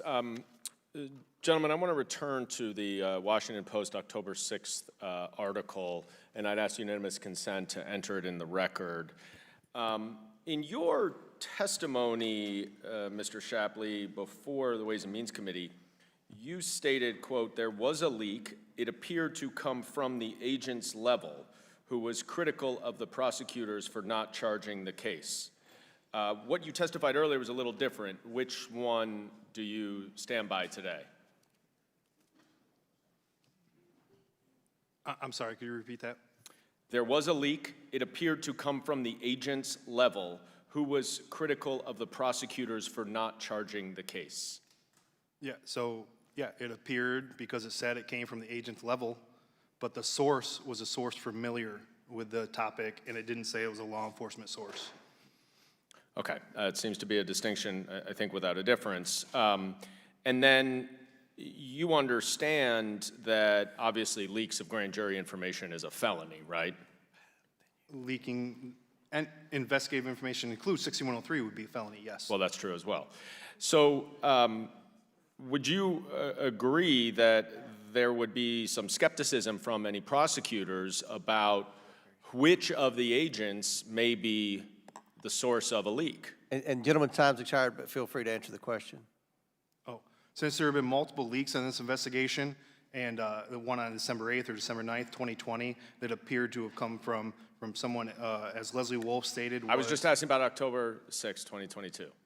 So, I it would cause anyone's suspicion, right? If it says it comes from an agent level? Yeah, that's what you said. Gentlemen, time's expired. You're the next questioner after Mr. Fallon from Texas for 5 minutes. Thank you, Mr. Chairman. We're just talking about obfuscating and diverting and distracting and spin and a whole lot of word vomit from the other side of the aisle. It makes no sense as to what we're here for today. And you hear a lot of Trump, Trump, Trump, Rudy Giuliani, Giuliani, Giuliani. We're not talking about either of those gentlemen today. I want to thank both the witnesses for being here. I think it's been established that you're very credible, you're very experienced, you're subject matter experts at what you do. Mr. Shapley, you led a team of 12 elite agents in this investigation. How long were you investigating the sportsman, the Hunter Biden investigation? How long did you lead it for? I started in January of 2020. Okay, so 2 to 3 years? That's correct. Okay. You both, I'm sure, are aware that one of Hunter Biden's lawyers has accused you of having access to Grind and that you're disgruntled agents. Mr. Shapley, are you a political activist? I am not, no. You are not. Mr. Ziegler, are you a part of the MAGA movement? I am not. You're not. Okay, thank you. So I have to ask you a direct question, and it's an important one. Are you two out to get Hunter Biden, or are you out to get justice? It's all about justice here, and that's why, you know, a plea agreement, when people ask me to comment about the plea agreement, it's just, you know, Mr. it is Ziegler? what it is, outside of my control. Justice, or you want to get Hunter? It's justice. Thank you. Okay. So the ranking member, who was a rather skilled orator, rather bombastically claimed when he was speaking earlier that this is all, and I quote, normal stuff, and there's no evidence that Hunter Biden received preferential treatment. So, Mr. Ziegler, do you agree with those statements? That this investigation was normal stuff, nothing out of the ordinary, and that Hunter Biden didn't receive any preferential treatment? Based on my transcript, I would believe that that answer would be, or that question would be incorrect. Would you fair to say that you vehemently disagree with those statements? I don't think it changes my perspective of it. All I can say is that we came forward with the information of slow Right. walking, not following the investigative steps, and So it was out of the ordinary? yeah. Okay. Mr. Shapley, do you agree with those statements or disagree with them? Yes, this was out of the ordinary. Okay. So when you read your transcribed interviews, which are pretty massive in and of themselves, it's clear that the levels of interference and roadblocks that the DOJ and other federal government personnel put in front of you was astounding, if not unprecedented. In these pages, I was utterly shocked to see how an assistant U.S. attorney stonewalled and scuttled your investigation. So let's go back. It's December of 2020. The prosecutorial team is meeting to discuss next steps. Hunter Biden has received millions of dollars in foreign payments. One of his shell companies, Wasco, to this day, no one can tell what the hell it ever did other than accept money. So nobody knows what services the company's ever provided, and it's December of 2020. Hunter is vacating Wasco's DC offices, and he's moving those documents to a storage unit in Northern Virginia. Mr. Shapley, were you pretty interested in what some of those documents might reveal? Yes, we were. Okay. And maybe possibly could have shedded light on criminal activity, felony criminal activity? Unfettered access to the documents there before defense counsel can filter them, and would have been very advantageous. Could have been a treasure trove, we don't know, okay, because of what happened later. So I'm going to get to that in a second. So did you prepare an affidavit to search that storage unit? Yeah, I was the one that prepared Okay, that. Mr. Ziegler did that. Did U.S. Attorney Weiss agree that if the unit wasn't accessed for 30 days, then you could execute the warrant? That's correct. Okay, so now that in and of itself seems kind of weird, though, doesn't it, to wait 30 days? And is somebody, how are you going to know if somebody accesses it? You can have is it going to be under 24-hour surveillance? Is it going to be a stakeout? Are we going to have to call Emilio Estevez and Richard Dreyfuss and have them there with the binoculars checking things out? So it wasn't in the transcript, but this was a little bit a unique location where it would have been easier than what you just described. To see if it was accessed. But you didn't have to wait the 30 days, did you? Because did Assistant U.S. Attorney Leslie Wolf, what did she do when she learned that you wanted to execute the search warrant on this storage unit? So she actually first approved and was saying that it's going to take approvals for us to get this done, but then came back a few days later and said, no, we're not going to move forward with this. And I was the one who proposed, well, let's just wait 30 days, we'll get the approvals, we will make sure that the storage unit is not accessed, and then we can move forward with the warrant. Her response was, I'm going to think about it. And then we come to find out a few days later that they had let defense counsel know that we know about the storage unit. Okay, so that's key. So a U.S. attorney tipped off the lawyers of a person who was the subject of a years-long criminal felony investigation. Is that what you're saying? Did Leslie Wolf tip off Hunter Biden's lawyers? Regarding the storage unit, that you guys had interest in the storage unit. Because once you know that, if you're the subject of a criminal investigation, any of those documents that can incriminate you are probably going to meet a match and some gasoline. So that's astounding to me, that is direct evidence, clearly, of preferential treatment, and that is not normal stuff. Is that normal? So I can tell you that that was actually my kind of red line situation, a little bit different than how Shapley refers to it, but I didn't think we had a seat at the table. It was just, it disappointed me so badly, but I knew this was something that we were up against, and that it was like, okay, that's what they decided to do. Have either of you ever seen anything like that before in your decades of experience? And gentlemen, time's expired, but please feel free to answer the question. No, I have not. I have not either. Well, I want to thank you. I think you're both excellent public servants and you're courageous. And justice is the only thing I want to be blind. Not our Democratic colleagues, not the legacy media, and certainly not top administration officials. Mr. Chairman, I yield back. Chair recognizes Mr. Goldman from New York. Thank you, Mr. Chairman. I'd love to get the extra minute that Mr. Fallon got as well. Thank you guys for being here today. We don't have a lot of time here. I have a lot of questions. If I cut you off, I'm not trying to be rude. I'm just trying to get through them. And I want to talk a little bit about the evidence you did have. Mr. Ziegler, you were the case agent. So how many documents would you say you gathered during the 5-year investigation? So, however, I do believe I may have documents. I am limited by the statute, but I would be more than welcome to turn those documents. No, I don't over need to them. How many? Just the number. It was a significant amount of documents. I apologize. Hundreds of thousands? Millions? I don't want to put a number to it, but there was a lot. Right. Bank records, right? You had a lot of bank records? Yes. Both domestic and foreign? That is correct. And you conducted search warrants? Yes, there was reference in our transcripts to conducting electronic search warrants. And did you do other search warrants as well? When you say other search warrants, what do you mean? Any other search warrants? Electric, otherwise, physical? So I'm going to stick to what I stated in my transcript. There were multiple electronic search warrants. And you said that you conducted more than 60 interviews as part of this investigation, is that right? That is correct. That's a lot for any investigation, right? For a tax investigation? I wouldn't say that. Yeah. I would say that All right, in my 10 years, I don't know how many investigations I did with 60 interviews. So I want to focus, though, for a second on the WhatsApp that we went through. And Mr. Shapley, in your testimony, your opening statement, you said that the text message, the WhatsApp message that we've been talking about, shows Hunter Biden discussing business with his father. Could you show me where in the text message it says anything about discussing business with Joe Biden? So if you'd like me to go through it, I mean, I can take time to review it if you'd like me to. Well, I don't have the time, unfortunately, as you point out. I will tell you the only thing it says about it is that Hunter Biden was sitting with his father. It does not say anything about discussing any business.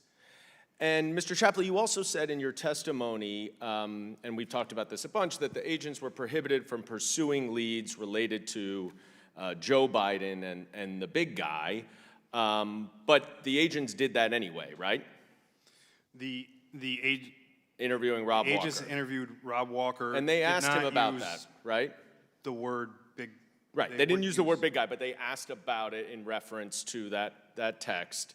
And do you recall that Rob Walker actually said in response to that he was not aware that Joe Biden was ever a part of anything that he and Hunter were doing? That's what the witness said, yes. Yes. And then you describe a lunch, what we talked about earlier, where Joe Biden came to say hello at the Four Seasons Hotel to lunch that he was having with CEFC executives, right? That's correct. But what you didn't talk about is what Rob Walker said the origination of that lunch was. And you testified that he said that Hunter told his dad, according to Rob Walker, quote, "I may be trying to start a company or try to do something with these guys." Now let me ask you something. That doesn't sound much like Joe Biden was involved in whatever Hunter Biden was doing with the CEFC if Hunter Biden is telling him that he's trying to do business with them, does it? No, but it does show that he told his father he was trying to do business, and he was okay. talking Well, to that his is father true. Hunter Biden about the does business. try to do business. That's correct. Yes. So you not only have no direct evidence connecting Joe Biden to any of Hunter Biden's business deal, you actually had proof that he wasn't involved. That is the proof that you had. And in the end of the day, that this was a 5-year criminal investigation with tens of thousands of documents, maybe hundreds of thousands, unusually search warrants, aggressive techniques, You wrote a report recommending felony charges. It went to DOJ tax. They wrote a 99-page memo, approval memo, right? And neither of you saw that, did you? That's correct. That is correct. And what was their recommendation? So all I know Approval, is, discretion, or declination? so I have to stick to the Okay, confines of. you testified that it was discretion, which means that it wasn't an approval, it was to the discretion of the U.S. Attorney's Office, which had that DOJ tax memo, which had information from the defense lawyers that they spoke with, and they are the ones who have to prove this case in court. And I will tell you, as a federal prosecutor for 10 years, and I worked with many of your colleagues who do great work, and I'm sure you do great work as well. But I never met an agent who didn't want to charge every possible case. But what I noticed in 5 hours of testimony today is that neither one of you has ever mentioned a portion of the case that may not be so strong, or may be suspect, or may have a defense. And that's because that's what the prosecutor has to think about before charging a case. And that is not what the special agent report does. Gentleman's So, time's in the end- expired. He went a minute over. Chair now recognizes Mr. Perry from Pennsylvania. I thank the chairman. Mr. Shapley, if you can turn to page 30 of your transcript, and I want to say to Mr. Shapley and Mr. Ziegler, we sure appreciate you coming forward. I think, look, we've heard of alleged so-called whistleblowers in the past. They couldn't reveal themselves, and it led to an improper impeachment of a president that was unjustified and unsubstantiated. So I really do credit you. I think this has probably been very, very difficult and a hard choice for you to make, but I think it was the right one, and I commend you for it. Mr. Shapley, page 30 of your transcript, let me see, middle of the page, last sentence, second paragraph, starting with every single day. Every single day was a battle to do our jobs. Now, I understand that in Congress, but you're following the letter of the law, you're taking in information, you're doing, prescribes you do this, and you get that. Why is your day, that's a chilling line. What did you mean when you said that?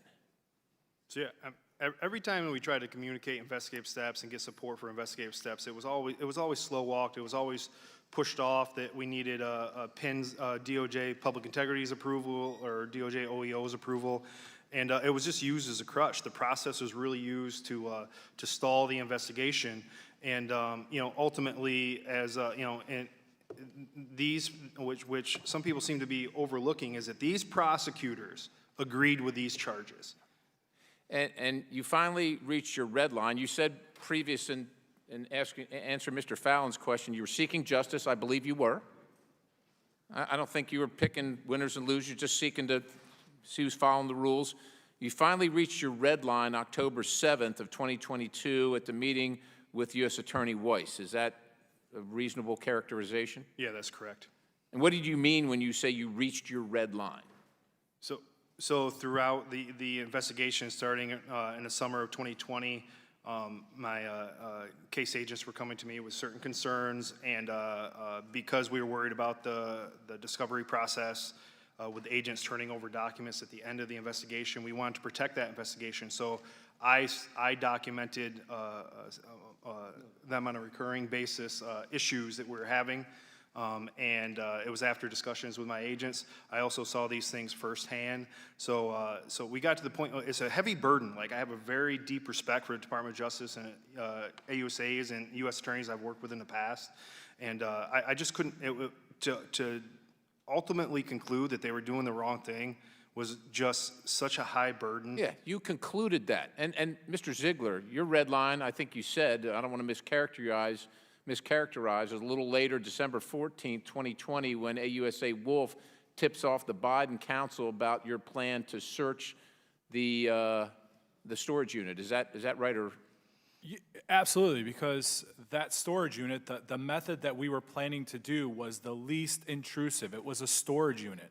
We wanted to get, we needed to get those records. And again, you were just seeking justice, right? Seeking the truth. Absolutely. Truth's going to take you wherever it takes you. Make decisions based on what you learn. Turning back to you, Mr. Shapley, what was your agency's leadership's response when you tried to alert officials outside your chain of command? So most recently, when Special Agent Ziegler emailed the commissioner, they basically threatened and intimidated Special Agent Ziegler that he had violated some type of law. Threatened and intimidated. And forced him, this chain of command requirement that does not meet the legal requirement. So you're trying to seek justice, you're trying to seek the truth, and they're throwing an obstruction in front of you. They're obstructing you from doing it, aren't they? So my complaints for IRS criminal investigation and senior leadership is not necessarily for blocking this investigation. I do believe that we raise things on a continual basis, and they just stuck their head in the sand and took no action. But in terms of the retaliation, that's when they first reared their head, and there's no doubt about it that after protected disclosures were made, that they took prohibitive personnel practices against me. Mr. Shapley, Mr. Ziegler, have you ever been threatened before in an investigation? I have not, and I've come to learn that this 6E grand jury threat may have happened before to other people inside the IRS. Mr. Shapley? No, not from my own agency, not from Yeah, so the team. when my friends on the other side of the aisle say that Treasury hasn't retaliated against you, it's simply not true. There's a law, 5 U.S.C. 2303B13, and they placed unlawfully you and your fellow supervisors under a gag order. Mr. Shapley and Mr. Ziegler, my time has expired, but what we're talking about here is obstruction of justice. Obstruction, you were seeking justice and you were obstructed. It's against the law. Mr. Chairman, I yield the balance. Gentleman yields back. Chair recognize Mr. Moskowitz from Florida. Thank you, Mr. Chairman. And gentlemen, thank you for appearing today. Thank you for being a public servant. And there should be no retaliation against you as whistleblowers. Unlike my colleagues that said nothing and supported President Trump when he retaliated and fired Vindman and escorted him from the building for appearing in an investigation. That shouldn't happen to you. But of course, they said nothing when it happened to other people. We heard a lot about the Bidens, the Biden family, Biden associates, right? Bidens, plural, the S, what does the apostrophe mean? But not Joe Biden. Didn't hear a lot about Joe Biden. Why? Because he didn't do anything. This has nothing to do with him. My colleagues talked about foreign countries, foreign entities, trying to make it all scary for the American people. Of course, President Trump got $5.4 million from the Chinese while he was president because they were leasing space in Trump Tower. He goes out and air kisses President Xi, totally perfect. Jared Kushner gets $2 billion from the Saudis, even though he oversaw Mideast peace, totally kosher. Ivanka Trump, she's doing business with the Chinese while she's working in the White House, totally beautiful, right? Why do I bring that up?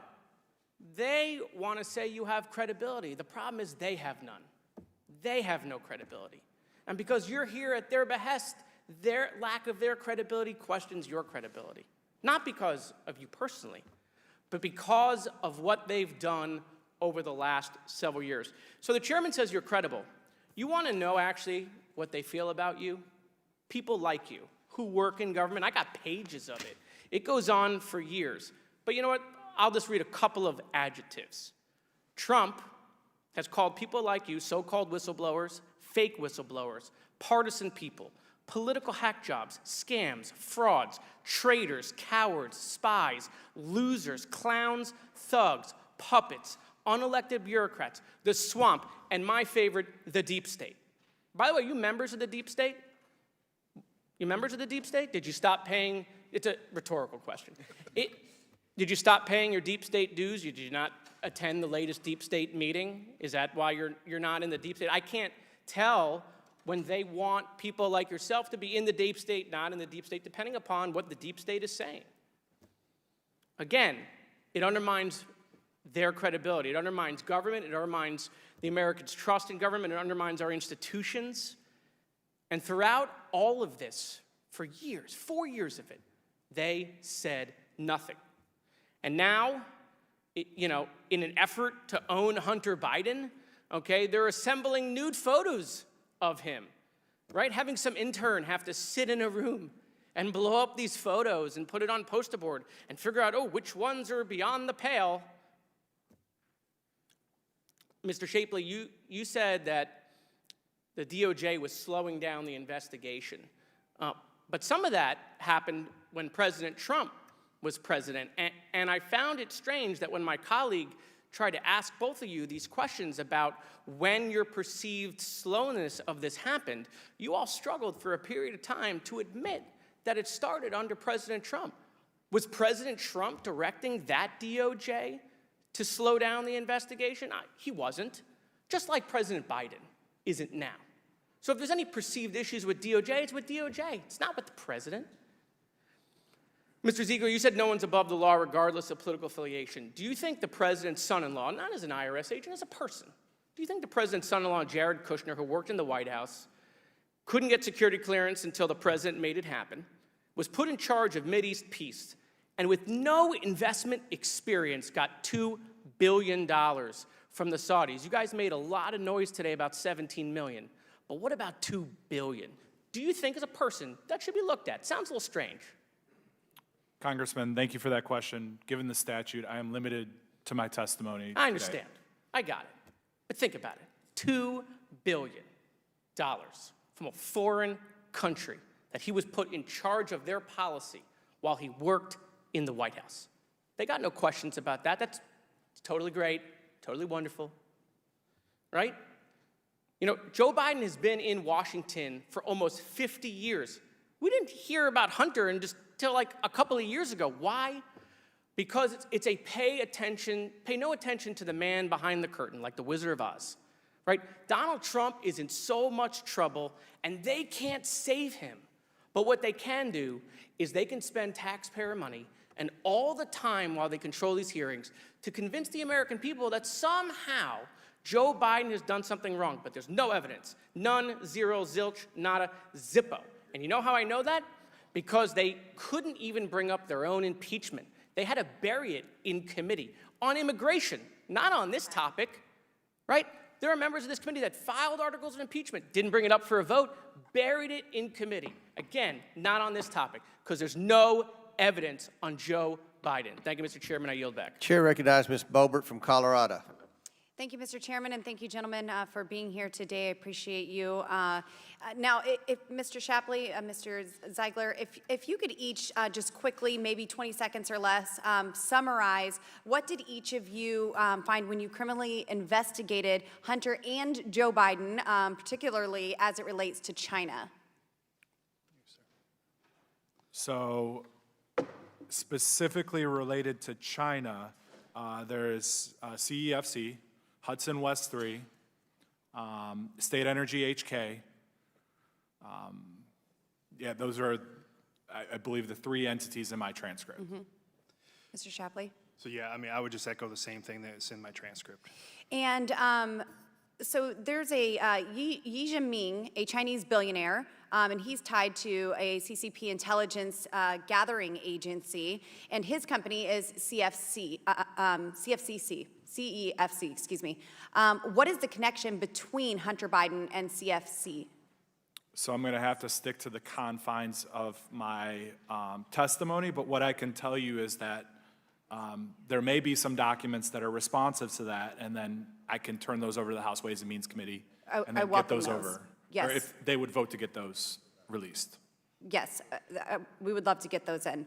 And I see that Hunter Biden received more than $8 million in foreign payments, including $100,000 made from CEFC directly, $664,000 from State Energy HK, as you mentioned, another Chinese company, and a $325,000 capital contribution made into Bohai Harvest on Hunter's behalf, a Chinese equity investment fund.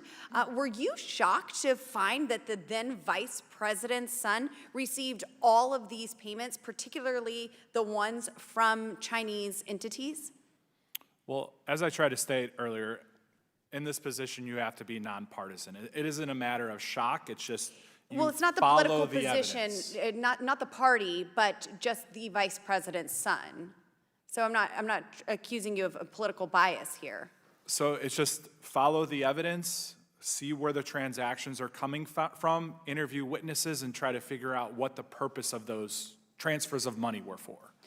And Mr. Shapley, in March of 2017, Robinson Walker LLC received a $3 million wire from a Chinese company, State Energy HK Limited, which took place just 2 months after Joe Biden left office as vice president. And I believe it was in your testimony that you said that it seemed that this would be getting into place, or it was in a testimony that was said today, that this would be being assembled before he left office, and then just shortly after it came to fruition. So can you quickly discuss the Robinson Walker connection to the Biden family? So, yeah, I mean, I'd have to defer to Special Agent Ziegler. Okay. I don't think I spoke about the $3 million. Yeah, so any of that information related to the $3 million, we can turn over to the House Ways and Means Committee, and they can vote to release that to you.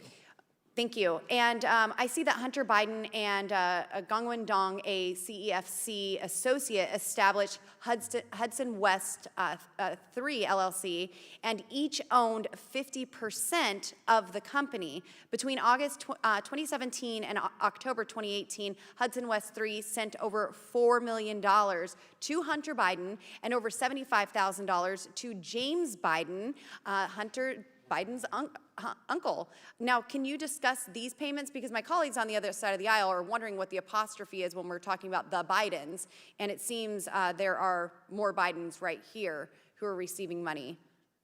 So in an answer to his question regarding President Biden, and in an answer to this question, any documents that we believe that we may have in our possession, we can turn over to the House Ways and Means Committee. They can vote to release it to you guys. Okay, I request that you release those to them. And then also, we have the situation with Gal Luft, that he was doing business with CEFC, and I guess that makes you a Chinese spy, so I guess Hunter Biden is a Chinese spy according to their allegations. But do you have any information regarding Gal Luft that you could also turn over to the Ways and Means Committee? So any information that I have in my case file, at the direction of my attorney, we can turn over to the House Ways and Means. Thank you so much. I appreciate you gentlemen for being here, your bravery, your courage for standing up. You know, we saw a lot of evidence today about millions of dollars being shuffled through these shell companies. We've seen delayed warrants to impact a 2020 election. Prosecutors instructed not to involve the big guy because optics, well, the optics are very, very clear. Hunter Biden sold access to his father with an influence peddling scheme, which in my opinion compromises the current president of the United States. The Biden family has never sold anything in their life but their influence in Washington, D.C. Every business they have is monetizing their grift of the American people. Thank you for making that very clear today, gentlemen. I yield. Gentlelady yields back. Chair now recognizes Ms. McClain from Michigan. Thank you guys for being here. I know it's been a long day, but we appreciate you. The American people appreciate you. To get some truth and honesty back in the American justice system, I think is great. So thank you again. We've heard a lot of rhetoric today, and I just want to talk about as much as we can, just the facts, just stick to the facts. So, Mr. Shapley, in August of 2020, your team obtained a July 2017 WhatsApp message from Hunter Biden to Zaho, a Chinese businessman, and I want to read a few lines from that message. I'm sure you remember it, but I'll just refresh your memory. And I quote, Z, please have the director call me, not James or Tony or Jim, have him call me tonight. I'm sitting here with my father, and we would like to understand why the commitment made has not been fulfilled. And Z, if I get a call or text from anyone involved in this other than you, Zhang or the chairman, I will make certain that between the man sitting next to me and every person he knows and my ability to forever hold a grudge, that you will regret not following my direction. And I am sitting here waiting for the call with my father, end quote. That's a fact. I didn't make that up. That's not my opinion. That's not rhetoric. Is this, this is a message from Hunter Biden's WhatsApp app correct? It's from a search warrant from a Apple iCloud backup, yes. From where? From whose phone? My phone, your phone? It was from Hunter Biden. Okay, thank you, sir. I Wasn't didn't from mean his to be phone, disrespectful. But it was from Hunter Biden, a Hunter Biden device. Yes, okay, thank you. But it was linked to Hunter Biden, correct? Yes. Okay, thank you. Now, Mr. Shapley, were the Bidens contemplating a deal with CEFC in July 2017 timeframe? So I would just have to stick to what was in my transcript. I don't know if I really described that. And then Have you? I think that's a portion of Okay. the WhatsApp message. However, I do believe there's a full chain that if it's relevant, we can turn that over to the House Ways and Means Committee, and they can decide to vote to release that to you. That would be appreciated. I just wanted to give, in my limited time, just to set the stage. One person has come forward, Tony Bobulinski, I believe, has alleged that the Bidens were contemplating a deal with CEFC even earlier than 2017, and he's come forward and said that. Is Tony Bobulinski the Tony referenced in the WhatsApp? I'm trying to connect the dots. I think we need to stick to the transcript, and I think in my testimony I referenced Sinohawk, the Sinohawk deal, and we know that that deal never went through, and that relates to CEFC in China. Okay, so the Tony that he's referencing, do you believe that to be Tony Bobulinski? Or So in my transcript, I did not mention anything regarding Tony Bobulinski, but what I can do, again, is provide any information that I have related to him over to Please. the House Ways and Means Committee. Thank you so much. And then the reference to James, is there a reference to James in there? Is that James Gilliar, another Biden associate? Again, We might have to get that one too. That's okay. And again, I think it's just critical that we stick to the facts and not my opinion. So I appreciate the fact that you're only speaking with fact, not on a partisan basis. absolutely. But if you could get those, that would help. Because in another message, Zaho responds to the earlier message, copy, I will call you on WhatsApp, and Hunter writes back, oh, my friend. Okay, my friend, I am sitting here waiting for the call with my father. Again, my concern is the ability to tell the truth, right? The cover-up is always worse than the crime.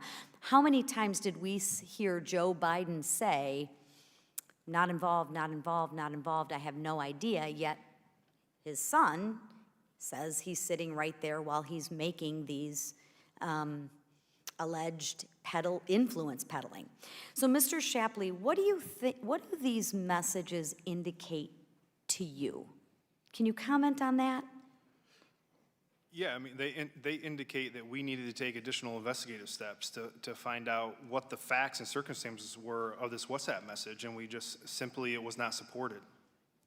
Can you explain to us, what do you mean it wasn't supported? So Special Agent Ziegler, I mean, spoke Yeah, about as it a normal part of a tax investigation, you want to understand why individuals are earning money. If someone's paid a significant amount of money, in order for that to be income, not a gift, not a loan, you need to understand the substance to why that person is paying them, and that's why you need to understand the four corners of that transaction. Sure. And that's standard operating procedure that is usually held for normal members of society. I mean, that's standard operating procedure, but what you're telling me is you weren't able to pursue that. Correct? That's correct. I am out of time. Thank you so much, Mr. Chairman, and thank you again. Chair recognizes Mr. Burchett from Tennessee. Thank you, Mr. Chairman, members. Thank you all for being here. When I was a younger man, the country wasn't going too well, and one night it really culminated in something, and I remember my daddy praying, said, Lord, at the blessing, he just said, Lord, please don't let us lose our country. That's the prayer I'll be making tonight after hearing this testimony, because this just really, it sickens me. And Mr. Ziegler, I know you're a man of faith. Mr. Shapley, I guess after tonight, maybe you are or you aren't. I'm not sure where it will drive you, but I will be remembering y'all in my prayers. And Mr. Ziegler, and I appreciate y'all's incredible courage. It takes a lot of guts to get up here and put your families and your spouses through all this garbage, and it's not right. And thank y'all, sincerely. I appreciate that. Yes, sir. Mr. Ziegler, it's also come to my attention that today, after this hearing was already underway, apparently Oppo research is circulating from, quote, Hunter Biden's legal team, unquote, suggestions that you had leaked SARS and other investigative information to someone who had released that information online. Is there a statement that you'd like to make about whether you have leaked any investigative information to someone to reveal on the internet? And I'm sure Hunter Biden's legal team, who's obviously watching right now, and these dirt bags are trying to smear you through the press, and it's disgusting. And I'd appreciate hearing a direct answer from you, brother. So there's two parts to this. There was that release of that bank report. My name was listed in there. So my name was out in the public as one of the IRS agents working this case, and that was maybe 2 or 3 years ago. So that came out. And then on top of that, me and my husband were in a report that's out on social media, on Twitter, by a person with the same last name that I have, who I've never met, I have never turned over information to. We just happen to have the same last name, okay? Right. I was, for my sexuality, my sexual orientation, my husband was put out there, like information related to me. So it was in an effort to discredit me, that I'm this person working for the liberal side, and I must be a plant. And it was awful, the things that they were saying about me. But I can tell you that I've never turned over any information regarding this case to anyone related to that Marco Polo report or someone with the same last name that I have. Thank you, and I appreciate that, and I'm sorry you. Thank you so much, You and your husband had to go through all that misery. Mr. Ziegler, also, how much do you think Hunter Biden and his business associates received from the Burisma board? I'm gonna need to refer to my transcript, so if you give me 2 How about this? How about if I just help you out? $666,667. Does that sound about right? So is that a monthly transfer? I'm not sure. I just, well, if it's a monthly transfer, I'm in the wrong line so of work. Burisma paid to everyone involved $6.5 million. Okay, okay. And when did Hunter leave the Burisma board? Can you hold on 1 second? Sure. It's not in the confines of my transcript, so that would be something I'd have to turn over to the House Ways and Means. I'd like to get that. Was the money you think received from Burisma sent directly to Hunter Biden in 2014 and 15? It was not. It was sent to an entity called Rosemont Seneca Bohai. Okay. Why would they do that? And why would they why would they send it to his business partner, Devin Archer, was it, and all that? So I can talk about my normal experience, what I've, hold on 1 second. Give me a couple seconds. So I can provide this in an additional testimony to the House Ways and Means Committee to explain that. Okay, I'd like to get that. Mr. Ziegler, also, Rosemont Seneca Bohai, they didn't do anything. They didn't produce anything. Skinny Atlas, they didn't obviously do anything. Owasco did not do anything. Hudson West 3 didn't do anything. But are all these Hunter Biden affiliated companies, to your best of your recollection? I believe I referenced in my testimony that I knew of those, but I didn't reference how I knew of them. Okay. Well, I guess, and I should have directed that at Mr. Shapley, I believe, but my point is you're familiar with these companies, but have you been able to identify what the Bidens did here in the business of selling, or what they did with these companies? Either one of y'all, Mr. Shapley. Again, I'm going to have to, the response to that, the reason why some of these payments were received, we can turn over as a part of an additional testimony. I guess my point is they didn't sell tough steaks or crappy ties. They sold influence, in my opinion.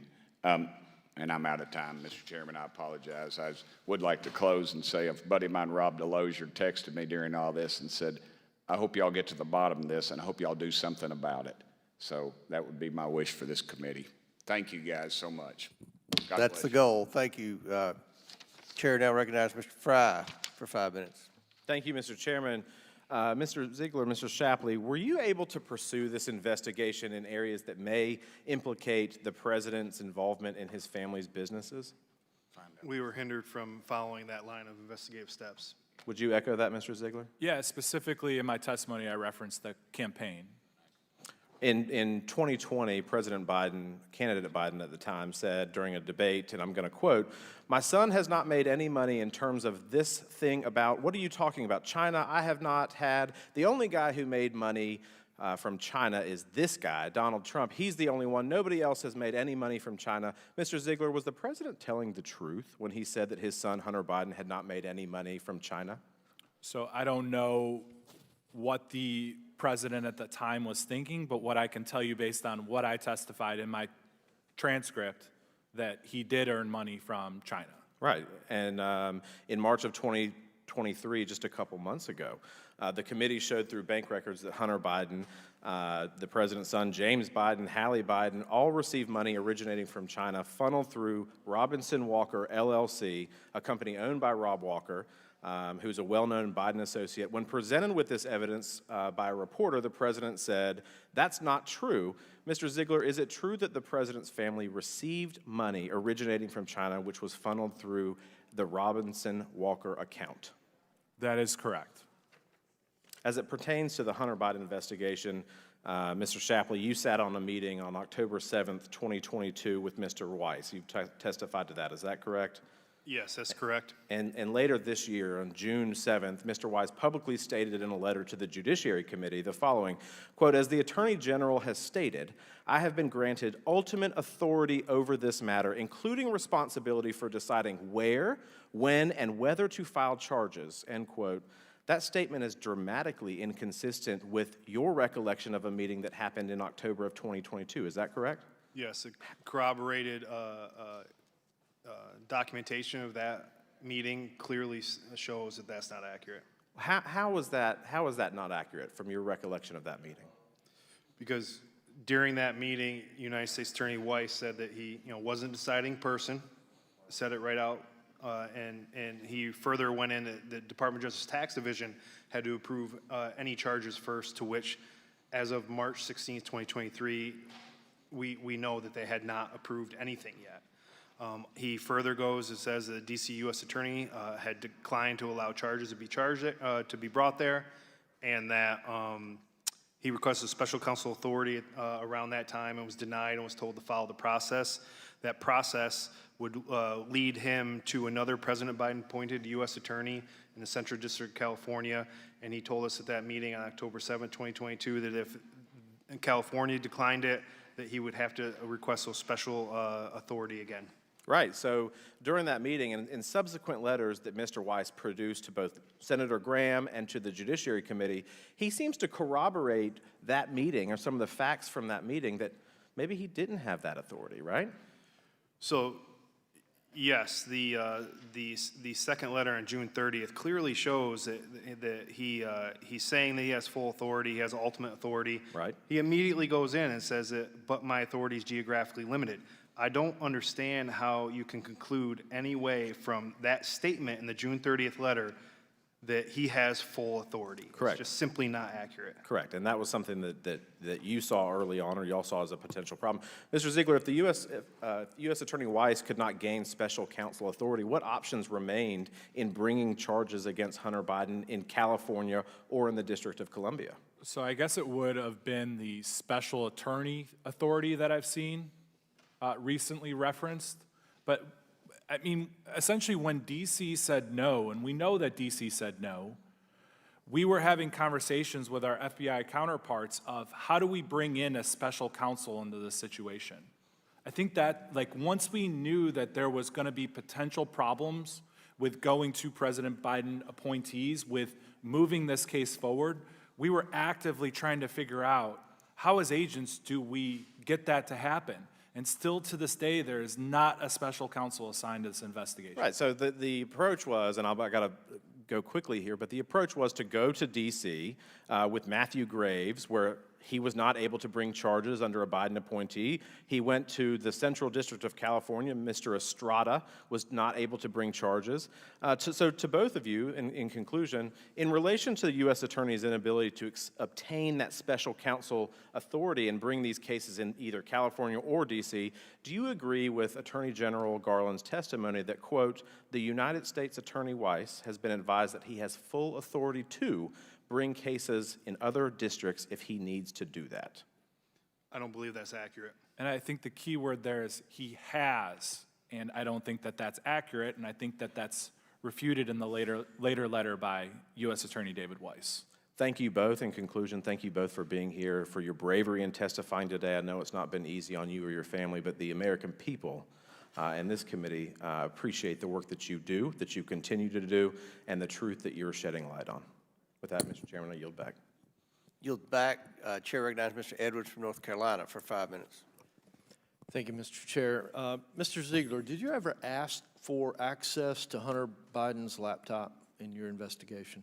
I do recall asking for access, yes. And were you granted that access? I don't believe that that's in the confines of my transcript. So I do know, so when we're talking about— Did you investigate, did you look at the laptop? So I can jump in there because I documented a meeting where we had this discussion, and it was included in my House Ways and Means Committee transcript. And Special Agent Ziegler asked multiple times that he had certain pieces, certain downloads from the devices, but he did not have access to all of them.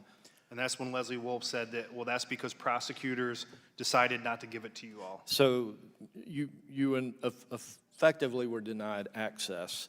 Mr. Shapley, in your interview with the Ways and Means Committee, you stated the following regarding efforts to obtain a search warrant for, at the time, former Vice President Biden's guest house. We talked about the storage unit earlier. Let's talk about the guest house now, where Hunter Biden had been staying, and Assistant U.S. Attorney Leslie Wolf's assessment of the situation regarding the likelihood of such a warrant being approved. There was more than enough probable cause for the physical search warrant there, but the question was whether the juice was worth the squeeze, and I find this in quotes. She continued that optics were a driving factor in the decision on whether to execute a search warrant. She said a lot of evidence in our investigation would be found in the guest house of former Vice President Biden, but said that there's no way that we'll get it approved.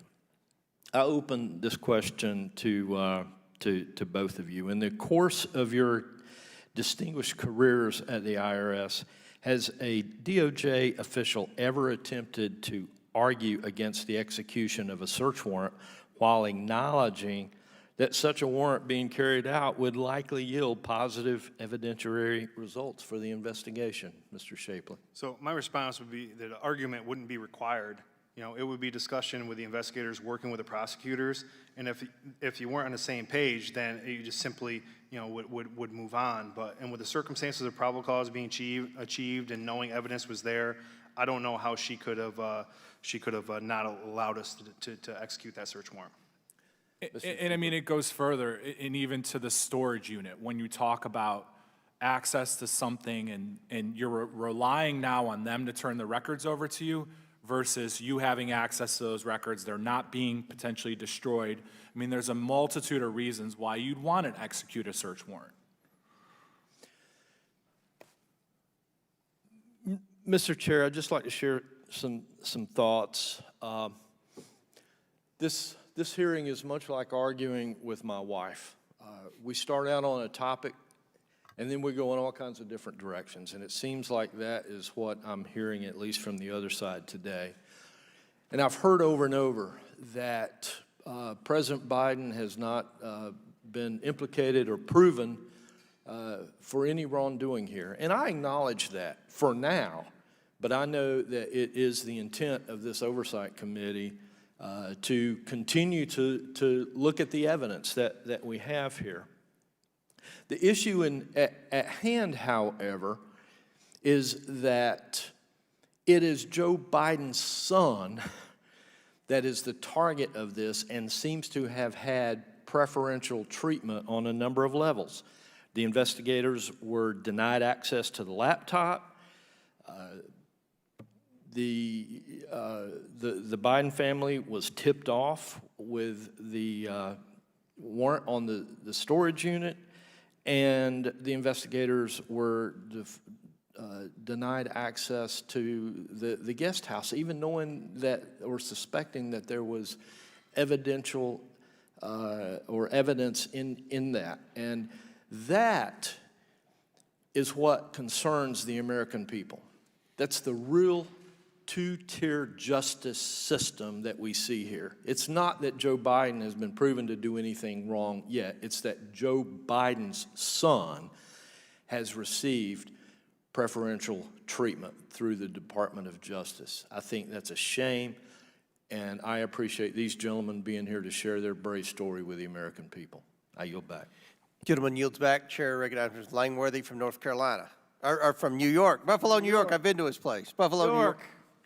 Thank you, Mr. Chairman, and thank you to these two very brave whistleblowers for what's been a very grueling hearing today. And I just am very grateful for openly testifying in front of everyone. And this must be challenging despite your providing accurate and credible testimony. But that goes directly to my point. I think it's important to sum up a few things. So I just want to ask a series of questions to you, Mr. Shapley and Mr. Ziegler. It is true that you provided testimony to the House Ways and Means Committee, correct? That is correct. And how long did each of your interviews last? So around seven hours? Yeah, a little bit more than 6-7 hours. 6 or 7 hours. Okay. And when did those interviews occur? Mine was late May of June 2023. 1st? Of this year? Yeah. Were Democratic staff present during your interviews, and did they question you? Yes, they did. Democratic staff was present, and actually the Chairman Smith was present at my testimony. Did you give your testimony knowing that you could be criminally prosecuted if you lied to Congress? Yes, I did. Yes, I did. Now, how long has your testimony been public for the American people to read? For the last 3+ weeks, probably.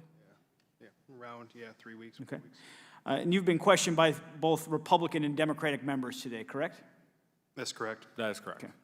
Now, given all that you have just told us, you gave over 15 combined hours of testimony to Ways and Means, hours of public testimony today, and these facts have been public now for weeks, and yet not one single person has been able to contradict a single fact about your testimony.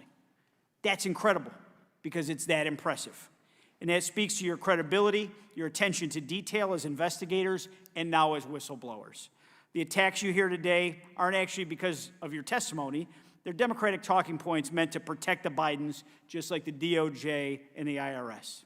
Your testimony speaks for itself and is powerful, and I am so glad you were willing to voluntarily come in today. And that's why, Mr. Chairman, I am so pleased that you held this hearing today and show yet another example of why this committee must continue this investigation into these matters. And I'm proud to yield back.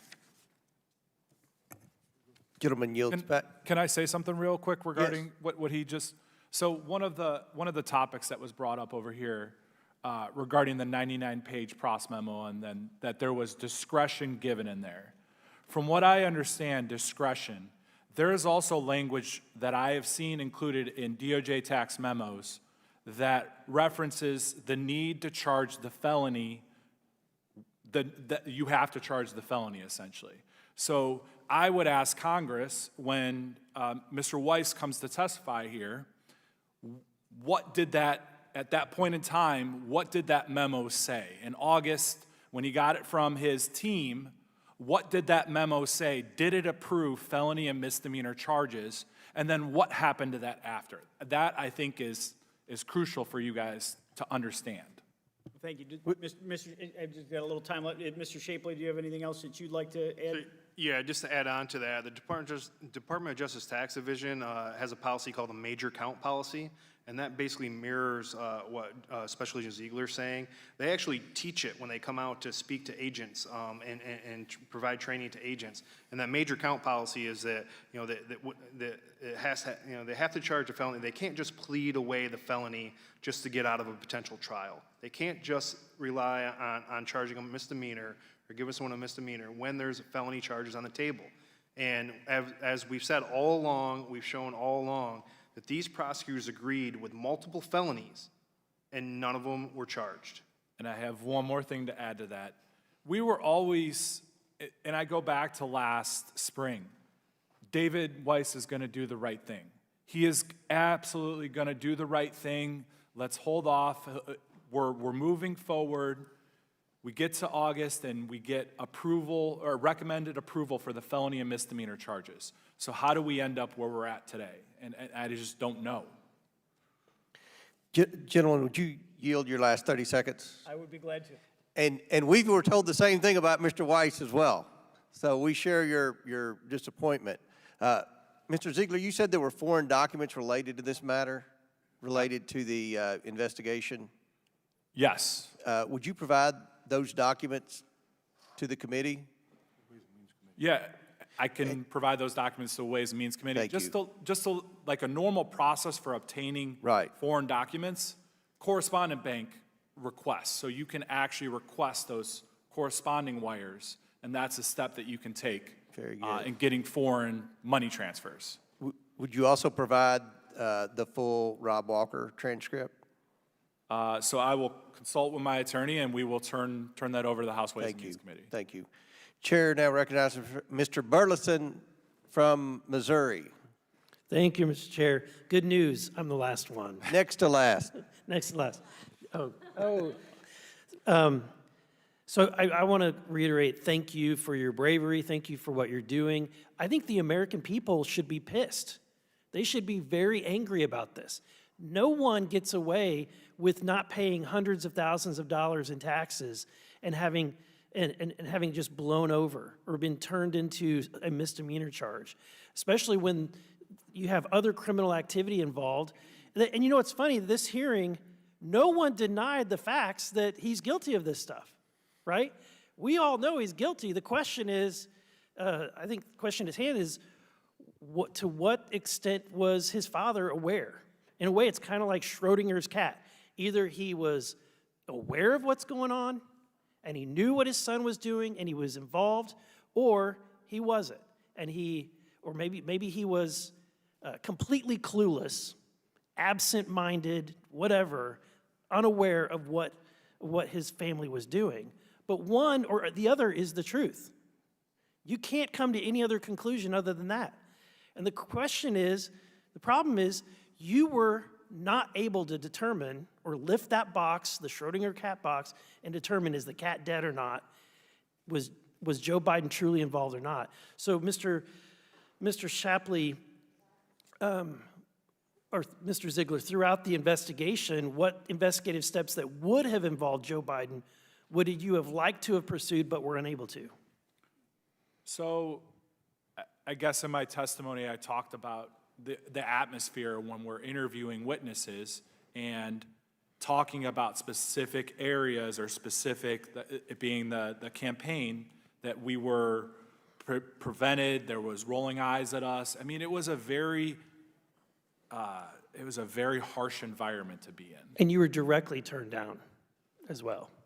So there were situations to where I was not able to ask certain questions, yes. So you weren't able to lift the box and find out what's underneath?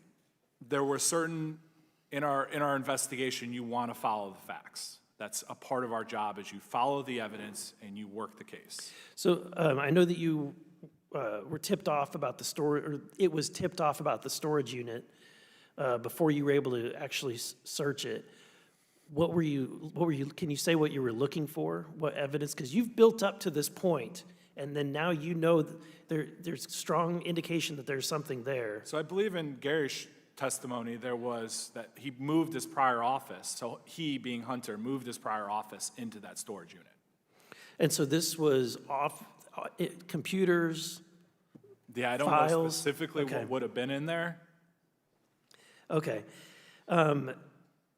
Besides any tax crimes, what other violations were being investigated by any other agencies? So those aren't in the confines of our testimony. What other charges are being investigated? Any offshoots, but. Were there other agencies that were working with you that were working on other? Yeah, there was, FBI was working this case with us. Okay. So but you can't speak to whether there was a Foreign Agent Registration Act or? I cannot speak to that. Okay. My other But what question. I can tell you is, not only do we investigate tax crimes, but we also investigate money laundering. So any instances of money laundering, us as IRS agents, we are allowed to investigate those crimes. Okay. So, Mr. Congressman, if I could add, so in my transcript, I do say that there's a FARA issue at play during the investigation. Okay, so there was a FARA issue, a Foreign Agent Registration Act issue. And has that been pursued? We are not a part of the investigation anymore, so, and I mean, that's our whole point of a special counsel. If there's these offshoot investigations, we're gonna just rely on the same thing to happen. In your investigations, you knew that there was foreign bank accounts or foreign money wires. Are you aware if the Biden family has or they own foreign bank accounts, and do you have the ability to get access to those? So any records that I would have related to that, I can turn over to the House Ways and Means Committee, and then they could vote to release that. Thank you. Thank you. I yield back the remainder of my time. Were you all ever given access to the Form 1023 that alleged Joe Biden and Hunter Biden were a part of a bribery scheme with Ukraine? The reason I ask that is because that allegation is consistent. The way that the oligarch claimed he gave the Bidens the bribe is consistent with what we've seen in Romania and other countries where they set up all these shell companies and then they launder the money through the shell companies back down to different Biden family members. So I wondered if you knew about that form before it became public. So I can speak to that. So in my original transcript, I wouldn't have been able to say that I knew anything about a 1023, but I provided a supplement after I saw open source information from the former Attorney General Bill Barr that said that he saw this document and they sent it to Delaware for further investigation. And the team, as far to the best of my knowledge, never saw that document. So the team that was in charge of investigating the Biden family for tax crimes never received the FBI document that alleged Joe Biden was involved in a bribery scheme. You know, for the IRS investigators on the case, the answer is no. Is that odd? I mean, everybody knew you were investigating the Bidens for at least tax evasion. Generally speaking, if there's any types of money coming in and there's a criminal tax investigation ongoing, I don't see how that information could be withheld from the investigators. And I can tell you, and I can provide this in my testimony, but like there's things that are contained on that document that could further corroborate other information that we might be having an issue corroborating because it could be regarding a foreign official. So if we have information regarding that in a document or a witness, we can further corroborate later evidence. And like I said, if that's something that we have, we can turn that over to the House Ways and Means Committee. Thank you. Thank you.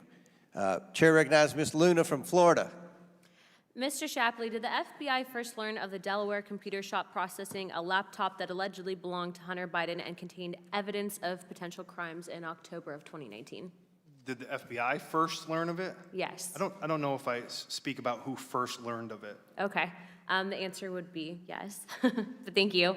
And isn't it true that the FBI verified the laptop's authenticity in November of 2019 by matching the device number against Hunter Biden's iCloud account? Yeah, I believe that's in my transcript, and that's accurate. Correct, transcript 12. The FBI analyzed the computer, correct? There was a report that the FBI CART team analysis had taken place? Can you point to just a page in my transcript so that Page 12. Okay, page 12.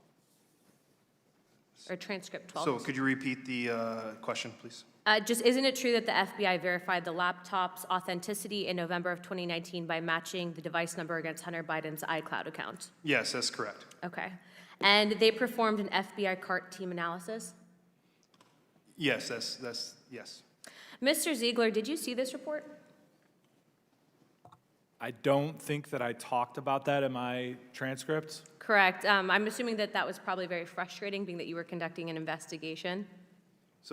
So I can speak to this again because I did contemporaneously document a long meeting about the laptop, and Special Agent Ziegler confirmed in that, and it was released in House Ways and Means Committee testimony, that he pointed out individual pieces of data that he was provided, and then he asked why he hadn't seen other pieces of data, and that's when Assistant United States Attorney Wolf told them that prosecutors were withholding information from the investigators. And I think what's important with withholding, they never said what they were withholding. So I think that is like important.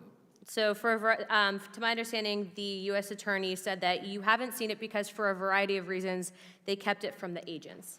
So they kept this information from you. I think it's important to know, correct? That's correct. Okay. Isn't it relevant evidence for you and your team to review, Mr. Ziegler, that this type of evidence would help you to conduct your investigation? So in an everyday normal investigation, you would want to know, you're the investigators, we're the ones that are supposed to process the information and provide the relevant information to the prosecutors. So we should know absolutely everything that we're looking at because we might testify to it one day. So it's safe to say that it's not a normal practice to withhold evidence from agents reviewing a case? It's not a normal practice to withhold and not tell us what you're withholding from us. Do you know who made that decision to withhold information from the agents? That I do not know, and it's Okay. not in my transcript. Okay. Mr. Shapley, and your team are learning about the existence of this information, and you were being denied information at the same time. And this is October 2020, correct? Time frame? Yes. At that same time, did you remember Hunter Biden's laptop being discussed or rather suppressed by the media? I generally remember the discussion of the laptop. I think everybody heard about the laptop. I don't know if I knew about the media suppressing it. So I think it's important to note that the FBI learns about the laptop in 2019. That's 2019, not 2020. And in fact, the FBI authenticated the laptop in November of 2019, then takes possession of the laptop, does analysis, but these analyses and information are not provided to you guys, the IRS agents conducting the case. Mind you, the folks running the nuts and bolts of the criminal tax fraud case. They're learning about all this information and yet at the same time being denied access to it. Meanwhile, the media is actively working to suppress that. And at the same time, 51 national security officials sign on to a letter saying that the FBI, of which the FBI has authenticated, saying that it is Russian disinformation. This is, mind you, Joe Biden's son, which I think it's important to note that many of my colleagues try to make this about race and saying that there's a two-tier justice system for black and brown people, and yet we are investigating, according to their terms, a man of white privilege who is being aided and abetted by this administration and being criminally covered for by the Department of Justice, and yet somehow that's not supposed to be a topic of discussion. I have 41 seconds left. Would you guys like to say anything for the record so the American people can know what's really happening in this country? So I do have something. So there's two things. I believe that AUSA Leslie Wolf and U.S. Attorney David Weiss would say phenomenal things about my work, and I know they have said that. They have said that we did a great job in this investigation. I want to make that clear to everyone, that this isn't, we're not disgruntled, we're not out here to get people. We're here for accountability and that we learn from this. That's the most important part of why we're here. Well, you are doing great, and I know that you are not conservative. I know you're not a Republican, but I will say this. Thank you for at least bringing faith back to some part of the IRS so that people understand that just because your last name is Biden does not mean that you're held above the law. So thank you. Chairman, I yield my time. The gentlelady yields back, and that concludes our questions. Again, I want to thank you all for being here. I'm going to yield to the much improved ranking member, Ms. Ocasio-Cortez from New York, for a closing statement. I'll take the gold star. Thank you, Chairman. And I'd like to thank our witnesses here today. Once again, we acknowledge fully that this is not easy and that your respect your service and your public service here is respected and acknowledged and valued. So thank you. Thank you for your testimony. I think it is important for us to, summarize much of what we heard and saw today, and overall what this matter is about. A U.S. attorney, handpicked by Attorney General Barr, has for 4 years investigated, together with a dozen agents and at least 4 prosecutors from his office and the tax division of the Department of Justice, the son of President Biden. Hunter Biden has been charged with a felony and misdemeanors, and 2 misdemeanors, and he is pleading guilty to several crimes and submitting to sentencing by an appointed judge, a Trump-appointed judge. However, we are also seeing today is an effort to find some issue with this prosecution, this existing prosecution. This is a person who has admitted to crimes, and finding evidence of political interference, a very serious charge. So much of what we saw today honed in on a conversation, the testimony honed in on a conversation that one of today's witnesses was involved in which Mr. Shapley heard Mr. Weiss to say that he was denied special counsel status.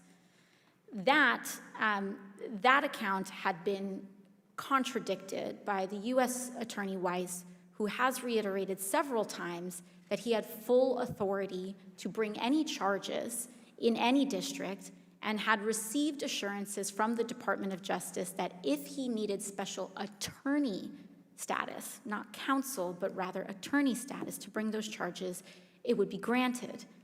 So we are left here with 2 possible options for this story. That either Mr. Weiss, who was appointed by President Donald J. Trump and trusted by Attorney General Barr, also serving under Trump, was lying to protect the Biden administration, or he respectfully disagreed with the charges that today's 2 witnesses wanted to bring as professionals in their professional opinion. Disagreement over charges is not uncommon. The IRS Criminal Tax Counsel attorneys have disagreed in charging decisions, as we heard here today, 90% of the time. And in this particular case, reviewing attorneys at IRS and the tax division raised issues with the proposed charges. And the witnesses described how Mr. Weiss expressed some concerns about the charges. In fact, in some of the testimony we saw, Mr. Shapley recognized with regard to at least one of the charges which he himself recommended he could, and I am quoting from testimony, quote, see some issues with that would preclude it from being charged. Now, I understand why the 2 witnesses who testified here today are disappointed after 5 years of investigation. I believe you all are honorable, serving professionals, truly. And that Mr. Weiss disagreed with this analysis of facts. There was absolutely frustration that to not, quote, have a seat at the table, that Mr. Weiss made his decision about how to charge in this case, and he did charge. And that was a decision that he, as the U.S. attorney in charge of the case, was empowered to make. The question, though, I believe, that is very important to address is why we are holding these hearings today, despite what we have seen as deliberate lobbying for this hearing by a political candidate, Donald J. Trump. What we also saw today was the revival of certain conspiracy theories around Ukraine, first promoted by Rudy Giuliani during Trump's first impeachment in 2019 and his reelection campaign. We did not bring that up. That was first brought up by the Republican side that required addressing here today. Chairman Comer started this hearing by asking these witnesses about Burisma, and other members of the committee again raised the specter of these debunked conspiracy theories. It has been debunked time and time again, including by Trump's own Department of Justice. But that being said, this is the problem with bringing these conspiracy theories into this committee. They beget more. It does not stop. And today we have gotten a new conspiracy theory, one that requires us to believe that David Weiss, a Trump-appointed U.S. attorney, trusted by Trump-appointed Attorney General Barr, has somehow been complicit in abetting and concealing a deep state conspiracy to protect Hunter Biden on behalf of the Biden administration when they were selected by Donald Trump. This is a theory which has apparently been proven unsuccessful, given that Hunter Biden is now criminally charged and facing sentencing by a Trump-appointed judge. Today also marked a new low when pornographic images were paraded in this hearing room. Chairman Comer, last October, you told Time magazine that you were not interested in the sordid details of Hunter Biden's life. You were quoted as saying, quote, "That's counter to a credible investigation," and I agree. Sadly, that is a reflection of how low some individuals here have been willing to go in their efforts to attack the president and his family, and frankly, I don't care who you are in this country, no one deserves that. It is abuse. It is abusive. If Republicans truly want to get to the fact here, and they want to understand why Mr. Weiss decided to charge Hunter Biden the way he did, let's hear from Mr. Weiss. But until then, we must move on from these theories and focus on the issues that matter to the American people, like ending the scourge of gun violence that is plaguing our country, confronting and combating the climate crisis, and standing up for our constitutional rights, and yes, going after the enormous amount of inequity and injustice in our tax system. And with that, I yield back to the chair. Gentlelady yields back. Before I close, I want to ask for unanimous consent to enter into the record 3 letters from myself, Judiciary Chair Jordan, and Ways and Means Chair Smith to the Director of Secret Service, Director of the IRS, and the Attorney General, requesting more information pertaining to our investigation. Without objection, so ordered, as well as enter into the record the 2 bank memorandums that we've already submitted to our friends in the media that we're trying to teach financial literacy to. I'd like to enter those 2 memorandums into the record. Again, I want to thank you all so much for what you've done today. I can't imagine what you've been through. I apologize for what you have been through. This is what this committee is all about. The mission for the House Oversight Committee is to identify and root out waste, fraud, abuse, and mismanagement in the federal government. To do that, we depend on whistleblowers. Whistleblowers coming forward and telling their story. And that's what you all have done. And to think that there are people on the committee who have tried to question your credibility it's a pretty low mark for the history of the House Oversight Committee. So again, thank you. And what we learned today, let's just go back 6 months when this investigation started, when we became the majority. The laptop, according to many of my colleagues on the other side of the aisle and many of our friends in the media, was Russian disinformation.